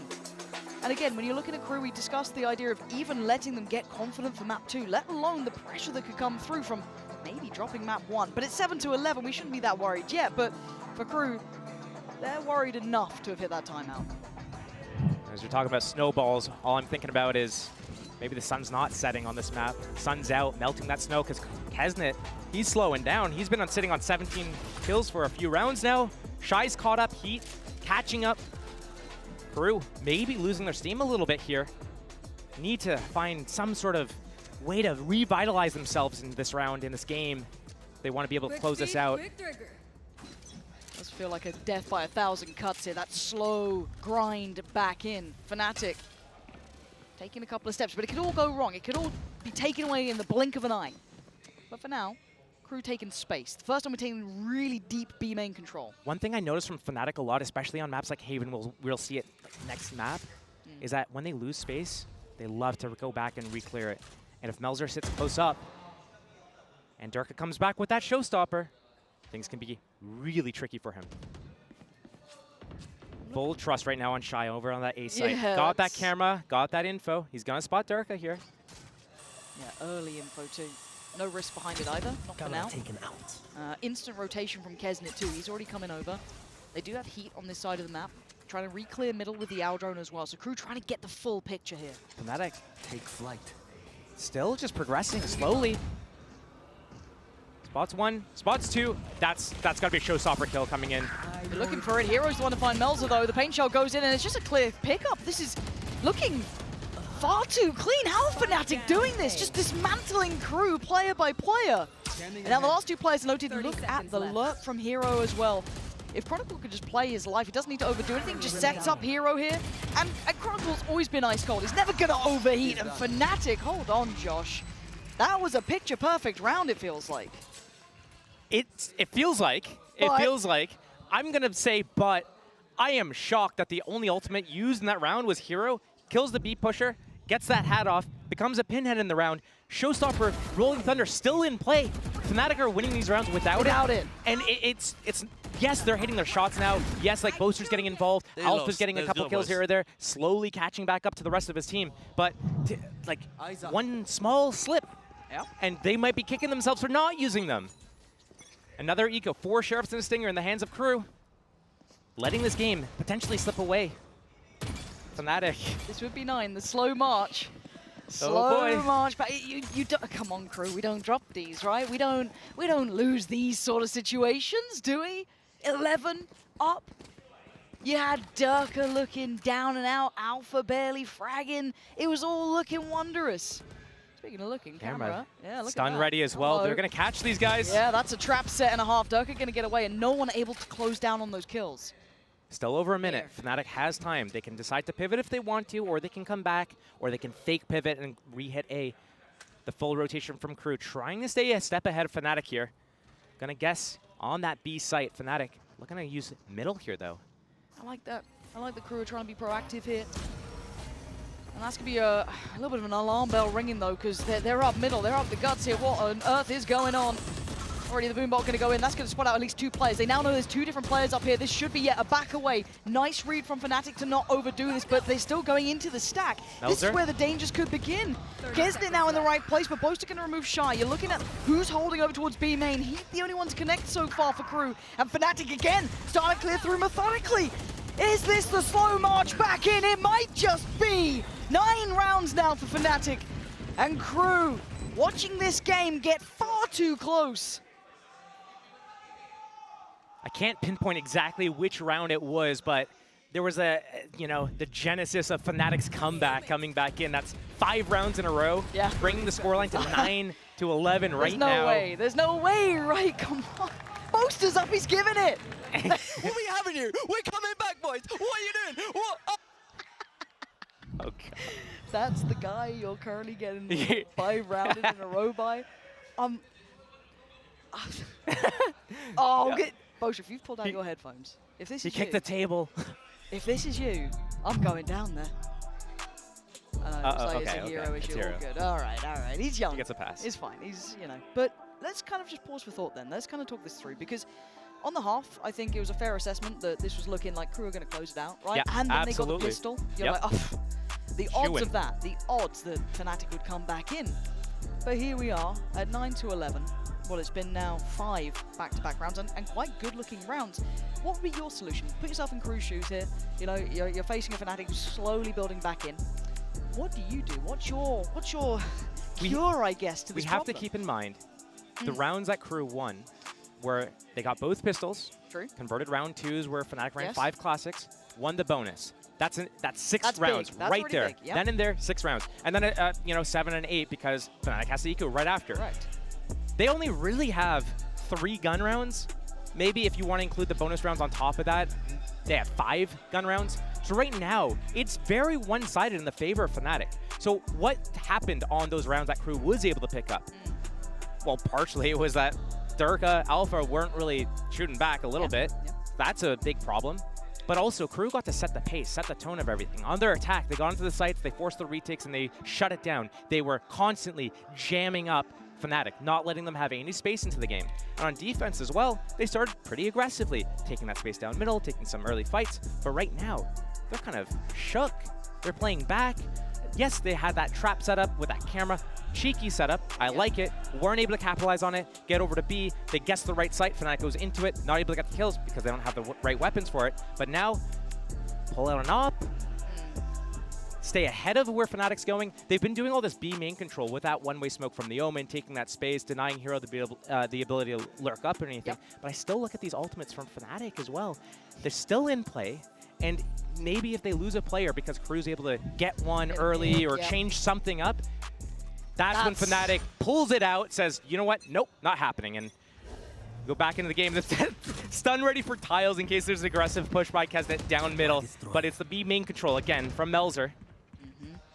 I'm also looking at the switch up of the operator as well. Kesnet finally going on to that, and look at the faith they're putting in him over towards A. That's pretty much a an isolated site and an isolated player, and he still looks like he's holding his ground comfortably enough. Does already, actually, Melzer's on the chopping block. Here we go, you wanted ults, you might just get them, but do they get to close down in time? Melzer's not really got anywhere to run and hide, and the showstopper goes astray. A 1-for-1 trade out, and Hero's the one they lose. This op on the A line, they won't expect it. That pull away smoke needs to happen before anybody peeks, and they need to get across that line. Kesnet, if he gets one, he could definitely sprint away. He's got that character with that sprint. Loves to go fast. Go fast, go fast. He's going to back away, though. Maybe starting to feel it, that internal clock starting to tick. That little bit of a warning message, feeling, okay, there's no pressure on B. They've got to be maybe shifting back towards A. And he's got the right read. But he's got to hit the shot. Fnatic love contacting up into the line. Durka going first. The jump spot this time. Perfect. Fates it out. How do they know? Oh, but he's still going to get his man. Takes down Durka, and look at him. He's going back for more. Outrageous and gets punished for it. Gluttony being his sin, trying to go back for that follow-up, but a 3v3 now on the site under Fnatic's banner. You're looking at what they're going to get done here. You're looking at maybe a pre-take. Where's that pressure? 10 seconds left. Nothing so far. They wait. They play it patient. If Shy, if anybody gets a kill here, Shy can pop his hat, get the info, and close out the round. Good flash. The Chronicle's been so good at this. They try and swing together, but now the site is under scrutiny. Already going to see a slip through. You're right. Boaster backing away, but it's Alpha, the babyface killer, holding this still. Looks for another. Can't get him. A Chronicle on the readjust. Good positioning from him. And they have no idea about Boaster, who's slowly creeping back. Fnatic are at the door, and Crew are crumbling. Gotta wipe that smile off your face. You're gonna get accused of a little bit of bias. Chronicle sitting at 24 kills. He's had an absolute belter of a series. He's been hitting everything. His darts have been on point. He's been getting the kills with the Hunter's Fury. And then on that defense to keep enough life in Fnatic to keep them alive, to be able to even get to this point off the back of 2 mega rounds from him as well. 10-11. And an eco again for Crew. That B main control, again, spot Melzer in there. It seems like Crew doesn't really have that much depth right now. They're scared of going down middle. Alpha's been setting up that tile stun. They've been taking B main every round, but it gets them nothing. It's all these rounds towards A. They need to get that first kill. They need to shut Durka down. And they need to have people to follow it up. Stun ready. No one to swing on it. They Cypher, do go around. They do have the Cypher cam spotting it for info at the very least. That would be the trigger. And now Kesnet back in a place where they could capitalize on it, but it looks like a late clear towards middle, a late round adjustment. Last time Fnatic did this, they did go through middle a little bit. Durka trying to kind of feel it out. But here, is it just going to be a straight up market split? Looks like it could be. Already though, Crew trying to hit that rotation at the right time. This got dangerous before. Already. 45 seconds. You can have MTA here. They've got a couple of ults to play with. Delay over towards main. Melzer having to evacuate as quick as he can because they are starting to be feeling that pinch, feeling that pressure. Fnatic now starting to come forward, but Crew, right place, right time. Melzer and MTA with back-to-back shots, keeping control of the site. And now at 25 seconds, it's a mad dash. Where do they go on this one? Smoke up towards CT to try and facilitate the cross, but it's Boaster to try and divide and conquer. Takes away heat, but Crew still in this round. Yeah, the double? 12 seconds. There's no way, 10 seconds now. And MTA has no idea. Oh my god, no! Boaster almost whiffed it, but it's going to be a plant. They've got it down. Running this left, right, center. This is ridiculous. How is this in a 2v2? But you've got Alpha up against Kesnet, Melzer against Boaster, but he's there so early, and he gets a jump. Done! Kesnet finding that form when they needed him most here. 12 for Crew, securing at least OT. At least OT. And Kesnet was sleeping the last, I don't even know, like 7 rounds almost. He was sitting at 17 kills since round, I think 15 or so. Yeah. Now he's on 20 kills after he just got a 2K in this round. Back and forth, huge opening kills. Shy's Sheriff there on site. Stinger follow it up. Fnatic, oh man. Gotta dig deep here. They have that Cosmic Divide, but they're going against a few ultimates, and now maybe Resurgence. Kesnet feeling confident again. He's got his ultimates, the jazz hands, the finger blasters. So is he going to go and sprint around now with that confidence that, you know, I just got a 2K? Maybe. Close out this game, potentially, Crew, or go the distance. Yeah, the fake comeback potentially, who knows? But now Fnatic trying to keep their cool. Heard the operator rattle off a shot. Durka making his presence known. I wonder when they're going to swap it out, give it to the hands of the most competent opera on the team, Boaster. That's true. It's weird he's not picking it up here. How strange. This is different from Fnatic. They haven't done this before where they're walking out middle at the same time as they're taking this A main space. They're going to go and push this back, but at the same time, they have this subterfuge just ready to get in the back lines here. Hero tanking that drone, shrouding Boaster's presence. A main control is coming silently, but it's here. Here comes the pressure. Kesnit actually hindered a little in that. Can't shut it down, can't close the space. 50 now, seconds. Yeah, there's the time starting to tick. Boaster's got that ultimate. I do wonder if he's going to pop this. They can commit right back into B with it, but already Crew staying a step ahead of this. Fnatic need to figure out where has Crew gone? How are we going to use this ultimate? They use it across A link and spawn before. 30 seconds left. They might do it again here. Get onto that site. Smokes up first. 24 seconds, though, it's getting late in the day, and Shy could be devious about this. Right place, right time, and the perfect kill. Couldn't get the follow-up, though. Alpha still going to stand his ground, but that spike cross is a problem. 13 seconds, they've got to try and make this one count. Can they get through? Hero living up to the moniker, finding two. But now Crew down to the last two. Kesnit's still alive, so there's still a threat, still danger. Alpha doesn't want any of that. He wants to make sure this one's secure. They answer back again. Crew now held at 12, and Fnatic with the opportunity to get to OT. It all led to this 1 point right here. Crew gonna call a Another timeout. They have to. Woo! They need this round to take this map in relegation. I mean, this is the last chance to use this timeout. You have to. You have to. Might as well.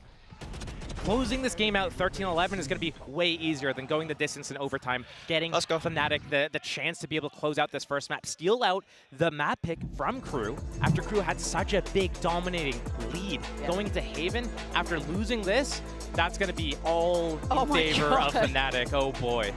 This changes everything, right? This next round, even if it goes to OT and Crew still win, the mental impact alone is going to be monumental. So as we stand, we look at the buy for Crew coming into this. It's not perfect. They've got a couple of ults. They've got Kesnit's ult there, and they do have the hat for Shy. But you're looking at maybe one rifle, it looks like. Judges, stingers.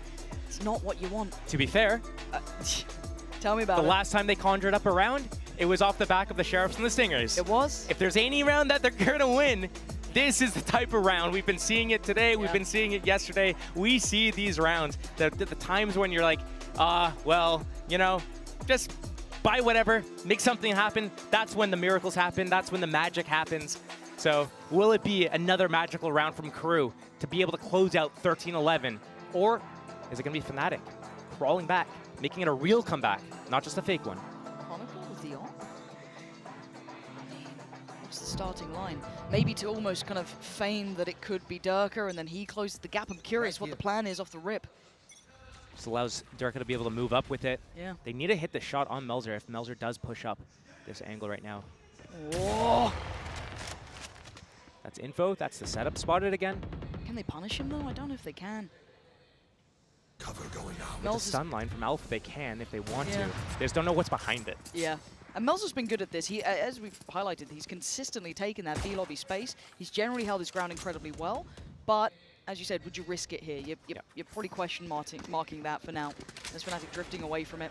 He does a good job. Yeah, he does a good job of just stalling out Fnatic because he uses the one ways, then he backs up, uses the paranoia, backs up, teleports out. He can get away from all these abilities. It's a wasted time and abilities from Fnatic. As they inch up towards A here. Shock a trip. We found out that's, you know what?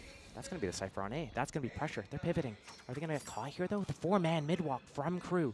Oh my god, this is what it comes down to. Remember, Kesnit, he's got the Stinger, but he's got his ultimate in play too. Durka going down. And now do they just force forward? At the judge, right they have the no judge. idea on the other side of the smoke. Could be there. Downfall, a disaster, no. Hero gonna keep it moving, but still, number advantage. All comes out. Crew in the final moments here. Could close it out in regulation. Deny the turnaround. And stalled out and slowed down. Chronicle and Alpha in a 2v4. Chronicle slipping a little bit further ahead, but the cross being watched. Problems start now. 12 seconds. It's too little. Surely it's too late. Alpha can't do it all alone. And a glimpse of glory, but Crew snatch back their game. Map 1 is theirs. A little bit of resurgence there as well from Fnatic. But, oh, I don't know if that big comeback is going to bite them with their endurance for the rest of the series. And that's the question we'll find out after the break.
I see fluorescent, but my eyes are closed. Left and right, forgetting what I chose. Head under the water where I've been. Cause opposites attract, yeah, what I said. I said just what I could, not what I meant. I feel you distant. I feel cold, but I don't know why. With love some context. Gave my heart, you said goodbye.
What an exciting start that was for Crew. They take map 1. I'm now joined by their coach, Adam. Now, Fnatic, they're known as a comeback team. They've done this many, many times against other teams before. But what did you guys talk about in that last timeout? And how did you make sure to close this out and make sure they don't make that comeback onto your team? We noticed that Fnatic was just playing extremely slow. That is something that we are not used to. So we noticed that we were giving so much space and they were taking it easily or by contact. So in that pause, we called that mid-round push that we didn't meet, and obviously we got Dirk just contacting, and that's it. They get out with no entry, and it was just understanding where we're going, and we stacked B and we won the round. Beautiful counter. Best of luck on map 2. and Crew managed to pick up the win. At first, we were vamosing, then we weren't vamosing as much, but then we vamos at the end. And Crew managed to pick up the win. And a few, I mean, honestly, a large reason why, especially in the early part of the game, those post plans from Crew were immaculate. I mean, Crew were doing a lot of great things, paper thin, early on in that game, and it really felt like Fnatic were struggling for ideas at the beginning part of that matchup. Yeah, no. I mean, it was a lot of the things that you've kind of come to expect from Crew. You know, Kesnit's kicking indoors. They're doing a great job in these post plants, setting it up, winning a lot of clutches. I mean, that Melzer 1v3 was huge for them. Massive. Yeah, all those things started to turn things around, but both teams really showcased that they have great attacker sides on this map. But the biggest difference, same thing we saw with Sentinels and Gen G, the bonus rounds. That's right. I mean, it came back to bite him in the butt again. It's very hard to be able to win these games when you're not picking up those bonuses, when you're not picking up those pistols. Yeah, I mean, of course. I mean, you can't have a bonus without having a pistol before it. Yeah. But having both of those pistols go the way of Crew and then not being able to convert, that is pretty damn rough, and not being able to stop the conversion, rather, I should say, from the side of Crew. It's just brutality here, and it does end up making the difference given how close we were going into overtime. It's just one of those little things that gets corrected.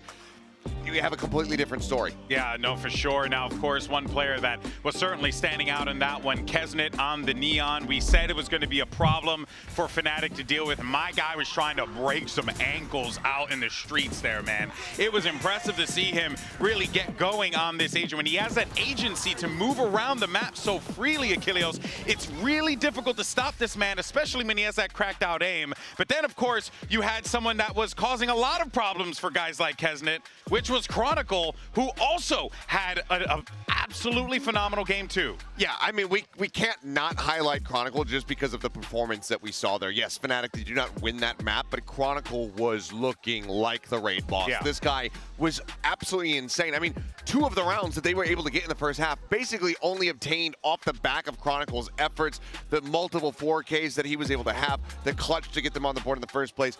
Chronicle, he's shown up to play. We started seeing the warm-up there from the rest of the Fnatic players. So if they're going to be able to continue to heat up like that, and Chronicle can have another performance like that going into map number 2, Fnatic absolutely could extend this to 3.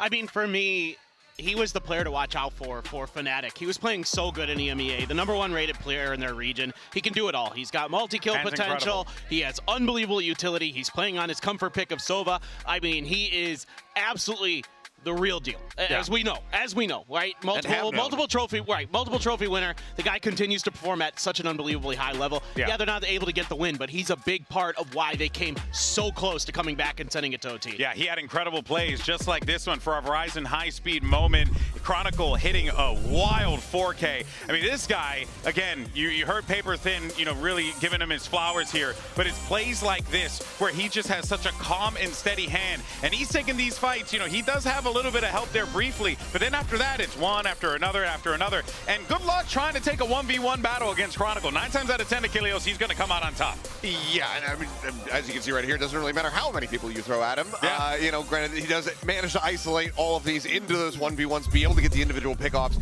but he's just such a steady hand for Fnatic. I mean, again, one of the biggest things that we've seen with the teams that have had success in this year and in years past, it's that there are those multiple layers. It's not just that one guy you have to worry about for Crew. You know, it's Kesnit, it's Melzer, it's Heat for here, it's, you know, it's Chronicle, Leo in the past when he was there, but even, you know, Hero's been putting up some great rounds too. And you of course have, you know, Durka and Alpha here. So like these rosters have so many layers to them, but Chronicle was the one that was very much out in the forefront here for Fnatic. Yeah, from the beginning, and even though they weren't able to pick up that win, you could definitely see them, you know, begin to get the building pieces going forward for what is to come. As we move on to map 2, let's go ahead and hear what Elma Putty has to say as we get ready for Haven.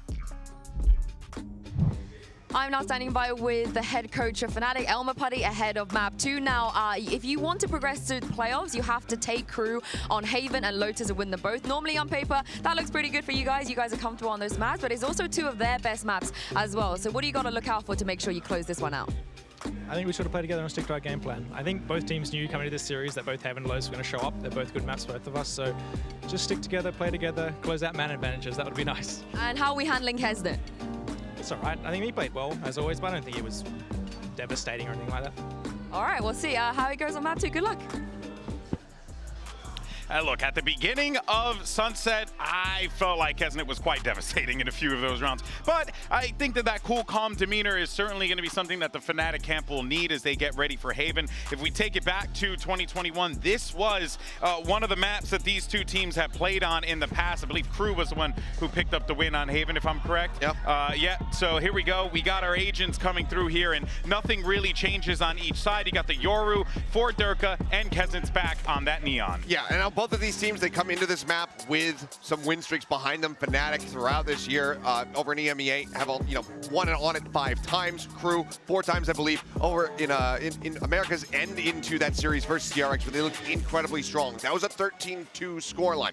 Fnatic, though, they still are going to be sticking here with this ISO Alfier. We know how cracked he can be, but he's going to have to deliver. Yeah, the Yoru's really good. My eyes are on Shy for Crew. He played really well there on Sunset, led the way with first kills for them, did a great job on the defender side, but he's going to have a tough task going against this Yoru comp. Well, let's see if this goes the distance, fellas. It certainly deserves it. We're going to send it back over to your casters for this one. It's Pansy and Steel.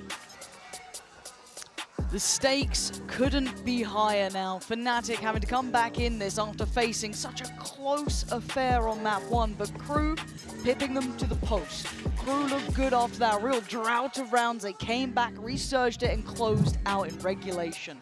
But now, we walk into a whole different situation here. Josh, these changes are big for both sides. Crew definitely faltered in the middle of that game. They won both pistols and bonus rounds and only closed out 13-11.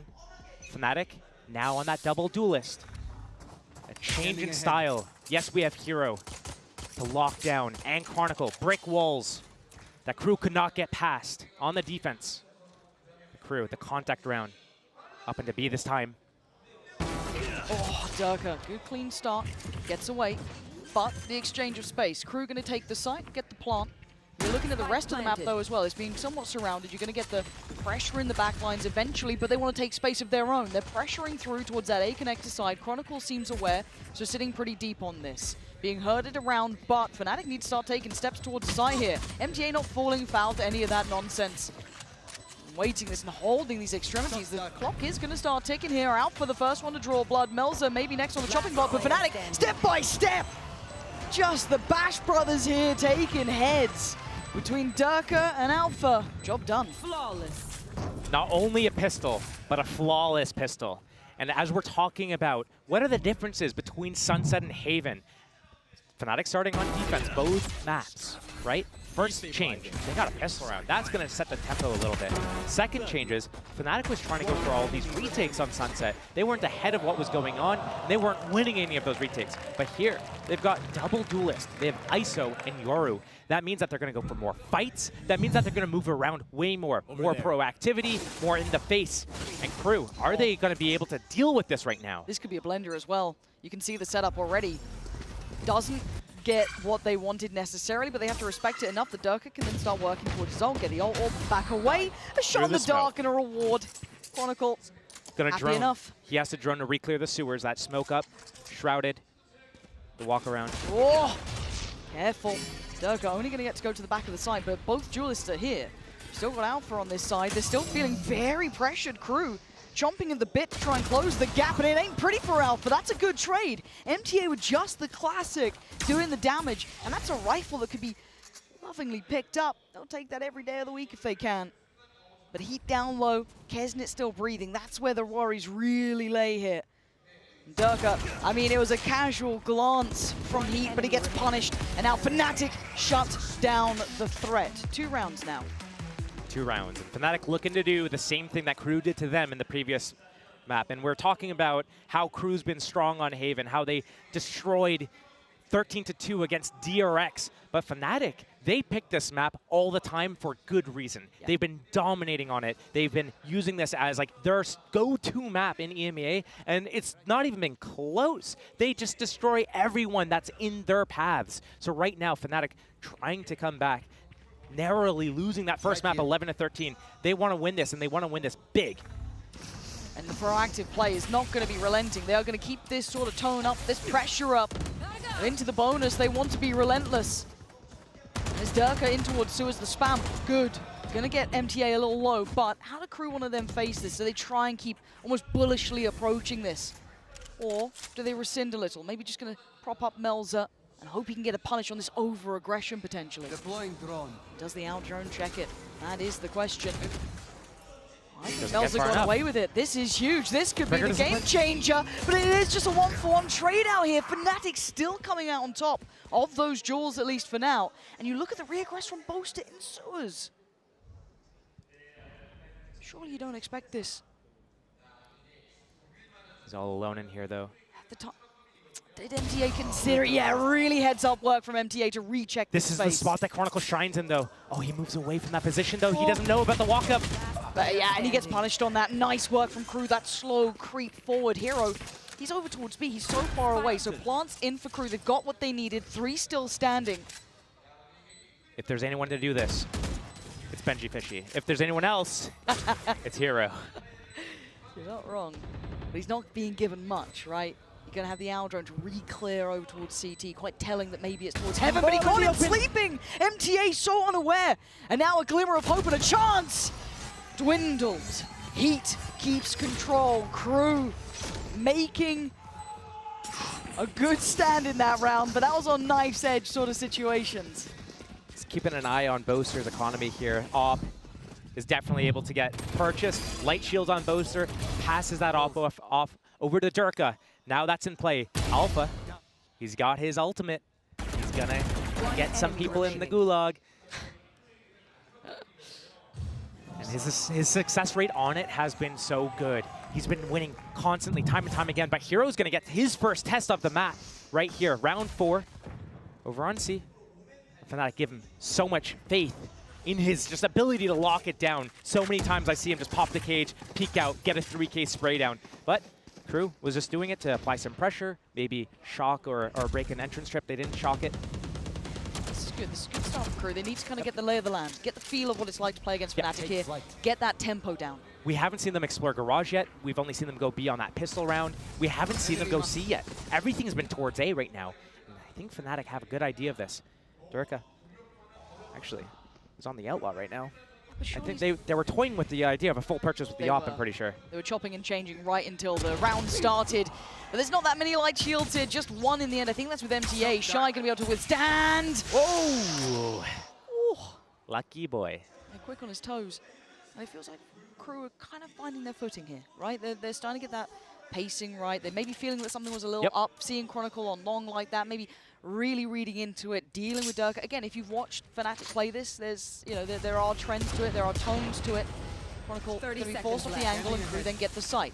Clear enough approach. Whoa, hold on. I say that. There's still threat here. Chronicle going to be able to do some real chip damage on this one. Yeah, look at that, the vulnerability and the punish, but it's still Kesnit keeping this safe. They're the walking wounded, but they're still alive. The plant's in play, and Alpha with that rifle is the danger man. He always has been from the start. Clears a little, shows presence. Hero taking a couple of brave steps in, but the 4 men on the other side not really wanting any of what he's selling. This is still doable. It certainly is. Alpha still has his ultimate to pop as well. But the timing on this Hero would probably need another here. You've got to feel it. But Alpha trying to take those steps beside him. Spots a player, looks for the swing. Alpha can only get one. Crew, stability found here, Josh. Really getting the lay of the land. Fnatic has 2 things they have to keep in mind right here. The first is that Crew has gone A every single round. 1 round towards B, that was pistol, contact, everything else A, A, A. So maybe Fnatic needs to start bolstering that in those late rounds. Number 2 is Alpha still has that ultimate up, and I'm wondering when he's going to start using that. Has he found enough confidence from the end of that Sunset map to be able to go and take these duels, or is he going to find this perfect time to isolate the perfect player? Also seeing the operator out for Durka. First time we're really seeing this here. You saw it toyed with earlier on, but position considered. And in a switch up from Crew, I like this, testing other areas on the map now. It'll be Boaster who'd be on the chopping block, and he's going to be very careful how he plays this. Kesnit has been a threat through and through. And they're respecting him enough, giving him a little bit of space to play with here. Playing off the back of connector. The paranoids have been great from Boaster, to be fair. He has been set up a lot of this action. There's that 1v1. Melza in the domain expansion. Oh, he's got him! big punish there. Melza doing wonders. Does get traded, but the trade comes back. B is not safe nor secure just yet. But that reinvestment of the smoke, and Fnatic try and hold on to this. Where does Crew go? We've seen them lean heavily towards A. That's been their final destination more often than not. But an adjustment now with 40 seconds. They got options. Both are re-aggressing here. And with Hero going down, this feels like the right choice. The read all these rounds has been towards A right now from Crew. So the big read here from Fnatic is that surely they go A again here. But no, C-Site is open for business. Lovely read, good mid-rounding there. And again, just that trade back into Hero opens up so much opportunity for them to try and play through this map. The stun is going to come up from Heat at the tail end of the Spikes timer, but doesn't matter. Fnatic's going to save here. They have that op. It's way too important for them to go for a round here and not get it. Alpha. I wonder if that's going to deter him from using his ultimate later on in the game, because first chance with it, he doesn't get it. It's not looking good for him. But he is a player who can bound back. I think we've seen it before. He's one of those that even when he first came in, I mean, called the Wonder Kid for a reason. The guy is good. I doubt it's going to fully affect him, but again, it is that confidence. When we talk about it in regular season, especially on ISO, even after the nerf, when it stopped being just a ridiculous agent, he was still statistically outrageous in those 1v1s. So you're right. Maybe there is going to be that little bit of doubt beginning, but we wait and see. We have to look how this goes forward. But for now, since we got into the bigger gun rounds, since we started to see that buy come in place for Crew, they've had a fantastic read on this game. They have been working Fnatic here, and this has been a stronghold for Fnatic. Is this going to be a fast play? They have the ultimates for it. Melzer can ultimate into the backlines. Kesnet can sprint at their faces. Heat ready to stun. Hunter's Fury as well, but looks like maybe just a normal default opening. There's a little bit of pace to it, at least to take towards that long control. Mid space being taken from Dirk at the same time. Boaster tried toying with this last round. Keeping in mind from the last game, Sunset, Crew, all their rounds were basically on pistols, bonuses, not many gun rounds. Now, 3 gun rounds already posted up on the board. Fnatic needing to find their footing and fast. You're absolutely right. Drone reclear timing. He's going to spot multiple people here. Who's going to tank it? Away we go. Kesnet wants in. Gap close if he can. Boaster going to be thwarted away and actually caught up on that. Boaster goes down. And with 50 seconds, they can pause here. They don't have to overdo it. They've done so well already with that opening pick. But of course, Kesnet would love to do a bit of damage, keep that ult going. But as it stands, still got the rifle to fall back toward. They're going to pause and go again. But if they do go back to C, Dirk is there with the op. He's been sitting here all round. Chronicle, Alpha. Probably the 2 best players that you would want here outside of Hero to be the ones that are having to deal with this defense here. Chronicle, he's not going to have anybody in sewers. But this is such an individual moment for Alpha, and they've been punished on this corner before, so they've got to check it with diligence, and they do this time. They're learning their lessons. They're learning on the fly, and they are flooding the site. Crew looking perfect until now, but it's cleared. Chronicle can only do so much, only gets 1, and it's save time for Durka. As it stands, Crew have the read on this game. I think a lot of people seeing this Veto thought it would end heavily towards Fnatic. That first map would have been Crew's favor, but so far so good for Crew, Josh. So far so good. No impact yet with the op. He hasn't even been able to take a shot with it yet. So Crew doing a really good job of avoiding it, trying to hunt him down now as well. Shy coming in, but he's going to go down. Still the hunt is on. Yeah. I mean, money's pretty good for Crew. They've been keeping these rounds 3 in a row, yeah. A lot of people. This is the prized possession that Fnatic can really look to try and retain, but Bowser will probably give it a last second go here. Does he get around the corner? He does, but Dirk is going to secure. So it looks like that operator will be staying in hand here. So a thin chance potentially, but Josh, is this timeout time? Is this too early? Do you think Fnatic still have the answers that they need?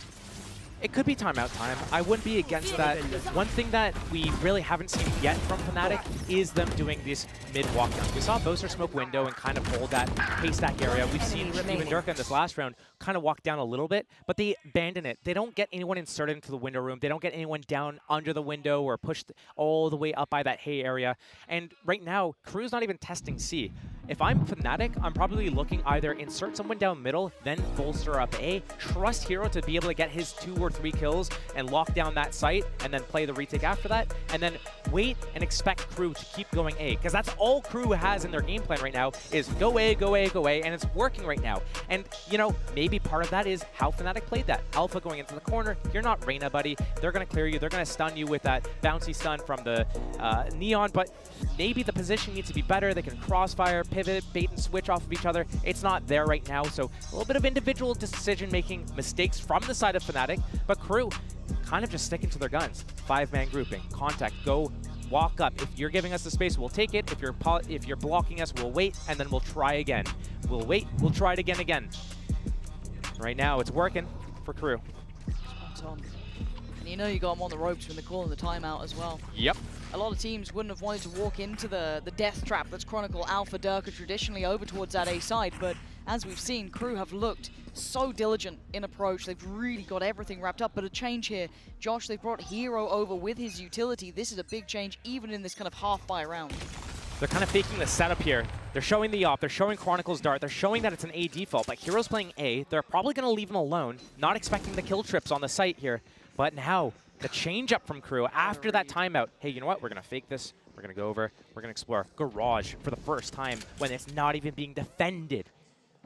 What is this, a read? Yeah, I mean, if you're Fnatic, you're just feeling the Crew are in your head. They've got the plat. Boaster, how are you alive? And Crew are chomping at the bit. They've got this red so well, but can they stick the landing? Rotations are in. Does Crew then adjust? No. They're going straight on in. Kesnit leading the charge. 3 players on this site, though. It's difficult, and Durka with a missed shot. That ain't pretty. And now there's problems galore. Kesnit trying to get amongst them. He's surrounded, and there's going to be a judge rattling off shot after shot for Crew, finally controlling the site. It was hectic, it was chaotic, but it's theirs. Durka still breathing, and Chronicle still with the Bulldog. There are opportunities here. They are locked on this site. They can't find an easy way out until now. Smoke goes up. They can cross back through. Melza noted. They're going to know where he's gone. Here. Try and see if anyone falls for it, but discipline being displayed by Crew. Backside spotted now. They know at least where 2 players are, but they're just getting no chances. Durka's already out of there. I mean, maybe he can make it costly for them, but that's not going to be good enough. That's another round for Crew. Showing versatility now, Josh. As we said, they were hammering that A side over and over and over. They felt something. And maybe the logical choice was that they would have bolstered that A side after the timeout, but what a great pivot from Crew. One thing that we saw last map as well was that Crew was constantly trying to pivot, stay a step ahead of Fnatic, and right here they do it again. You guys are going to take a timeout? Okay, right now you're talking about what we've been doing to you. We're going into round 7 of the game at that point. Okay, time to switch up what we're doing, because now you're adjusting to what we were doing, now we do something else. You're going to heavy pivot on A site, cool. We're going to go and abuse you towards Garage. And right now, Fnatic, I mean, Durka wasn't even hitting any of those op shots. He missed 3 on the opening there. Alpha wasn't getting anything done either. Both at the back of the site. There were 4 defenders from Fnatic, and they couldn't get like more than 1 kill between them. Back to the normal standard for Fnatic. Crew looking to just farm this orb, put a little bit of pressure towards C, show a different opening, but Durka taking that space, getting that deep A line. This is the first time we've seen him this aggressive on A. He's got this op all the way up, inserted, and a pick off on an Omen would be huge. But they aren't making mistakes. Crew are on the money, Josh. They're reading it so well. They're diligent. They're heads up about their work. They're not letting it go unpunished. Durka has to fall back. A minute still to play with, and they've already sent him scurrying. This is the first time Shy's actually lurking towards Garage this game. Everything's been 5-man hits from Crew. Now, that's nice, but chip damage ain't going to get you around here. Crew starting to explore the map. You're right, Shy, that lurk is the first time we're seeing it. The follow-up could have been an issue, but no. Shy going to cause a little bit of a problem. Keep players present towards Garage, towards B, towards C. They're actually going back this way. They broke the trip. It pulls the rotate potentially. Shy still putting that pressure on Garage, but it's going to be towards B that they go. Rolling Thunder in play. Probably going to extend into one of the links here. Smoked right side, so maybe they push left side with it. Or they can save it for the post plant. Ghoster. Paranoia and the Vulnerable finding nothing here. They can't close down, and then again, a nice post plant setup sitting deep here. Yeah, Melza's going to try and play on the side. Durka going to opt for the ult as well, but Melza's still looking solid. Gets spotted, and he swings on it. That's sick. Looking for the follow-up on Boaster too. Desperate to try to do damage. He's done so much. And now, Fnatic falling like flies, and Crew at the helm of this. Chronicle's got to run. This is exceptional work from Crew. I can't stress it enough. As Fnatic are not finding solutions anymore. They only find problems. Less money, more problems. Right now, though, for Fnatic, Crew in full control. Crew's control. 6 rounds. 6 rounds to 2. We saw this on Sunset. We saw what Fnatic needed to do to get back into the game, kind of take it round by round, slow things down, try to just stay alive until they can get to their attack side. Leaps and bounds better than their defense on that first map of Sunset. Can it be the same thing here? Or are we going to see Crew actually close it out after building up this big lead? Crew staying a step ahead all the time. It's like they switched up their entire game plan once that timeout came in from Fnatic. And they talked about being haunted by those earlier results. Champions, years ago now. Now we're seeing the same thing here on. It's perfect. Crew, as said, reading them like a book. Everything they want to try. Any little look they want to bring out, it gets dealt with. And Crew just going to pause here. Maybe feeling that aggression throughout, especially after that opener from Durka. Crew showing them respect. And again, so composed in these pressure moments. You're seeing the slow walk back in from Fnatic over towards A, but Crew not moving yet, taking their time. We've still got a minute to play with. Drone to re-clear middle, just to ensure that nothing's behind this Durka death. Right now, mid is completely clear. So Fnatic, maybe they're passive on B, otherwise maybe A stacked or C stacked. 45 seconds. Once Crew starts deciding that they're going to commit to one of these spots, it's not going to be enough time for them to pivot out, even with that neon. Maybe a stack, but Crew have been on the money. 30 seconds. Reactive shield for Alpha. And not a clean fight they would have wanted. He does get out at least with his life. Crew clear in the corners. 20 seconds, they're running low on time. They've got to commit to this. What's the game plan now? You can't pivot away. There is no running nor hiding. Already Chronicle backfilling the space towards Sewer. Fnatic are here. They are making their stand. They're trying to dig in, but Crew prying them out. First foul, but the follow-up's looking good. Fnatic maybe finally finding the fall, but a 1v2, and it's Kesnit, the death dealer himself for time. I don't think he's got the time for this in Chronicle. He just has to play to the clock, and he does. A third found for Fnatic, but that was after a drought of rounds.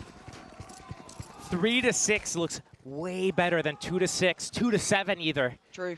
Especially offsuit. 3 to 6, and you know, if Fnatic's able to crawl this back, yes, they got the pistol round, but they couldn't convert the bonus. They gave a little bit of space to Crew. Didn't try to instantly buy that up. They could have done it. They were toying with it. They go for the outline instead. They get the tag, 140 damage. Good job. They don't get the kill. They lose the round. Crew takes a big lead. But Fnatic still in the position to be able to close this out. Up. I mean, rolling back the years and the man to draw blood. The smoke's there as well. Do they dare disrespect it? No. But look at the mid walk as well. The timing could be right. It is. Fnatic getting a good read now into this round. Off the back of an eco round win, is this going to give a second sign of life for Fnatic? Booster with the op on the box. Normally Durka has that op. He doesn't have that verticality. The smoke still blooms up top to protect against it, but doesn't matter. Kesnit down to 24 HP. The full retake on C. Hero just spotting it from CT spawn. Trip still up in garage. They can listen for any shenanigans with an Omen TP across it. It feels like the first time in quite some time that Fnatic have a man to the good, if not two. Oh no. My God, Kesnit. It's a big kill. And there's no answer back, and look at the space he's taking. This is perfect. Chronicle's read it well, but he's outnumbered here. There is Kesnit following, but he isolates the fight on Heat. Takes a glimpse, and he gets his... Hightailing it to A with that spike. 3 on 2 in favor of Fnatic, but Fnatic Alpha has his ultimate. He can isolate definitely here. And Hero, if he walks out middle, throws his hat on a body, he can get all the info that they need. But why do I still feel like this is Cruz? I don't know why. It's just there's so much danger and the player's still alive. Because Melzer 1v3'd last game, perhaps. Maybe. They pinged the body, but they didn't go for it. Yeah, no hat usage. There's the 1v1, and he's got him. Okay, but he's got Melzer, the healthier of the two players, and they aren't going to springboard towards the site. In the meantime, Alpha wins this 1v1, but Kesnet in a 1v3. If it was anyone else, I might doubt it. It would need an ace and nothing less. This is difficult, but this man is god tier, but not this round. Durka, good for it. Fnatic make it up to 4. And that's revenge for Alpha on the first ultimate usage. It was on Melzer, and he lost that duel. Now he does it again. Gets the better of him. Fnatic closing that gap, 4-6. A 6-6 half would be anyone's game. Crew. Last game, they were in the lead. They couldn't close it out cleanly. Can they do it this game? Or are they going to let Fnatic get back into the game? Timeout. Economy still pretty healthy. Vandals up. Come on. Come on. Okay. Who's he imitating there? I have no idea, honestly. You got a good idea who? Not sure. Not sure. Usually I'm pretty good with that pop culture, media references, but here, not sure. But yeah, the timeout for Crew, and you're right, and this does give you kind of those echoes of map 1, where it got too close for comfort. Now, fortunately for Crew, they were able to weather that storm. They came out the other side of it looking okay. You know, a win's a win. You take them when you get them, right? You're just happy you won in regulation rather than OT. But here, there are dangers to this composition, especially on that attacking side. Very hard to pin down. It really starts to snowball a little if you're seeing Alpha do well or Durka. But scoreline-wise, it's still Crew looking solid here. It's 2 rounds back-to-back. Do you think there's more in the tank here, though, for Fnatic? Fnatic probably is finding their footing, and now they're getting a little bit stability, but part of it is also Crew did kind of choose the wrong thing, and Fnatic finally got ahead of it in the correct place. So the first few rounds wasn't in the right place. Here, Boaster gets on top of that default box on C, is able to put Crew down with that op. The other rounds where it was at A, Durka wasn't able to really do anything with it, but now it's all on Crew. You have those 2 main openings, your A default into like walking contact A, or that C smoke at the orb and then go back to A.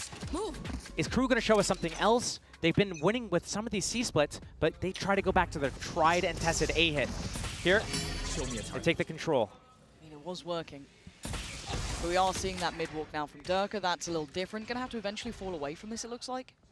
As Shy probably checking on it, but a walk from the smoke. Chronicle isolating the first and actually dividing and conquering towards Kesnet, who's now just gonna be trying to take that fight as he could. But this is good, another man advantage. There's no smokes. I'm wondering why they didn't go heaven, but here, Kesnet moving his way up, sees that trip. Maybe that's a good indicator that, hey, we can do something with B or C at this point, as they're backing away slowly. But it looks like Fnatic learning from their lessons here as well. Hero's still sitting towards C. He still has a setup here as well. You still have Boaster with that operator. Maybe another element they're not truly expecting on this connector side. But it depends on the timing and where they decide to go. This is the first test for Hero if they do opt to lean towards that C side. Drone just re-cleared A. Long A is completely clear. They're rotating off. Boaster is in B. Yep. Here we go. This Shy walking through the smoke. Are they going to clear their close left? This is huge. If Shy is able to get 2, trigger discipline. He's gone for the first. That's fair enough, but the hat investment is massive. Alpha's on the other side, but they're going to get the read here. They now know the Hero's on this side, as is Chronicle. They've got their work cut out now, but it works so well. Kesnet on the swing for the site. Hero's been good at this. He's been a monster at holding these down, but under such scrutiny. Pressure! What pressure! Hero up to the test. Another for the young gun. Looking to shut down on Shy. The last one alive. No more bullets. Doesn't need it. He's got backup. And Fnatic at 5. Crew hasn't been trying Hero at C basically all game. This is the first real test, and he shows up, and he doesn't let Crew into the map, into the round, into the site. That's why you don't go C. That's why you don't go C. That's, yeah. People learn that. They learn that eventually in EMEA. Crew learns it real quickly now. That guy was outrageously good, and seeing it back here. I mean, again, to say this guy came into this roster, revitalized Fnatic. Oh my Seeing that sort of impact is just unbelievable. But not out of the woods yet. A lot of ults to play with here, Josh, though. Fnatic have a lot to bring through, but Kesnet still looking to be dangerous, trying to be the instigator. But tags galore, they're trying to pressure them from the offset. Oh, so much damage as well. Chronicle's connection on towards Heat is divine. And yeah, look at the HP. Kesnet. Yep. Ouch. So low HP in so many players. Breach down. I like what Crew did in the previous round where they were able to kind of put pressure on multiple different angles at the same time. Shy almost going down here. Alpha, he wants it. Oh, yeah. But here, Durka sitting by the short position. Boaster with the op. Normally, you'd see the opposite, the inverse. And then they're trying to feign this pressure again, right? Towards B, towards C. They're trying to keep that there, that pause on the A-long approach. But Fnatic aren't falling for it this time. They've still got 3 players here. Made this drone reclear. It's not going to see them at long A. They're going to bite and over-rotate. Oh, but they spot them in sewer, though. That was way too early, Kesnet. If you'd waited a couple more seconds, you could imagine the impact that would have had. But they're still going to at least pull a player or two away. Up still. Boaster up. Yeah, Boaster up works out. MTA's gone down now. You're going to be committing to this one. Nice shot from Melzer, but would need more than that. They can fall back, play a little safer. 20 seconds. It's really in Crew's court to make the next move. TP, that's not bad. That could get them... To B? With the spike? Okay. Just to pull them away. I mean, but the man won't be moved. We thought it was a bit of a joke when we saw it before, but there's no laughing matter now. 6-6. We are tied all even, and again, Crew going to be getting flashbacks from map 1 after such close affair. You don't want to miss the end to this ridiculous series here.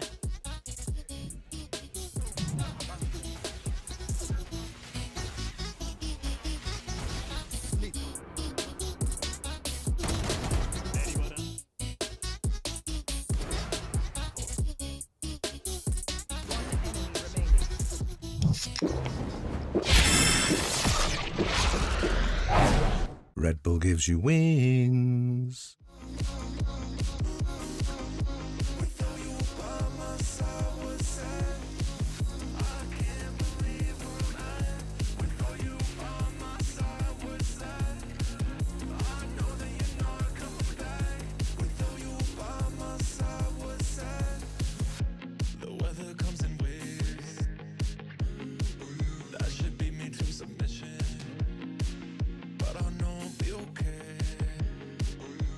Trust my intuition.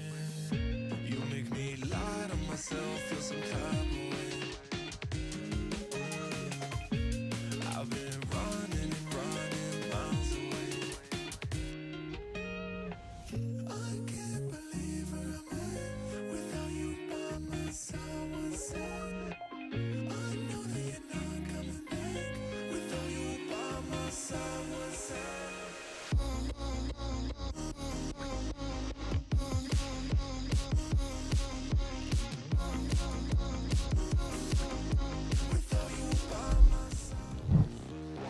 It is game on here in Seoul. 6-6, tied up all even after an incredibly close map 1. Map 2 is delivering. Josh, now on that side switch, where is your mind going? It's very difficult to predict how this is going to play out. I would say, based on how we've seen Fnatic playing in EMEA, they're so good on their attack sides with baiting out all the traps that are happening. Yoru on the side of Durka, just being able to go towards Garage, find out where the setup is, disarm the Cypher trips, bait out the stuns, pivot, pivot, pivot. Constantly pivoting away from everything. And right now, the way they played their Sunset attack, I think that they have it in them to be able to close out this map and take us to a third one. Crew, they were doing a really good job early on, but lose steam. Can they find the steam again? Increase that temperature early enough for them to be able to crawl back, stop Fnatic from advancing here. Yeah, I do get a little scared when we side swap with especially these agents on the attacking side. But you're right. Crew absolutely can do it. There's nothing denying it, but that's a start. They're going to take the head of Kesnet, who's been a heavy hitter for that Crew side.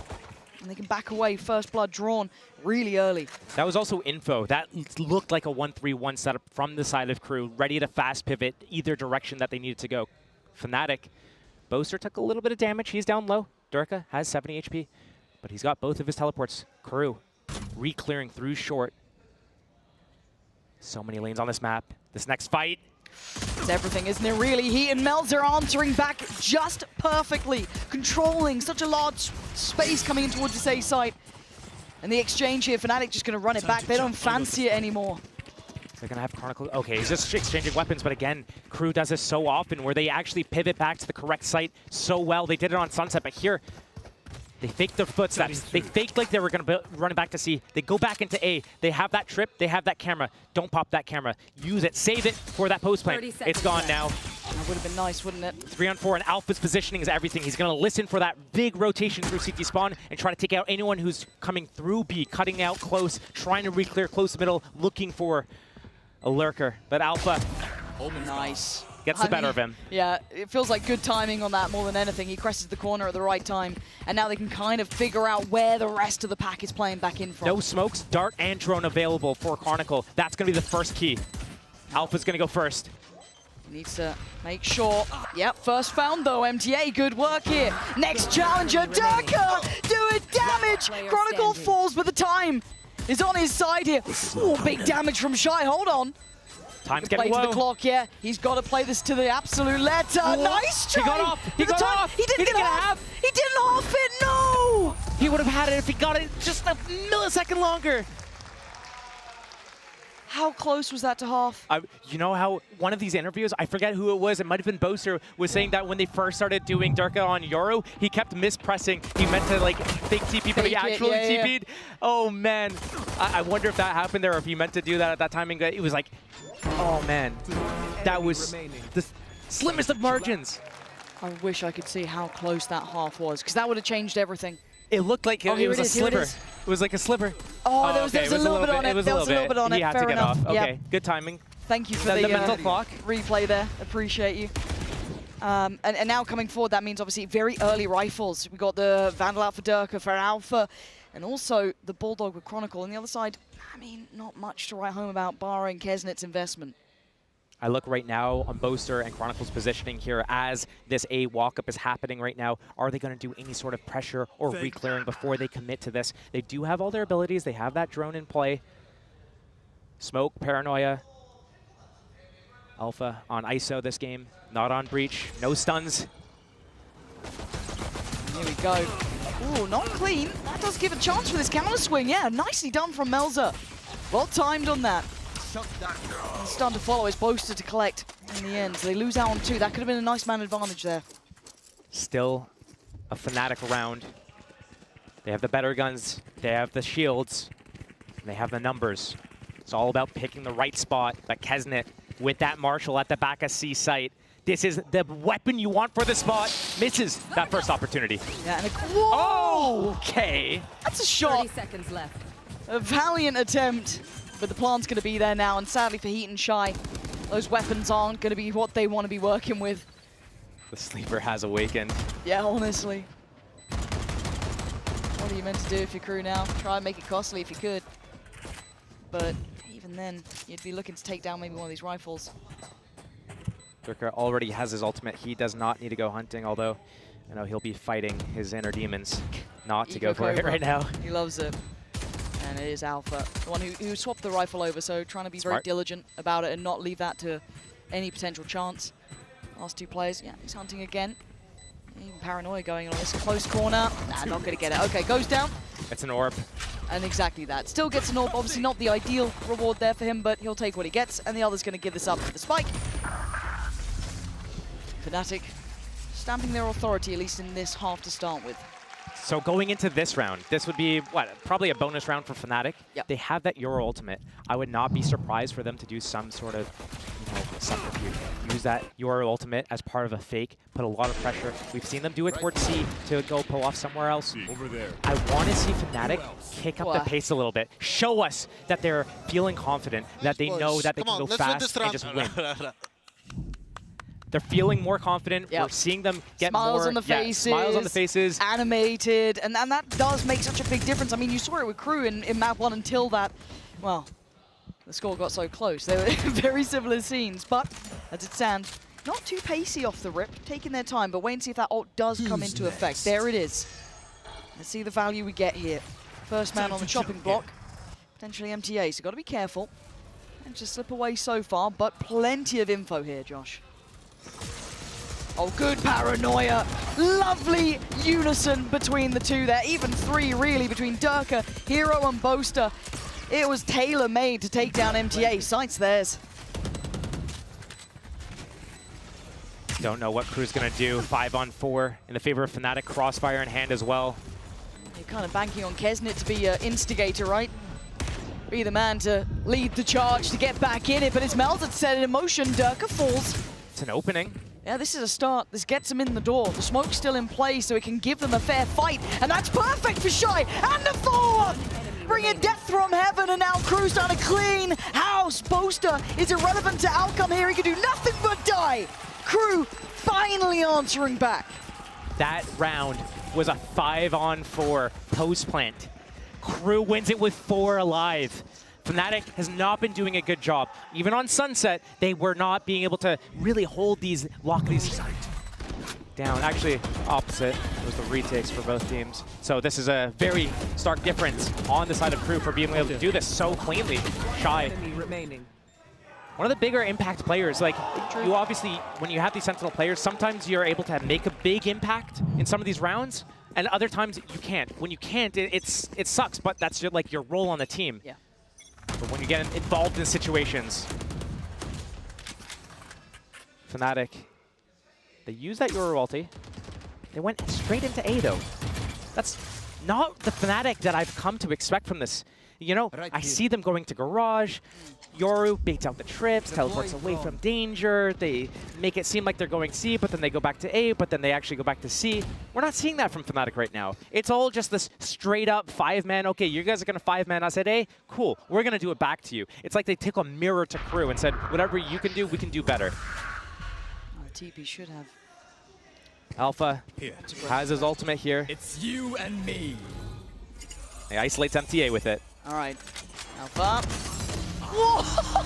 That's 2 for 2. He is not having that impact here.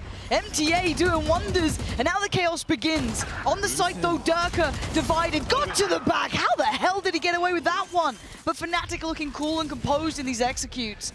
This is Raps, I think, for Crew in this one, trying to bow out and keep those rifles. 4v5 doable.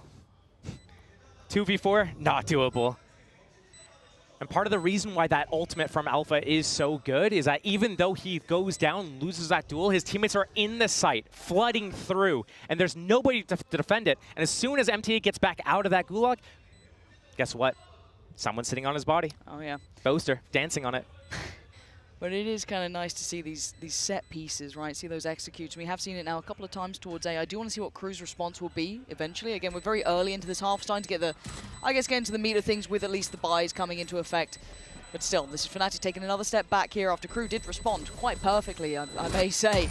Wonder what the economy is going to be like for Crew here, because there's a few of them, one player with 1,300, a couple players with around 2,200. I don't know if they're going to be able to pull out a full buy here. Maybe the players that saved are able to pass some rifles around, but this might be the last chance that they have. If they want to be able to go toe-to-toe against Fnatic on this map right now, they need to pick up this round. This is kind of the decider. Not only if Fnatic picks up this round, will they be on 10 rounds, Crew's going to be on eco, but it's going to build into their confidence situation that it started so slow on Sunset, and now they've been building it slowly but surely, taking the lead.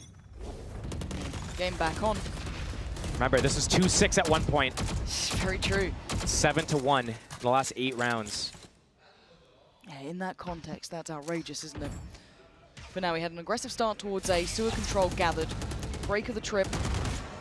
This is Spam. This is the Fnatic that we know. Yeah, come in. This like map control, right? Like everything, working every angle. Put that pressure. Constantly move around. Crew getting baited into this re-clear at Garage. As soon as the smoke clears, boom, they re-clear Garage. Okay, what's the next step now? Kesnit in that sewers. Does not get spotted. Finally gets spotted and backs away. But that Garage angle from Melzer, retaking that angle after Fnatic cleared it. And Fnatic, whenever they go B and plant, they always have a guy go through Garage to get that flank late. Yep. Melzer's going to be sitting there waiting for it. Okay, they're getting brought to heal at least to deny the initial attempt of the plant. And look at the players now stacking up towards that connector side on A. And it looks like Shy wants to get back into it. It's Kesnit to draw blood first. Now the plant attempt, but the fantastic paranoia. Fnatic controlling on that A connector and Chronicle. The patience pays. Takes away Melzer, and now it's on Heat and MTA to try and take those strides back in. A 2v3 is not impossible, but the timing on Boaster is looking absolutely on the money. Oh my god, he just missed his chance, but Dirk is there for him. Double digits now for Fnatic, as Crew struggling to find that impact here. You know, respect to what Boaster just did there. He's, you know, applying pressure from the back, shooting them. They run forwards into Durka. Durka's closer to his ultimate. They realize, nice guy. Yeah, Durka's ultimate is a little bit more impactful than Omen's ultimate in the situation. So, you know, just kind of like funnel them that way, funnel them forwards, some warning shots from the back, make them freak out and panic. But again, I mean, this is where it comes to 10-7. Fnatic's in the lead. They have a 3-round buffer. They're against a mixed buy. Vandal up on Kesnet. He needs to be a hero. Put on the cape, put on the outfit, and try and do something. Ultimate up for Durka. Careful here. Can get all the info he needs, and his teammates just need to be in a position where they're able to pivot either way. So maybe around middle window area, so they can run A if they need to, C if they need to. But this is exactly where Crew's going. This is where Kesnet's going. We're going to have a fight here for this one, aren't we? The Aldrone only going to know Kesnet, so it kind of sets up the other two who are going to stay committed towards Cubby. They're doing their due diligence as well. Chronicle shocking for close to see if anyone else was down middle, but here, the re-aggression down middle, Shy. Oh man, this is on a knife's edge. Timing is everything. Fnatic trying to do a little bit of maybe a fake towards A with that drone, with that Durka ultimate, and then try to get that info. If they spot any players, cool, they commit C. If they don't, they can come back. But this window, oh man. This could be everything.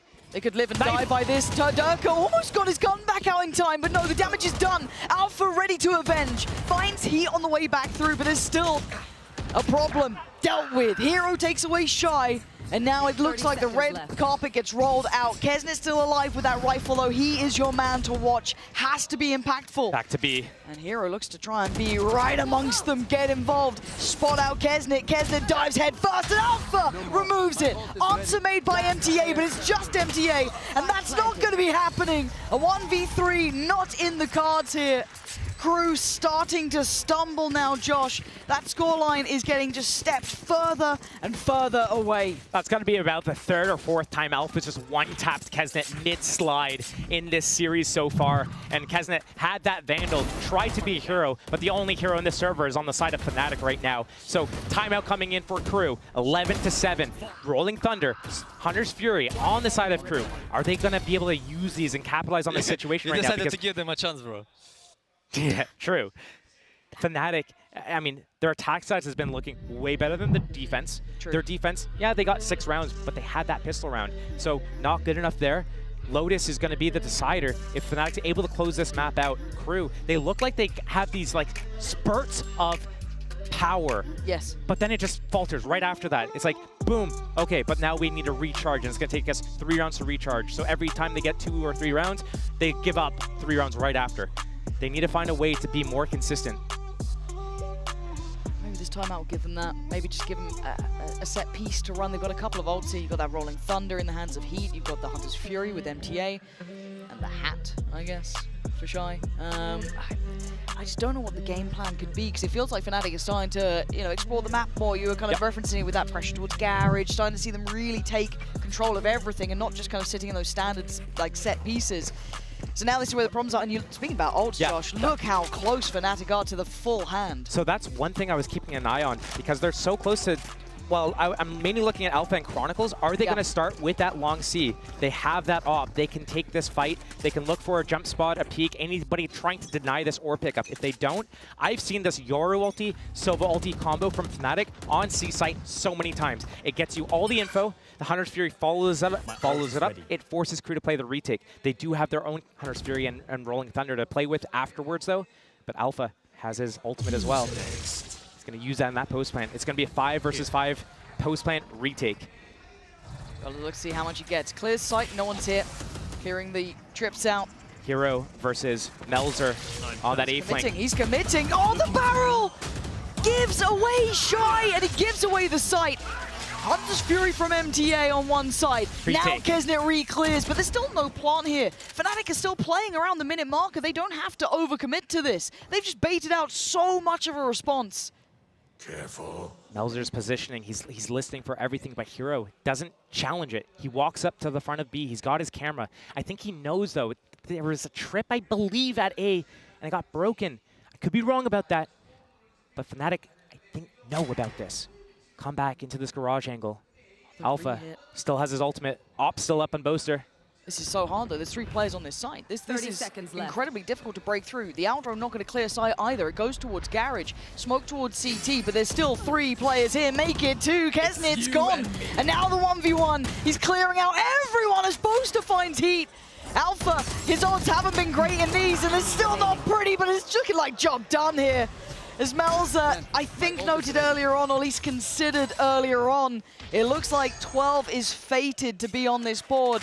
And map 3 looking more and more likely. 2 for 2 on his ultimates now. Alpha showing a little bit more form every round that goes by. It's going to be scarier and scarier once we get to that Lotus. Alpha probably going to be on that killjoy on that map, but he loves taking those aggressive fights at C. Both sides, attack, defense, doesn't matter. He's going up, he's taking those fights, especially if he's building the confidence here on this map.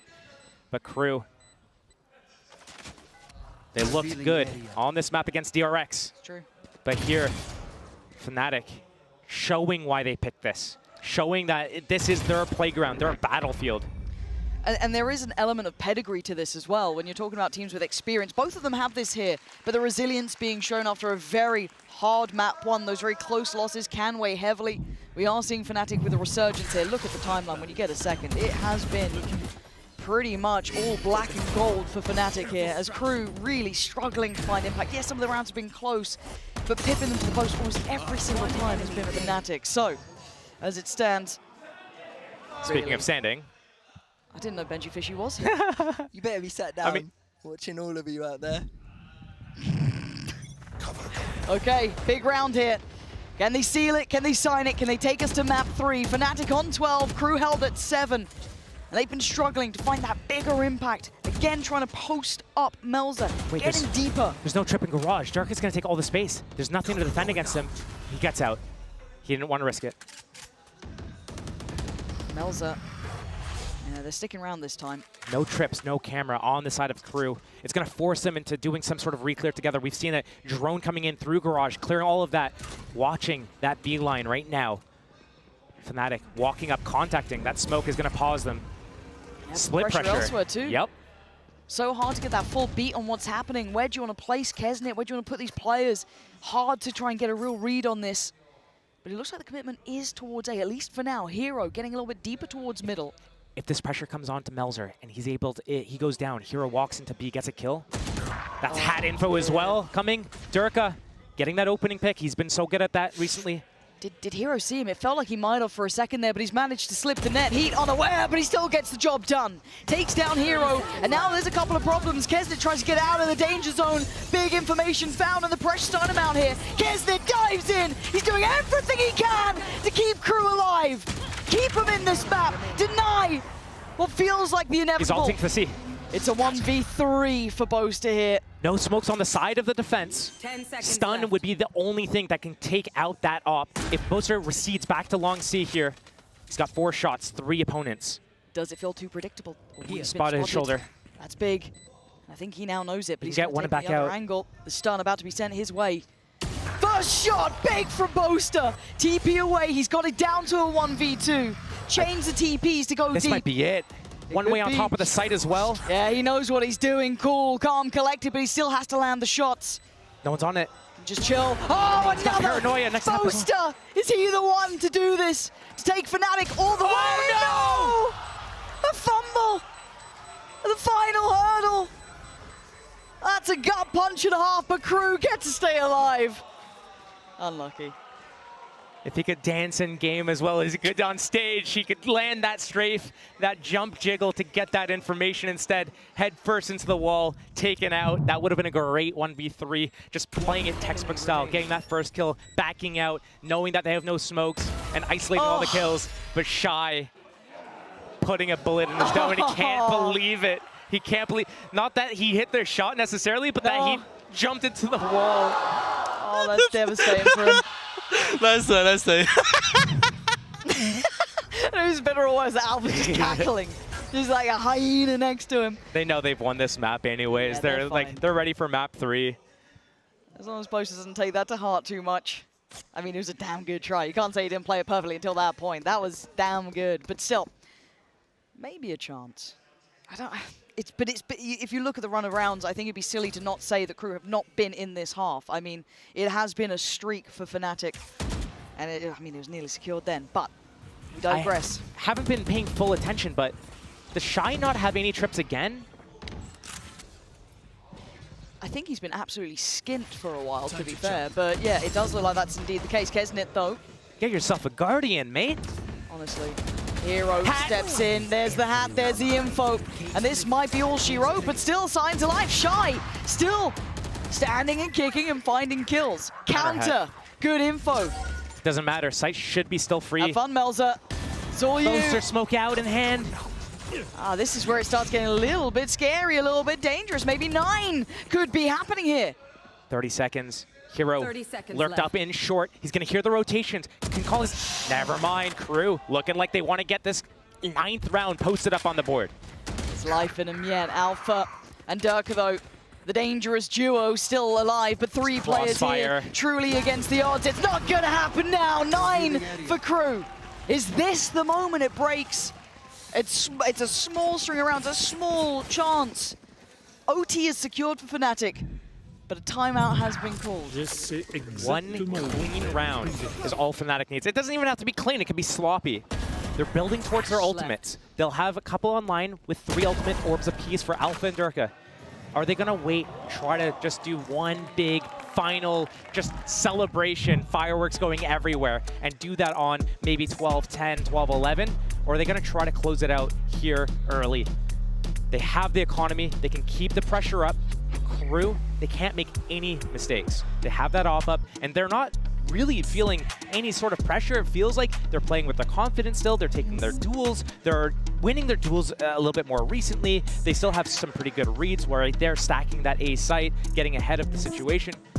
So right now, Fnatic definitely looking like they can close out this map, but it's not a done deal. Crew definitely still has the ability, the potential to start bringing this round. 3 rounds just to take it to OT. That's it. That's easy.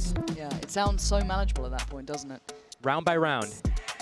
All it can be broken down to is round by round, kill by kill, step by step. But with Mini looking like he was leading that conversation, maybe a little set piece in mind. Let's see what they opt for. Crew, can you withstand? Can you stand tall and keep this one going? Or are you just extending the inevitable? Camera at A, spots the sewers, so his teammates don't have to really worry about that. Trips garage and C with the off up on C. That's Crew's setup right now. Right now, Fnatic taking that A lobby control. This default, this is what Crew was doing against Fnatic. All of that first half, got 6 gun rounds off the back of it. Fnatic looking to open up slow. Camera out middle, spots for any aggression. But they pause, let the round simmer a little bit. See if Crew does something. Maybe they have to pop a drone, re-clear something. Maybe they re-aggress off of a certain position. But those trips up, that op line on C. Ooh. This is dangerous, Crew. They don't need to do this though. No, they have that op line. They've done this mistake before. But does the timing work out for them? There's 3 men there. They've seen it all. Boaster now knows this is a big overreaction, but Heroes looking at at Hero's B. space, yeah. He's now been trying to slip a little bit closer. He is being watched on the other side by Shy, but the timing is going to be critical. It's going to be everything to this. He can hold this site now. Fnatic should smoke off the right and push to the left. They saw so many players in that sewers area. Smoke to the right. Hero already has all the space in the smoke. Oh, he's going forward. And Shy had no idea that early progress, all off the information through from sewer. This and might now be he's it. got a plant. And you're right, this could be it. This could be the moment. Maybe doing a little too much. Hero's still going to linger on the side. Going to be shown. Going to try and play his life here. How long can he stay alive? How much can he cost them? Just trying to clear him out. Crew going to try and take steps forward. Hero still standing, still breathing, still fragging. Finds heat. Response from MTA. But Melzer and Kesnit have to do some serious work. Smokes in. Making it so difficult now. Just spamming on the spike here. MTA finds Boaster. It's all on Melzer in a 1v2 here. Time's not on his side. 13-9. Fnatic are taking us the distance. If you exclude those pistol rounds on that first map, Fnatic have been looking on fire. This Lotus game, Crew needs to come out swinging. Otherwise, Fnatic, they're looking so hot right now.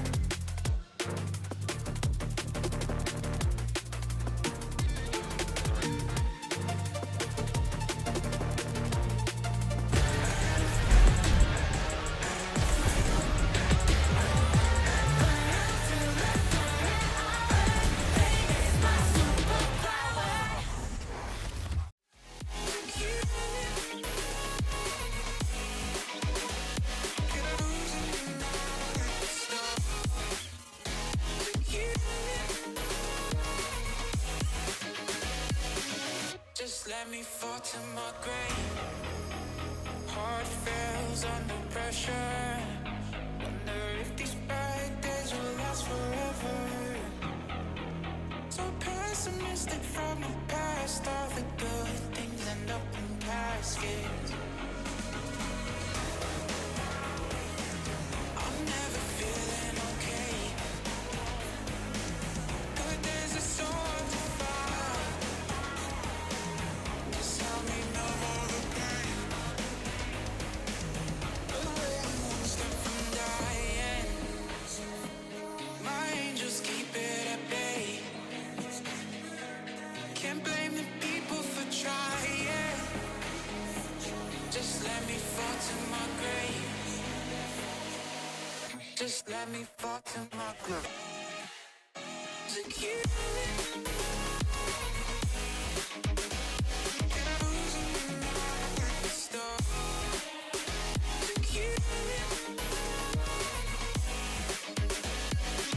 Just let me fall to my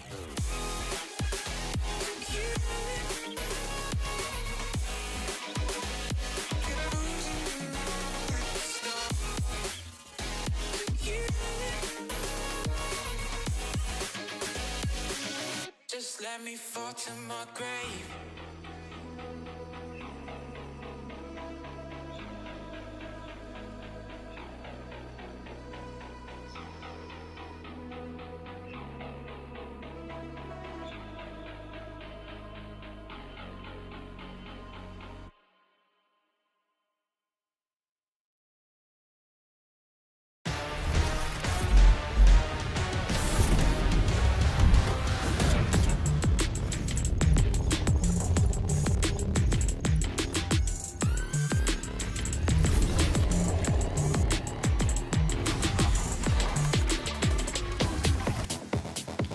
Fnatic get their revenge on Haven, and the boys let crew know about it.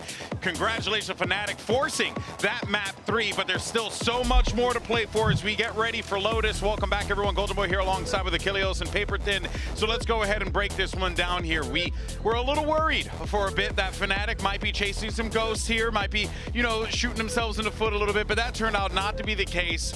They had Alfier, they had Chronicle, they had the X Factors, and on top of that, everyone in Fnatic stepped up in a big way, Achilles, to pick up that dub. No, they really did. I mean, Alpha just constantly having these headshots to shut down these aggressive neon pushes from the side of Kesnet. Bolster, that's something that he was talking about in that Arrival interview, saying like, well, last time we played, we didn't have this guy. Now they do. And Alpha, yeah, he was putting up some decent performances. Maybe needed to tighten up a little bit when it comes down to setting out those kill contract ultimates. I think he went 2-2 across the set, but ultimately, it was still a very good effort. But the big player is Dirk, of course, because good God, there are some nasty moments from him. But all of Fnatic, this was looking like another very rocky map. It was looking like it was going to be a 2-0, but they made the run back to make it a bit more contentious there in the end of that first half. And I'm really glad you mentioned Durka, because obviously he's going to show up in the scoreline here. He has amazing performances. He's been very, very good on the Oro, but he does so much for this squad on this agent because he keeps you so off balance. They have so many great setups for where the TPs are going to go and where the timings are going to come through. Like sometimes him and Boaster are like trading TP spots and doing all these things that keep you completely off balance, or he'll bait out util. I think it was round 18 where there was a Hunter's Fury.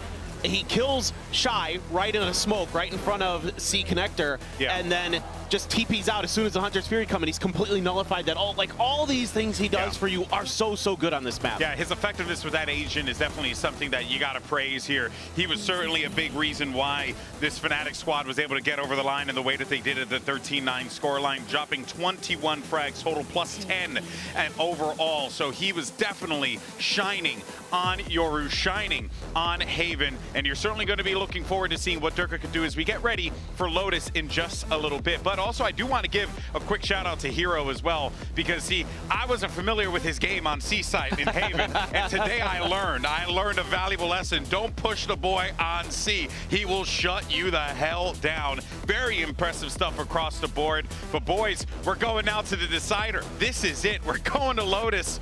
And honestly, both teams have been slugging out there. It has been such a phenomenal matchup, a game that both teams can be very, very proud of here. Of course, Haven going 13-9 to Fnatic. So yeah, let's talk about Lotus. What should we be expecting here, fellas?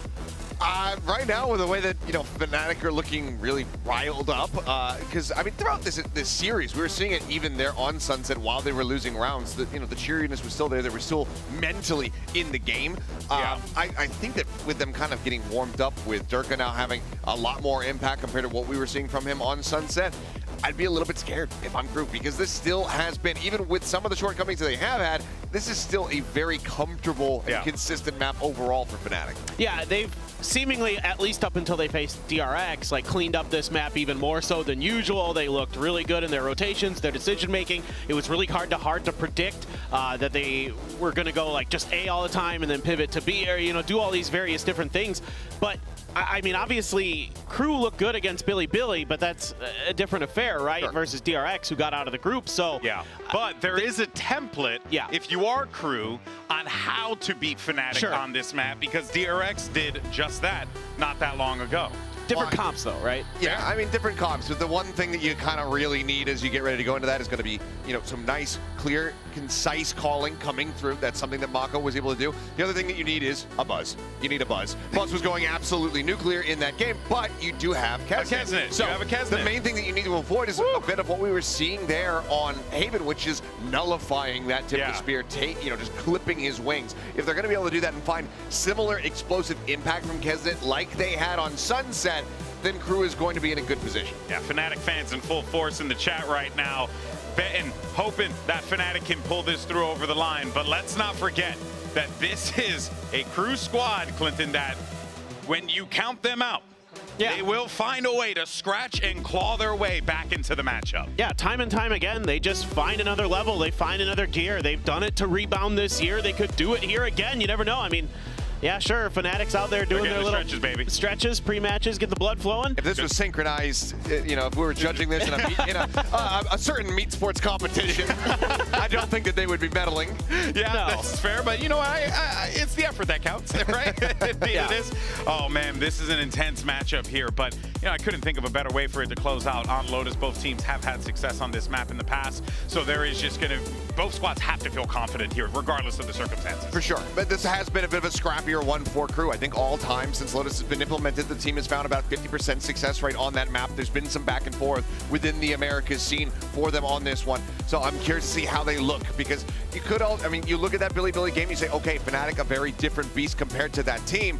Is that just okay, hey, we're back on Lotus, let's, relearn this a little bit, let's get comfortable on that map again, and then the next time we play it, we're going to look even more dominant, because that could certainly happen as well. Yeah, absolutely. I mean, I think you need to think back to what was working for you on Sunset for Crew, right? Like, kind of playing together, like not giving Fnatic those opportunities to kind of take space against you and really just run the rounds over on that attacker side. That's where things got really out of control for them and almost cost them that map on Sunset. If you can shore up that defender side here as Crew, when you switch over to that side, you have a chance. You have a chance. Yeah, it's going to be a tough one, though. Of course, my eyes are going to be drawn to Hero, right? The new player on this team. What is he going to be bringing to the table here? He has been great in this series. He was great on Haven. A big factor, reason why a lot of those sites, they were playing a 2-site map instead of a 3. So we'll see what Hero can do here as he tries to run tandem with the rest of the squad. I mean, similarly, again, though, he having been, pivoted into this initiator role, continuing to try to set up for Kesnet. Now you have that Fade there alongside the Raze. It was something we were touching on in the Sen series, and we saw some good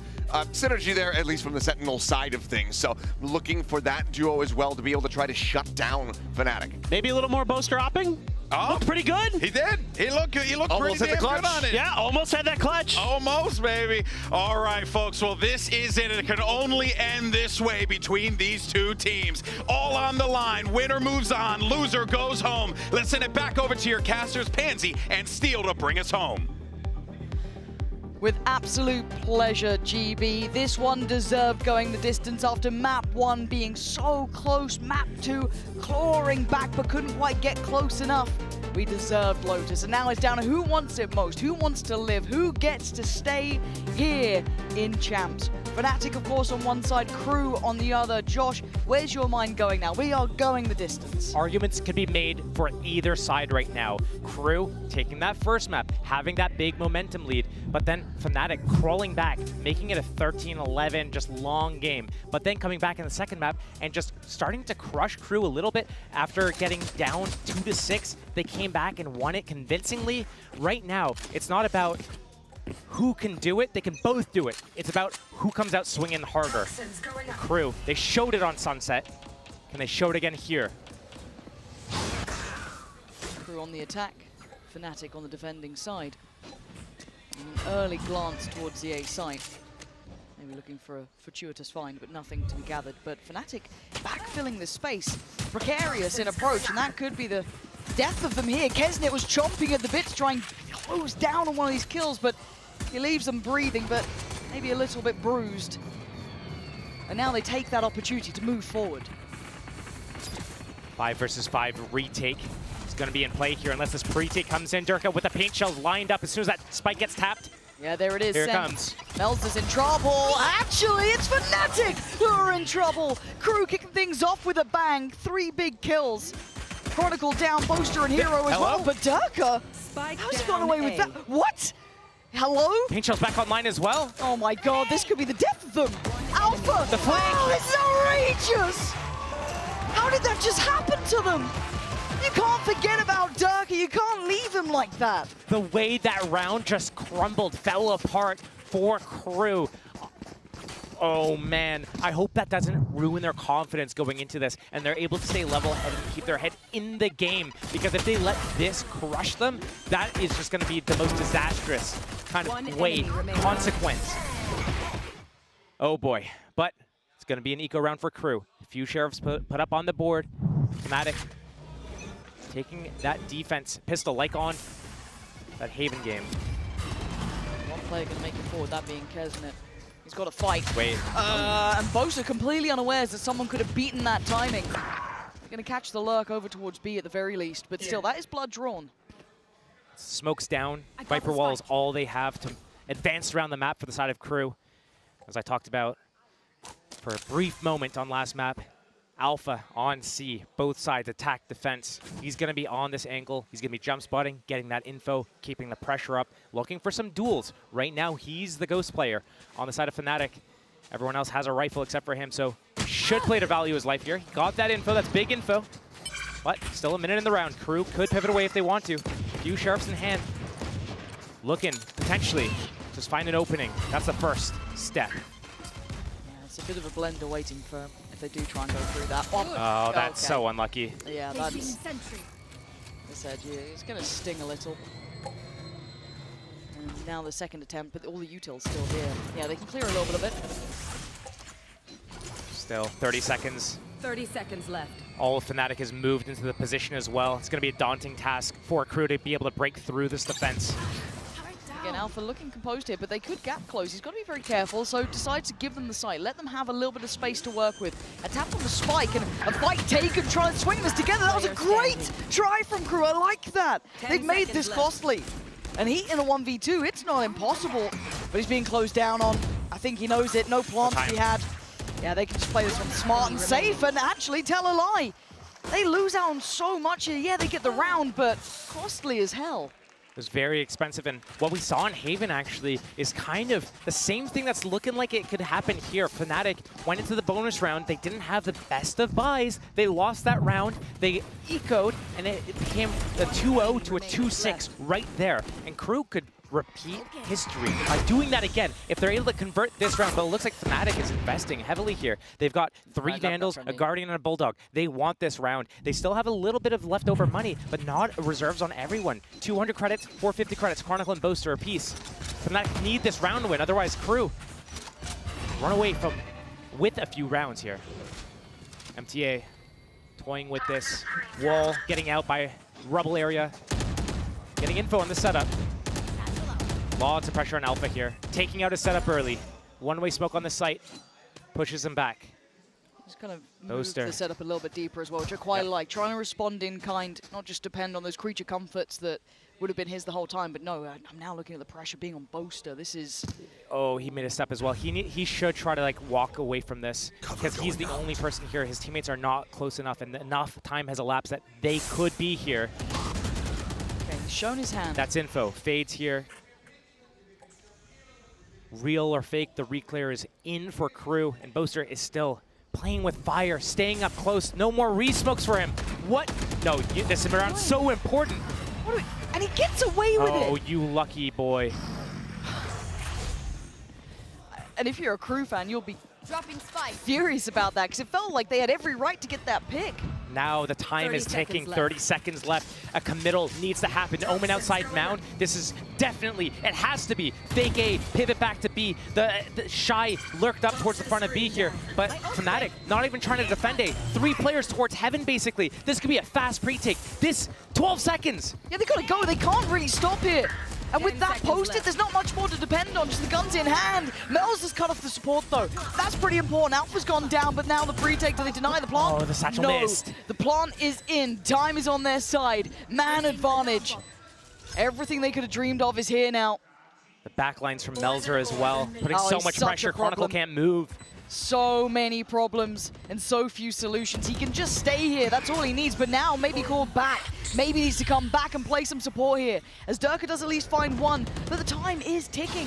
Fnatic do need to make their presence noted, and MTA doing serious work, but Durka answering back, and Melzer now in the 1v2. Oh, what are you thinking, Melzer? Hero stands tall, and Fnatic make it through the most precarious round. I see the vision. Yeah? I don't know if that's the time to whip that out, though. Fnatic are able to steal that round away. Crew, 12 seconds left as they start that execute. The lurk from the Omen on C, the lurk from the Killjoy on B, that convergence from 3 different angles. But he surely thought the Paranoia connected, he could TP up without them hearing, be on the elevated platform, did not consider the fact that Fade was up there. Standing up tall, shouting. Fnatic is giving it. Yeah, they're in their heads. Mel's are trying to play the timing. Durka having a big impact in that last round as well. For a player who can be hot and cold, who can have issues in big series sometimes, here he's farming. Here his confidence is trying to go sky high. And again, we talk about him kind of flourishing in those more, I guess, system-based roles when he gets on the raise, when he gets played in a little bit more. Here he's finding that timing right. You're going to have to see that on the attacking side once we obviously flip. But for Crew, it's suffer through this round, or maybe do something like that. Take away Chronicle and give yourself a 4v4. Some life in them yet. Shy and Kesnet are the 2 that I look for on the side of Crew. Okay, there's issues here. Durka's gone down. These aren't easily recoverable weapons, but eventually they could be. And Fnatic will be forced to be brought back to heal. Boaster. He's heard it. Off-angled. But it's only him. He peeks out wide. And he gets punished for it. Crew, step by step and shot by shot, making this round look a worry. Alpha and Hero, the 2 you want in this situation. But that Viper's Pit is going to make things so hard. One shot for Kesnet or MTA. They both go down. Shy, the only one with HP, has that Vandal as well. A random bullet spam here. Alpha trying to spam. No one being caught on it. Hero, Shorty, trying to close in. Saw the alarm bot there as well. But how do you deal with all of this, though? How do you get him off this? Yeah, the low HP, that's fine. They're still doing it, and Fnatic gonna be forced to repent here. Getting too aggressive, too overconfident. And Crew with a quick reminder, you don't get to do that to us. Crew, off the back of Sheriffs. We've seen that a few times this series. Where just when you think, oh, for sure, the team with the rifles, the team with the economy, they're going to close out this round. It's going to be a built lead. But now, Crew, answering back with those Sheriffs. Boaster, maybe overextending in that situation. You had that off angle, let them walk into your crosshair. Was he afraid that they were going to wrap him from his right, so he decided to swing on his left? I don't know, but 3-on-3, taking that peek, sure, if it gets to him, it's cool. But right there, he goes down, gives up the Vandal, gives up the site, the spike plant, the Viper's Pit. Risk-reward value just a little off there. but that was a one-off round, right? We're talking about this. There was some big shots here. Don't get me confused. There were some bloody scary shots. I mean, even the starts from Chronicle there, the follow-ups, everything fantastic. But that was a 1 in 3 that we've had so far, basically. So time for a timeout, cool things down, and maybe try and get them to compose to go forward. I wonder if now is the time that they're calling a timeout off the back of an eco round win like this, just for the coach to be able to say what he sees about how Fnatic's setting up. What have we seen? We see the one-way smoke. They try to get Boaster on that control. He's usually alone towards A. They pivot off. It's Alpha's already always setting up towards C. They usually let him alone. Maybe there's Chronicle close by or something like that, and just telling them, hey, MTA, you can go for this timing out A lobby. Hey, when you guys do this, then you can expect this. But Fnatic, they have that showstopper, and off the back of that timeout, they're changing up their opening. How do they want to use this hero? Three people shot. Yeah, and Kesnit is on the hunt. It was Hero to find his shot towards Melzer, but still, they might brute force this. They have problems for Fnatic here. Alpha going to be pretty much tucked in the corner.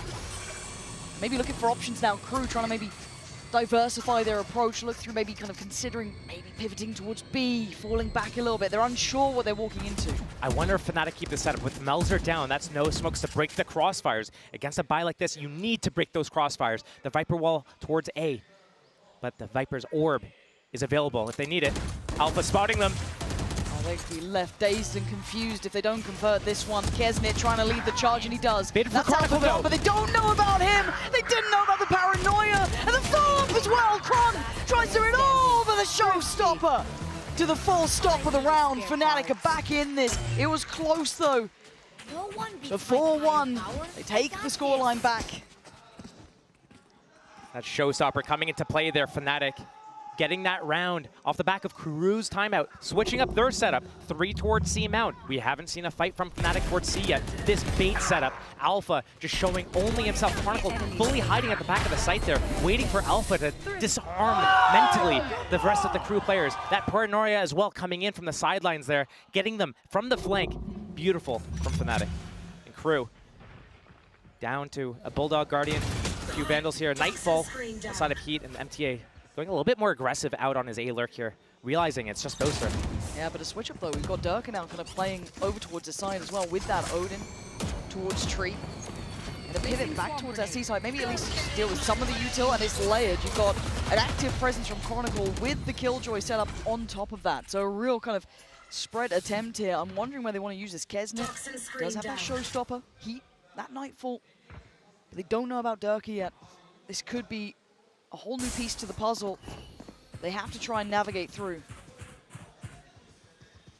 This is going to be devastating! Takes down 2, doesn't even see him, just hear him. That's Heat gone, that's one of the ults gone. MTA down as well. We're going to need Shy, Melzer, or Kesnit to do something miraculous. And this positioning from Shy could be the gateway, but no, Alpha 2 heads up, very aware here. Expecting the push and gets the punish. Shy goes down. And Melzer and Kesnit. This is a lot to ask. 2v5. It would need mistakes. Is anyone willing to give that over? That showstopper could get popped if he's able to get the first 2 kills here. Look how far back Kesnit has to fall just to find safety. Banking on Melzer here a little. A fair fight found. Actually, hold on. And bear in mind that Alpha is low. Now the showstopper. Oh! Out of the air. Out of the sky. Boaster. Huge punish. And the follow-up for Hero. Fnatic looking unfazed in this, Josh. The scoreline's going to become a worry now.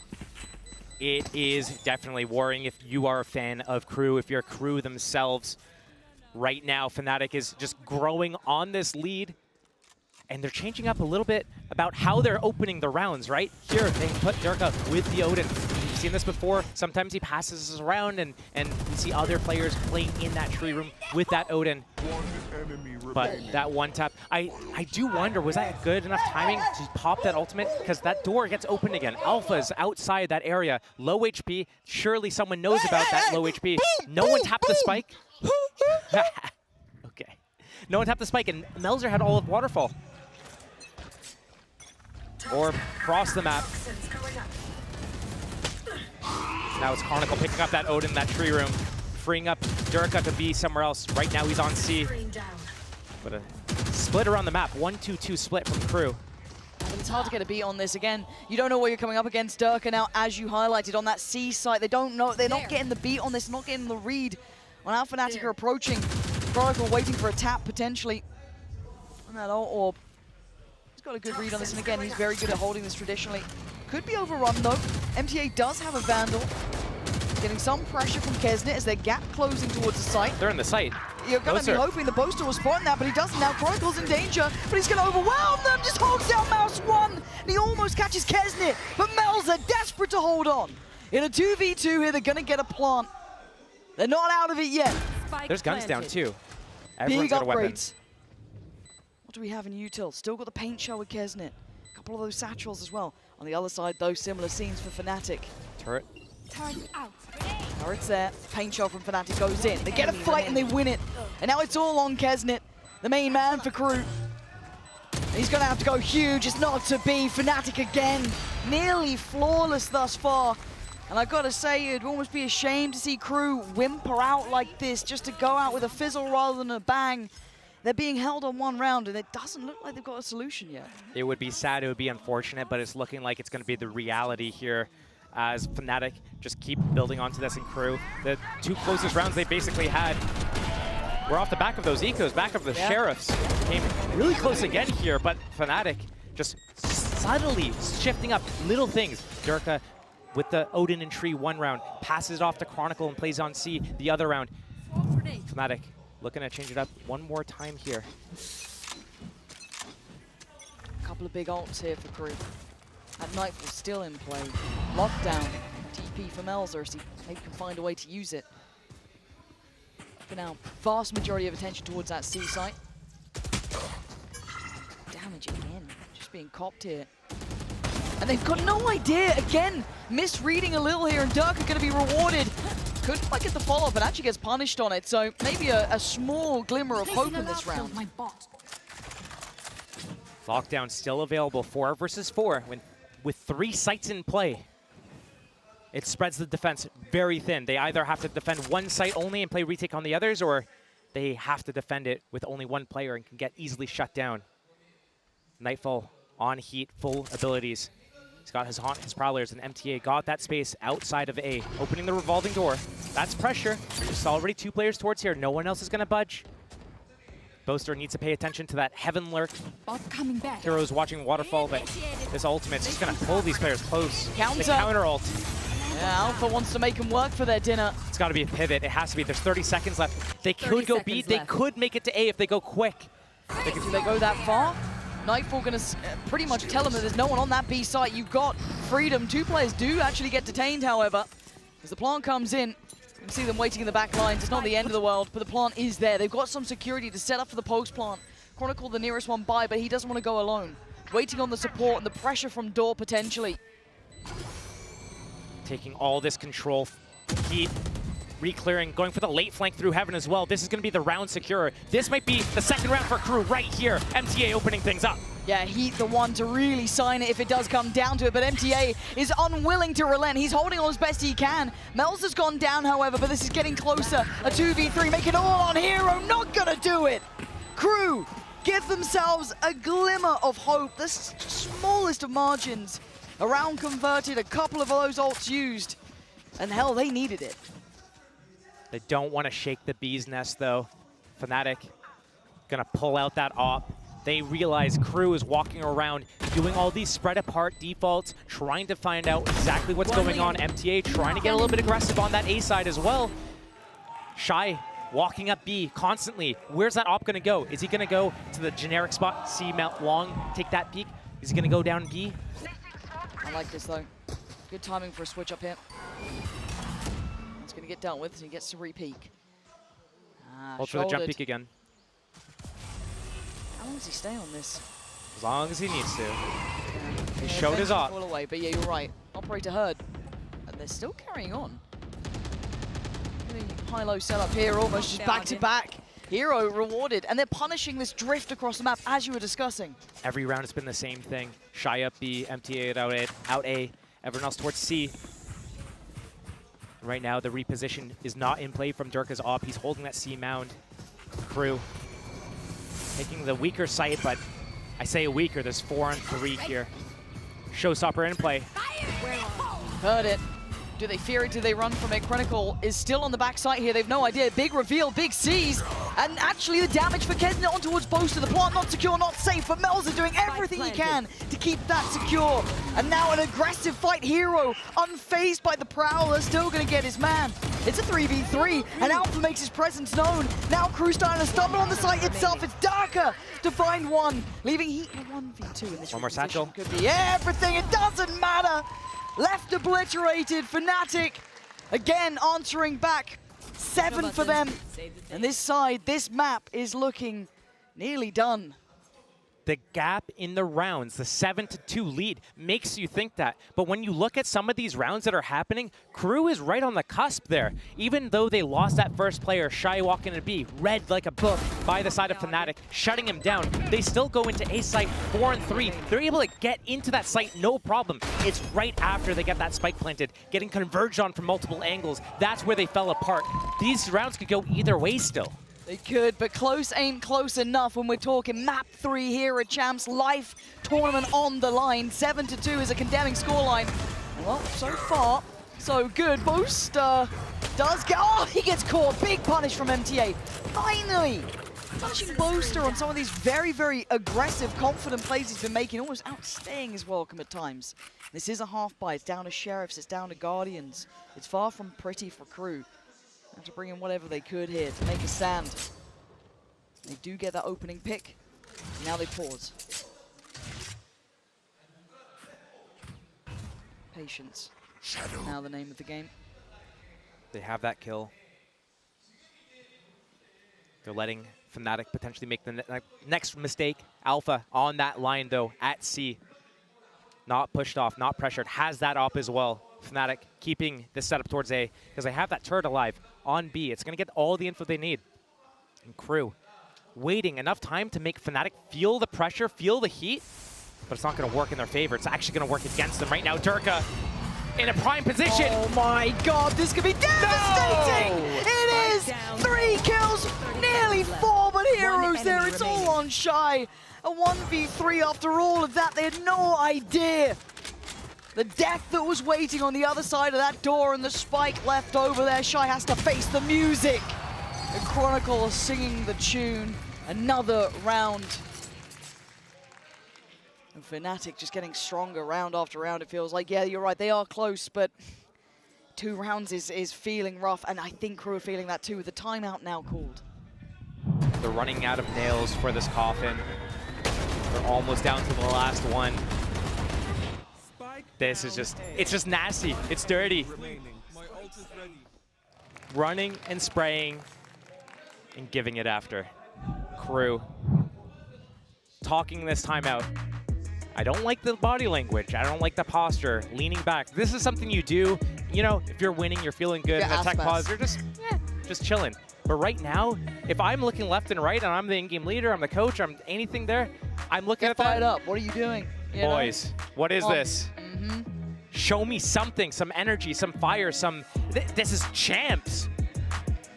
You're right. Going out with a whimper is the worst way to go after such good first 2 maps. And they do look a little dejected. I think it's a fair assessment. Maybe trying to keep themselves calm, maybe not letting it get to them, but you want to see them looking ready to fight back. As it stands, looking like they're running on fumes. Anything left in the tank? Another gear to shift up to, perhaps. They need it now. There's a chance. It has to start here. 2 rounds is not going to be enough for that second half. I don't care which way you cut it. We've seen crazy comebacks, but you're not banking on that here. Get the rest of these rounds as best you can. Give yourself a chance to go forward. Because Fnatic round by round, step by step, is getting themselves secure, and you are watching yourself fall out of champions. Sees nade off the back of this timeout. First time we're seeing it this game, I think.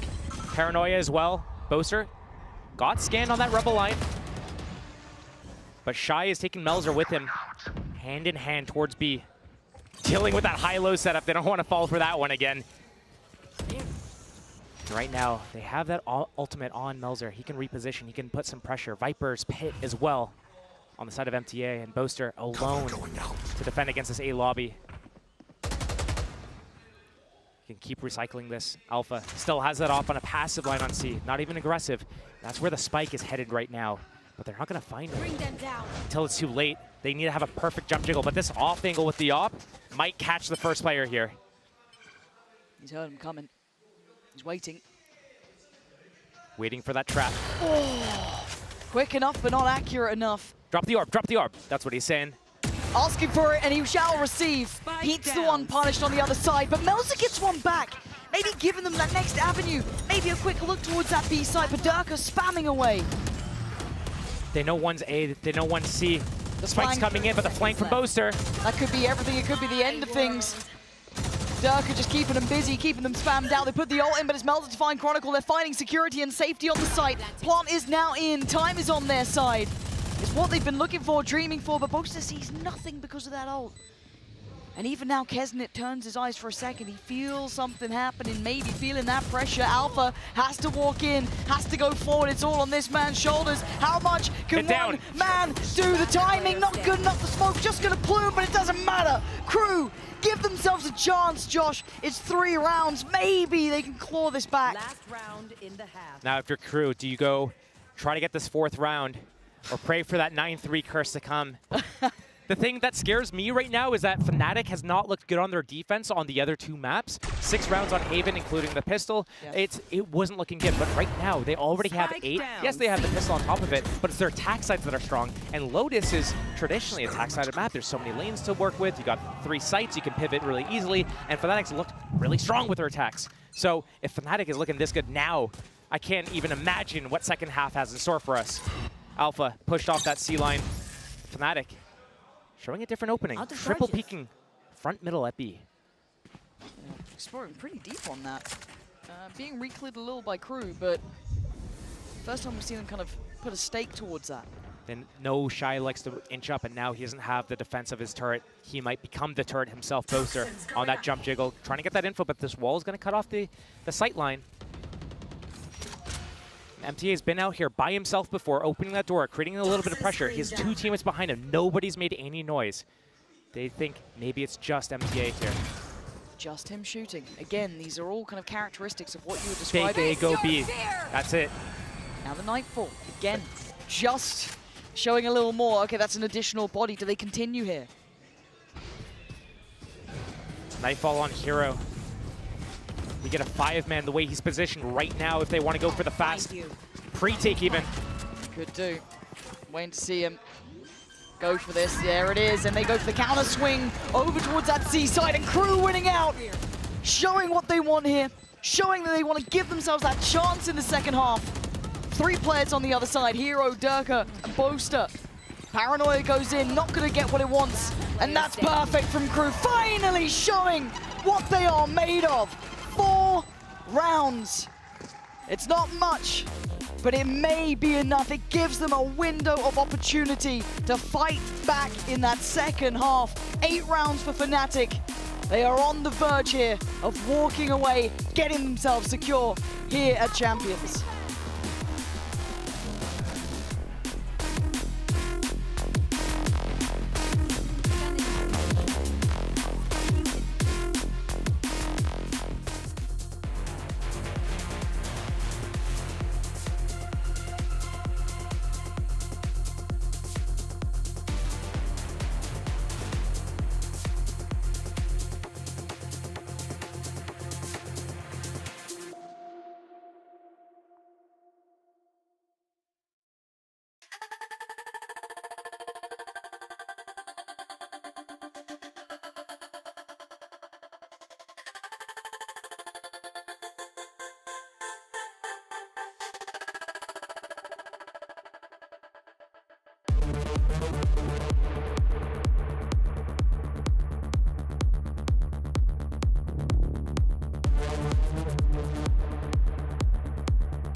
Anything worthwhile is never going to be easy. And with 4 rounds for Crew, no one can say their challenge is now easy. Fnatic hold all the cards. They carved out 8 for themselves in this first half, Josh. They did what was necessary, and even you added that caveat, Fnatic have been good on this side too. But for Crew, what is the answer now? Do they have what it takes? Is there anything in the tank left for them here? Have we shown that capability before with this squad? I'm looking at Fnatic going into that attack side. Durka already on 22 kills. Crew hitting a low point. And when we look at Crew, they are a team that has these really high highs and the really low lows. Right now we're seeing the lows. We saw the highs on Sunset. True. If they're able to come out swinging here, get the pistol, get that bonus converted. We have a tied game. It's how much do they want it, and they need to show it now. Because if they lose this pistol, it might be the beginning of the end. You're right, we were talking about nails in the coffin. That would certainly be one, but it starts now. Second half, third map. Tournament life decided here and now. And we are seeing an audacious walk-up, a confident walk-up. Crew want to take fate into their own hands. Shy has his alarm bot on B. His turret was aggressive on C mount. It went down early. No mollies here. Crew, very active. They need to close the gap. They know it's going to be a C hit. Shy, are you going to get one and get away? Durka is good at this sort of stuff, though. The paranoia respected. So he falls back towards CT, but surely they're going to be adding question marks. Where the hell is everyone else? I'm feeling no pressure. Waterfall, Alpha's seen him, and he's got the Sheriff. He's trying to evade a little bit, but now the C's and the Pain Shell is good, but he's still alive. MTA gets him down eventually. Reaction. They're going to push through. They're going to try hunt this guy down and pivot to a different site. They're leaving Boaster on the site, though. Oh, this is huge. Do they commit? Do they change this up now? Boaster's still going to be given away that he is here. They seem almost hesitant, and that little bit of indifference, that little bit of self-doubt might have cost him a second, but it stemmed at least the pressure coming back in until now. The paranoia goes in and they start clearing through. 3 players close by. MTA, he is all there. Crew starting to clear on through the site. They're doing what is necessary, a 3v2. And now you look at who's left. Durka still here, time on their side. Chronicle as well makes his appearance known. Melza falls and Shy is down so low. Hello and goodbye. Durka might have just signed their death warrant as Shy. How are you meant to do this one? A Pain Shell gonna come in and force him away.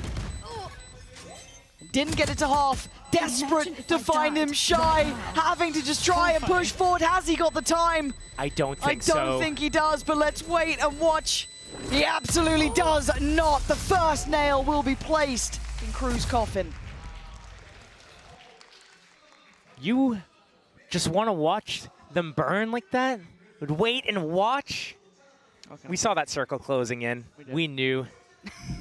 We knew. And Fnatic taking that pistol round away. And Durka with another huge, phenomenal round. The repositioning here on the site, catching them on different angles. The Paint Shells on that second kill that he got, was able to reset, take Shy off that spike long enough to buy him enough time to win this round by a minute. Sorry, a second. Imagine it's a minute and 13. But right now, Crew on those classics. Sheriff up for a couple of players. Kesnet, Heat, and Shy. Fnatic, they're so close. They're on the precipice of this. Touching distance. I can almost feel it now. You can taste it in the air. Something like that. Prowl up. Could be met with some resistance. We've still got control over the extremities, but Fnatic in no particular hurry. How does Crew try and address this? Gambling? Over towards A, it looks like. Does Alpha prefer to use the classic over literally anything? I have no idea. I mean, free gun, good gun. It is a good gun. Yep. And Mills are trying to posture here, trying to, you know, seem a little bit more dangerous than he is, but he has to respect it. Almost gets punished in the end, but gets away towards site. Will get to keep his life for now. And Crew. just step by step forced back. They just kept that setup. They were hoping Fnatic was going to come back into C, into A. It never came. So now this 5 versus 5 retake's going to have to come in. No way to stop this plant. I don't think it's planted for a mound as well. So the reset into outside of the site in the cards for Fnatic here. They look to back out. No utility, basically just a satchel on the side of Crew for this retake. Sheriffs need to hit some shots. And Durka looking to go farming as well. First man here, tip of the spear. That's a follow-up. That's showstopper on the horizon. 2 more kills and he could just have it. Goes down, so he's 1 away, but you don't want to be losing that Vandal. They might try and fight back for this Shy. Trying to do what he can, but only a Sheriff. His hopes dwindling here as 10 feels inevitable. And Fnatic making it so. 4 standing, rifle back in hand. Barely a casualty in sight, and Durka, I think, 1 away from that showstopper. He is very close, got a few kills on that round. Gosh, and the Nightfall as well is only 1 away. Went off 2 different ults. Imagine they had that third orb still available at the front of B. That could have been both invested 11th round. But Fnatic, 10-4 they lead. Crew, they need this round. This is the first gun round of their defense. They need to set the tone. Because if they don't get this one, it's just so hard to mentally stay in the game once you're looking down the barrels of 11-4. You have to buy stingers to make it happen. It feels like it's unraveling, doesn't it? You can see it happening, and there, almost live time between these two. Crew need to claw into this round. This is the key one. You lose this, you're basically halfway out of the game. Crew is giving so much space and respect to Fnatic here. They're playing scared right now. They know that if they lose someone early, Kesnet's the only one that's really looking to search for an opportunity here to open up the round for his team. The rest of them, so passive. Durka's got his ult, just seen that hit here. We're going to see the Killjoy utility, then supplementing with MTA. This is a very hard site to hit, but Fnatic are already in. Durka taking a little bit of damage, though. Got to be cautious about this. How does he want to play it? MTA looking like he's on a platter. He is. In the end, a little bit of a trade out. But they're going to get the plant for this. Oh, and the pain shot. Wait, they don't even get the plant. That's great from Crew. Keeping at least the time ticking on their side. A second attempt and a pick found. It's Boaster to secure at least safety for this plant. Shy looking to make his name known, and he does. Alpha goes down. And they just can't get the spike planted. Crew clawing back into this round. A 1v2. Boaster, this would need to be 4 in the round. 8 bullets left to play with, still with a smoke in his TP. He was so close on the last 1v3 attempt. Not gonna happen. Crew with a bit of resilience. 5 now to their name. Maybe not out of it yet. We said it was a key round. They had to pick this up for a chance, and they do. Every round is so important for Crew. That was probably the most important. Here is another very important one, because this is what separates. Do they have enough buffer into the next round? Are they going to put Fnatic onto an eco round of their own and then be able to take more rounds, build towards their ultimate economy? This is so important to get the momentum rolling, to be able to snowball like they did on that Sunset opening on their attack side. Crew, it's all on you. We asked how bad do they want it. They're showing it now. Grit, determination. That's A control taken from the defense. The answer from Fnatic is just lean back in towards the C side. Rinse, repeat, it feels like. But MTA is holding a lot of this space. He's got the support now as well. Shy's come over. Poison's on. Can't play this just right, though. Oh, the Nightfall. Doesn't catch, but still there's danger on the side. MTA being hunted down. Damage on his side, though. Takes away Durka. Hero trying to prowl further forward, but it's Fnatic. Oh, come off it. It's just their name up in lights, leaving Melza so far away and unable to turn the outcome of this round. Plant's going to come through, and you're feeling like 11 is going to be there. This is tough for seeing, as you said, the last few little whimpers of what's left in the tank of Crew. 10-5, it's going to be 11-5 once that spike expires.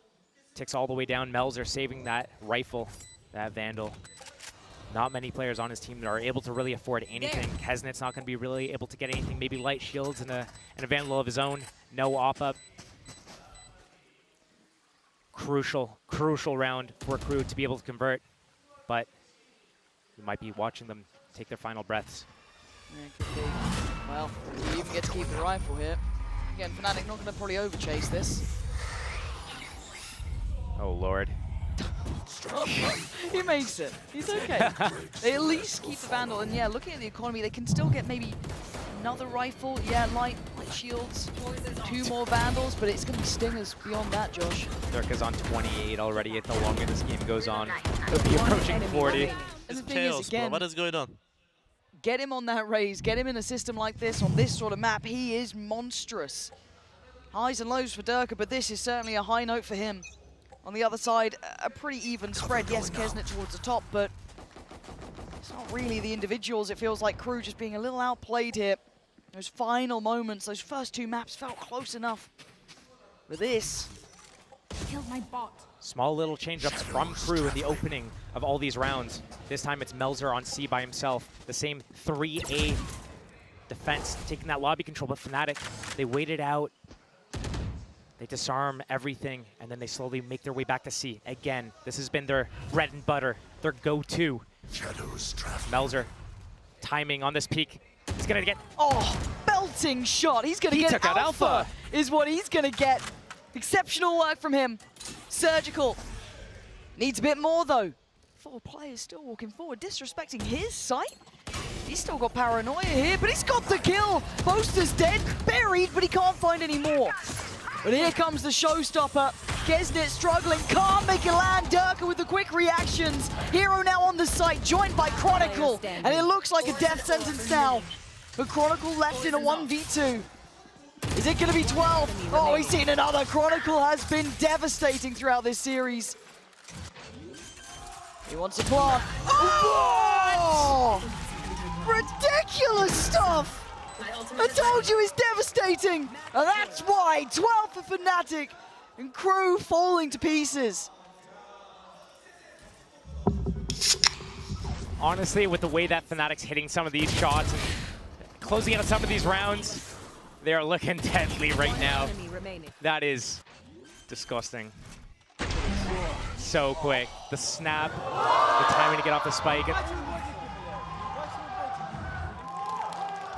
just said Viper diff.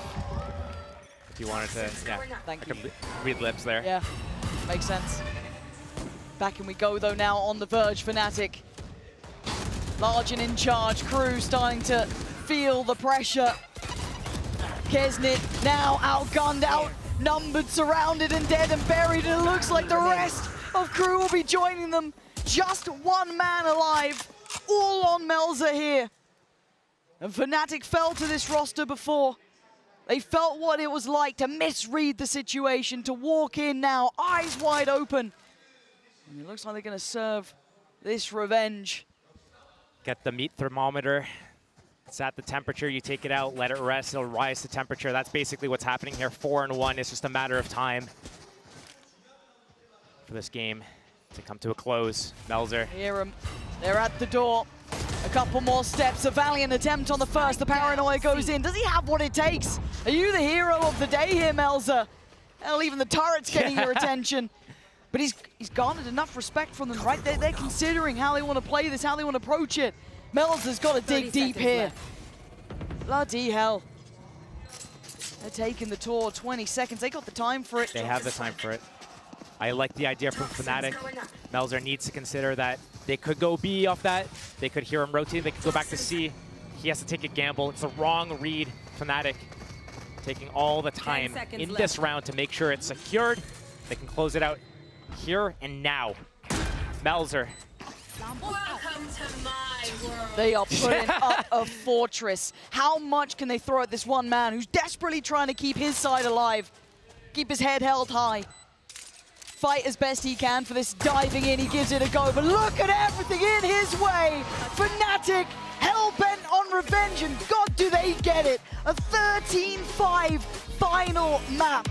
Crew started out looking blisteringly hot, Josh, but then it fell to pieces. Before the series, we look at the veto. We're talking about if there's going to be potential for Crew to take this series. Here it is. And I went in thinking, oh, for sure, Fnatic's got this. Then I see that opening from Sunset. I see the opening from Crew, looking at how strong they are, their high highs that they're hitting, their peaks.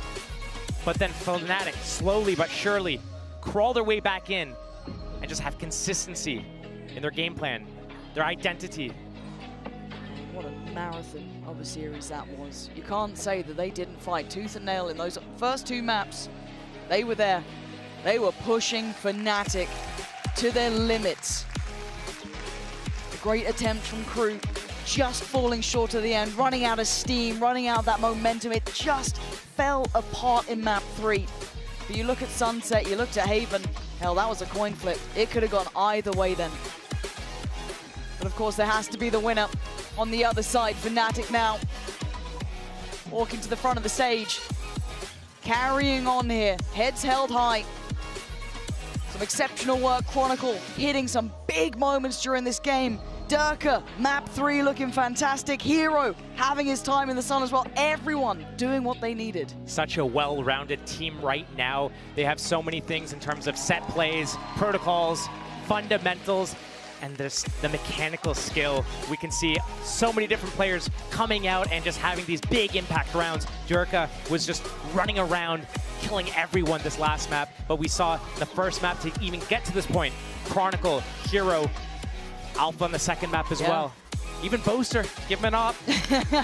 Yeah, almost at that 1v3. Some real moments throughout the series I'm sure we'll be looking back on here. This map alone, I mean, it feels almost unfair that it ended on this note for Crew after what was a very strong display from them in map 1 and 2. It was huge. You could feel the atmosphere changing. Yeah, absolutely. They were kind of like sleeping. Alpha was looking kind of just like he had no chance to play the game in that first map. And slowly but surely, everything changed. Their attitude changed. They were putting smiles on their faces, standing up. Not even just Boaster getting up and dancing. It was multiple people getting up. They were all feeling it. They were all giving it. Chronicle has a big round. He's standing up. He's talking back. So good to see that from Fnatic. Yeah, Fnatic still very much here, still very much a threat. After a hot and cold season at times, I think seeing the resurgence with that young gun of Hero coming into the roster, bolstering their map pool, certainly looking alive and kicking here today. He's so good at that. He's so Mini, good, yeah. almost smiling. Almost. That's why it's in the highlight reel. Mini almost cracked a smile, but more importantly, we are going to be hearing from the main man of that third map, Durka, in the Verizon post-match interview.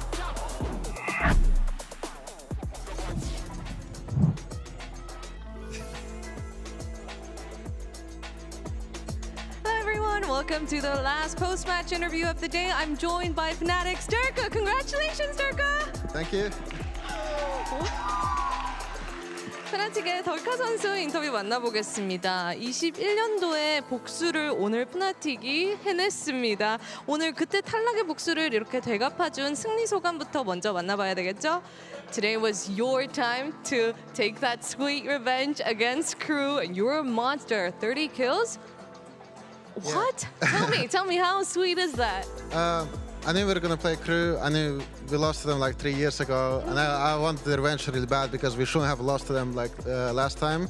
Like we didn't defuse the spark twice for some reason. And then we have Doma with us like as a sixth man with us, giving us vibes. And I was like, he lost with us that game, so it's going to be a good revenge for him. And also, I don't know, Kezin said something in the teaser trailer about me, so I wanted to show him. Oh, then Durka isn't here to play. Yeah, you shoot them, right? 이제 그 3년 전에 그 실패를 다시 오늘 대갚해 줄 수 있어서 일단 너무 기쁘고요. 6번째 멤버인 그런 그 팀원 전체로 오늘 복수를 성공했기 때문에 너무 특별하다고 합니다. 그리고 트레일러에서 캐징 선수가 이제 본인에 대해서 어떤 이야기를 했었는데 그거에 뭔가 이렇게 대응할 수 있는 오늘 덜카가 누군지 보여준 것 같아서 상당히 기쁘다고 하네요. 그리고 이번 경기 헤이븐에서 덜카 선수 요류의 활약으로 이제 기세를 프나틱이 다시 가져올 수 있었는데 좀 부담이 되게 많이 됐었을 순간인 것 같은데 그때 좀 팀원들과 어떤 이야기를 나눴는지 한번 물어보도록 하겠습니다. Yoru on Haven, that was like you turned the tide around with that Yoru. So, you know, it was an intense moment for you. You guys had to win that map. What were you guys talking about at an intense moment like that? I mean, we lost Sunset and we were like, Haven is a really good map. We have Alpha on like ISO, which is like a really broken combo. I think I like Yoru a lot, and I think it kind of makes our Haven really good on the map. Like just rotating around, going into sides is really smooth, and I was just having a lot of fun, more compared to Sunset. Yeah.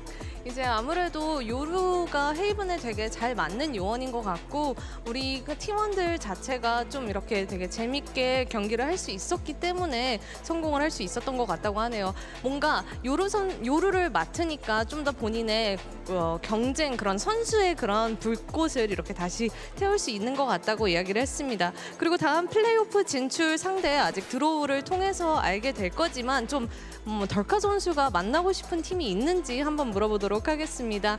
You know, you're off to the playoffs, but you don't know your next opponent. Do you have a team that you would like to face or avoid? not really. I mean, I think the best thing that when you were coming in the tournament was like, maybe avoid like first seeds. But I think they all lost in the group, so like we cannot play against them. So we're gonna play against some second seeds, whoever came to the Champions Tour. So basically playoff seed 1.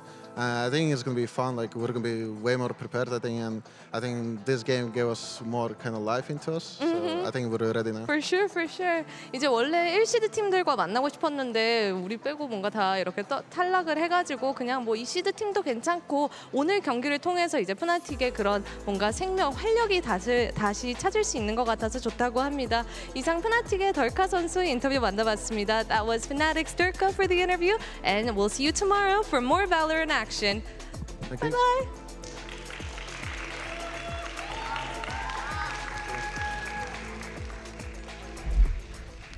Thank you so much for that, Bella. And yes, Durka absolutely popped off in that game, but we got the brains of the operation joining us here today. One of them, at least. One of the brains. You have one brain, at least, that works quite well, wins you some games. So clearly it's going quite well. We got Boaster joining us here today. First, congratulations, man, on the big win. How are you feeling after that? That was a grueling battle at times. Bro, you had me worried. I thought FNC was here. Yeah, I mean...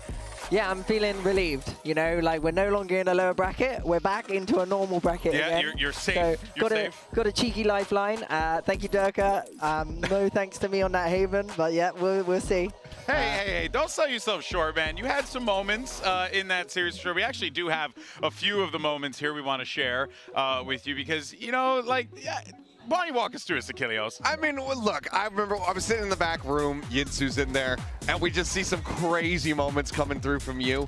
And I'm excited to get to the one that comes up on Haven. But I mean, it feels like at this tournament, you've been stepping up a little bit in the firepower regard. Do you think that that's a fair assessment? Because I think we keep seeing a lot of comments being like, whoa, if Bo's going to start fragging, like the team's unbeatable.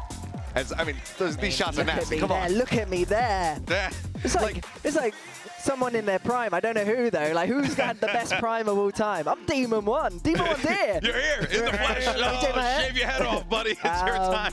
No, I just think I don't know what's going on really. Like obviously this whole year was a big learning experience.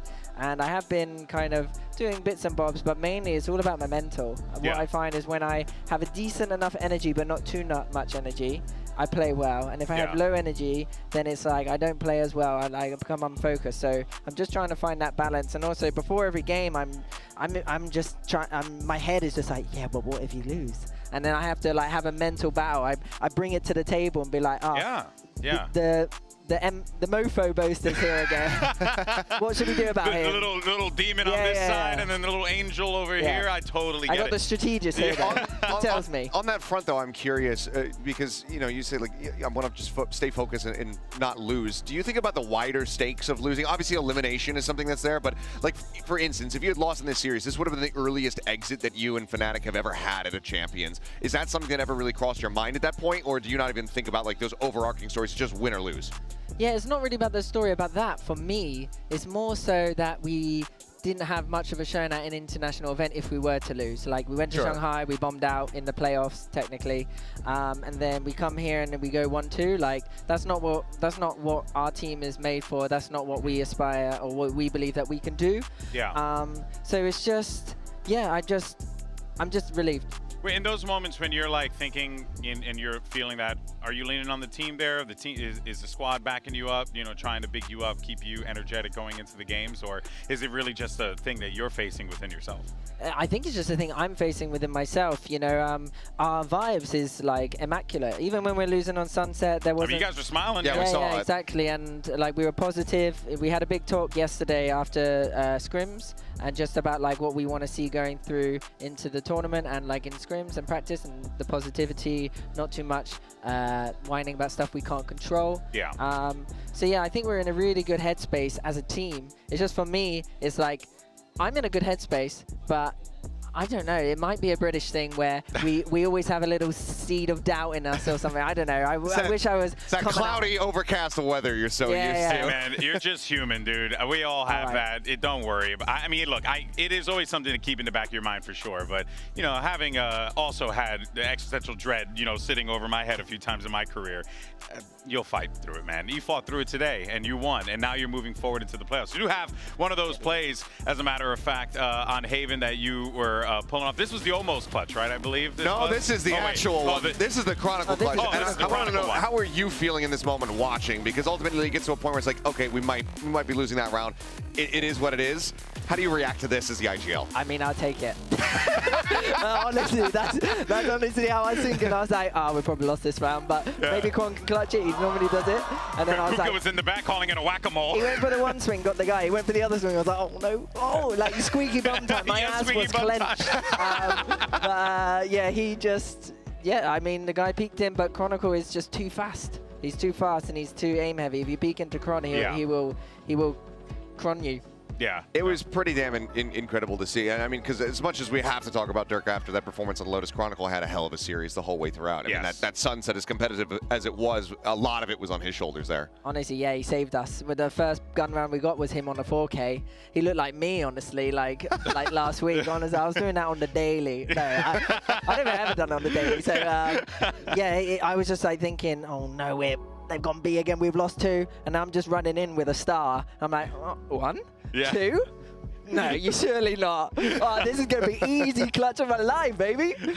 Yeah, so yeah, it was just nice. Well, we have this one here from you, buddy, and yeah, this was a good one. I said, I'm going to win. I'm going to always F it. And then I put the bomb down, and then I was just like, I need to get 1 kill before they come in, and I got that one. I was like, oh, they didn't tap it? So I swung again before on the timing of the tap, and then what is that? What is that? I mean, we see your reaction. We know that you get cheery after, but it felt like you kind of got your comeuppance in the end, or you gave them the comeuppance. Because this is a nasty tap to be able to hit I only in the got next 2 kills that game and a half, and one of them was that. Like, hey, and what do we do? We take it. Yeah, we take it. Honestly, we take anything we can get. I respect it, man. I respect it. Well, let's go ahead and check out where things are now that a lot of damage has been done today. Let's see what our AWS pick'ems and what we have. And yes, of course. As a matter of fact, excuse me, we do, of course, have to say goodbye to 2 prolific teams here. First and foremost, Achilleos, Gen G.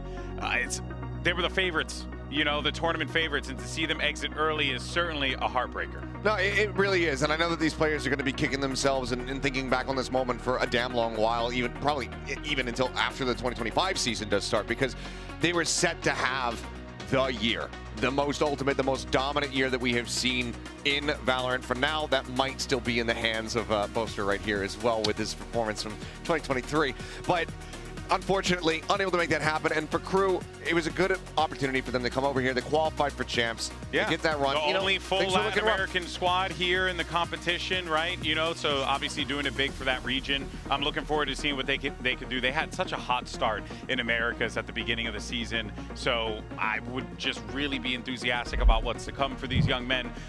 You know, Coach Adam and the rest of the crew definitely put in some work this year, but it wasn't meant to be today. Today belongs to Fnatic. And now we can go forward to our pick'ems powered by AWS to see how the chips fall. Fnatic, of course, being a heavy favorite in your group, but of course we got Gen G. That one, you know, a high probability, 84%. A lot of brackets are going to be out of whack here. Yeah, look at the Trace one, man. Yeah, there's been a lot of teams that have done significant damage to the pick'ems. Gen G losing, that's massive. Trace being able to get their victory and go out in first seed is insane. And, you know, that's insane to see the results coming through. But you know, most people had Fnatic going out in first, but you know, second's not too bad, right? And we decided to get more reps, so then we're ready for actually playoffs. You know? And also, I think we've got G2, Trace, or Heretics to play, and now I kind of like those teams. I'm ready to play any of them. So it was a tactical loss at the end of the day. Like DRX, you can play. How about a Group A? How about like a Group A rematch in a grand final, maybe? if that could shake out. How's that I'll sound? take it. All right. I'll take it. That, I mean, I would love that. That'd be incredible. Can you imagine that Fnatic versus the hometown DRX here in Korea? That'd be mind-blowing, bro. It means we get a couple more wins as well. So like, I ain't leaving. Yeah, just I keep ain't it going. leaving. It ain't going nowhere. It's not happening. Oh, man. All right. Well, coming up tomorrow, it's our final day of the group stage with 2 more elimination matches on the horizon. We have Leviathan going to be taking on Vitality, and then Edward Gaming EDG goes up against Paper Rex. A fated battle. These 2 teams always encounter each other at these events, and I feel like Devi is just like, please, can we change the script? I mean, it's the 6th time that they're going to be playing against each other. They've never competed in any off-season tournaments, so it's all been at these VCT circuits. They've met each other at every single international event since we had EDG go over to Istanbul. It's just, it was in the script. Like I said, I'm sorry, Foot. This just had to happen. Yeah, that's right. And what you got any predictions there? Leviathan, Vitality, and Paper X EDG? Any thoughts? Honestly, I think Vitality can win. You know, I've been hearing that a lot. Like, you know, especially if Safe like has the performance that he had last time. I'm hearing a lot of good things about Vitality, but man, I always gotta lean a little toward Icebox. You know what I mean? I always gotta lean a little toward him. It's a built-in bias. Yeah. Well, you know, and also, I mean, man's just incredible. Genuinely speaking. What about Paper X EDG? That's going to be absolute fireworks. Oh, I think, yeah, that one has a history. It's normally Paper X winning it as well, isn't it? 4-1. 4-1. But EDG, I think, you know, they don't have the pressure from Shanghai, the home crowd anymore. And I think Paper X are going through a little bit of something right now in terms of consistency. So anything can happen on a day. It just, like today, it just depends who shows up. Sure. You know, Genji, I felt like they didn't show up to their full potential. I think Texture was doing a Durka cosplay. Yeah. And yeah, I just think, who knows? We'll find out, I guess. Yeah, we'll find out. Oh, we got a little jiggle up here. You love to see it. All right, folks. Well, that is going to do it for us here. But don't worry, because tomorrow we're also going to have the draw show to determine where everyone lands in the playoffs. It is going to be wild. 2 more teams are being sent home. We're locking in our final spot, and it's going to be incredible. We'll catch you then, folks. Thank you so much for tuning in, and see you tomorrow.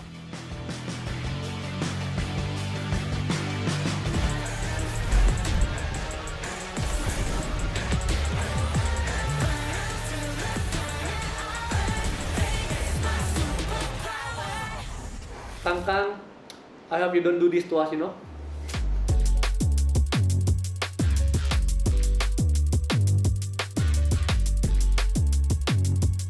Kang always in the star player of the team, and also they have new player now.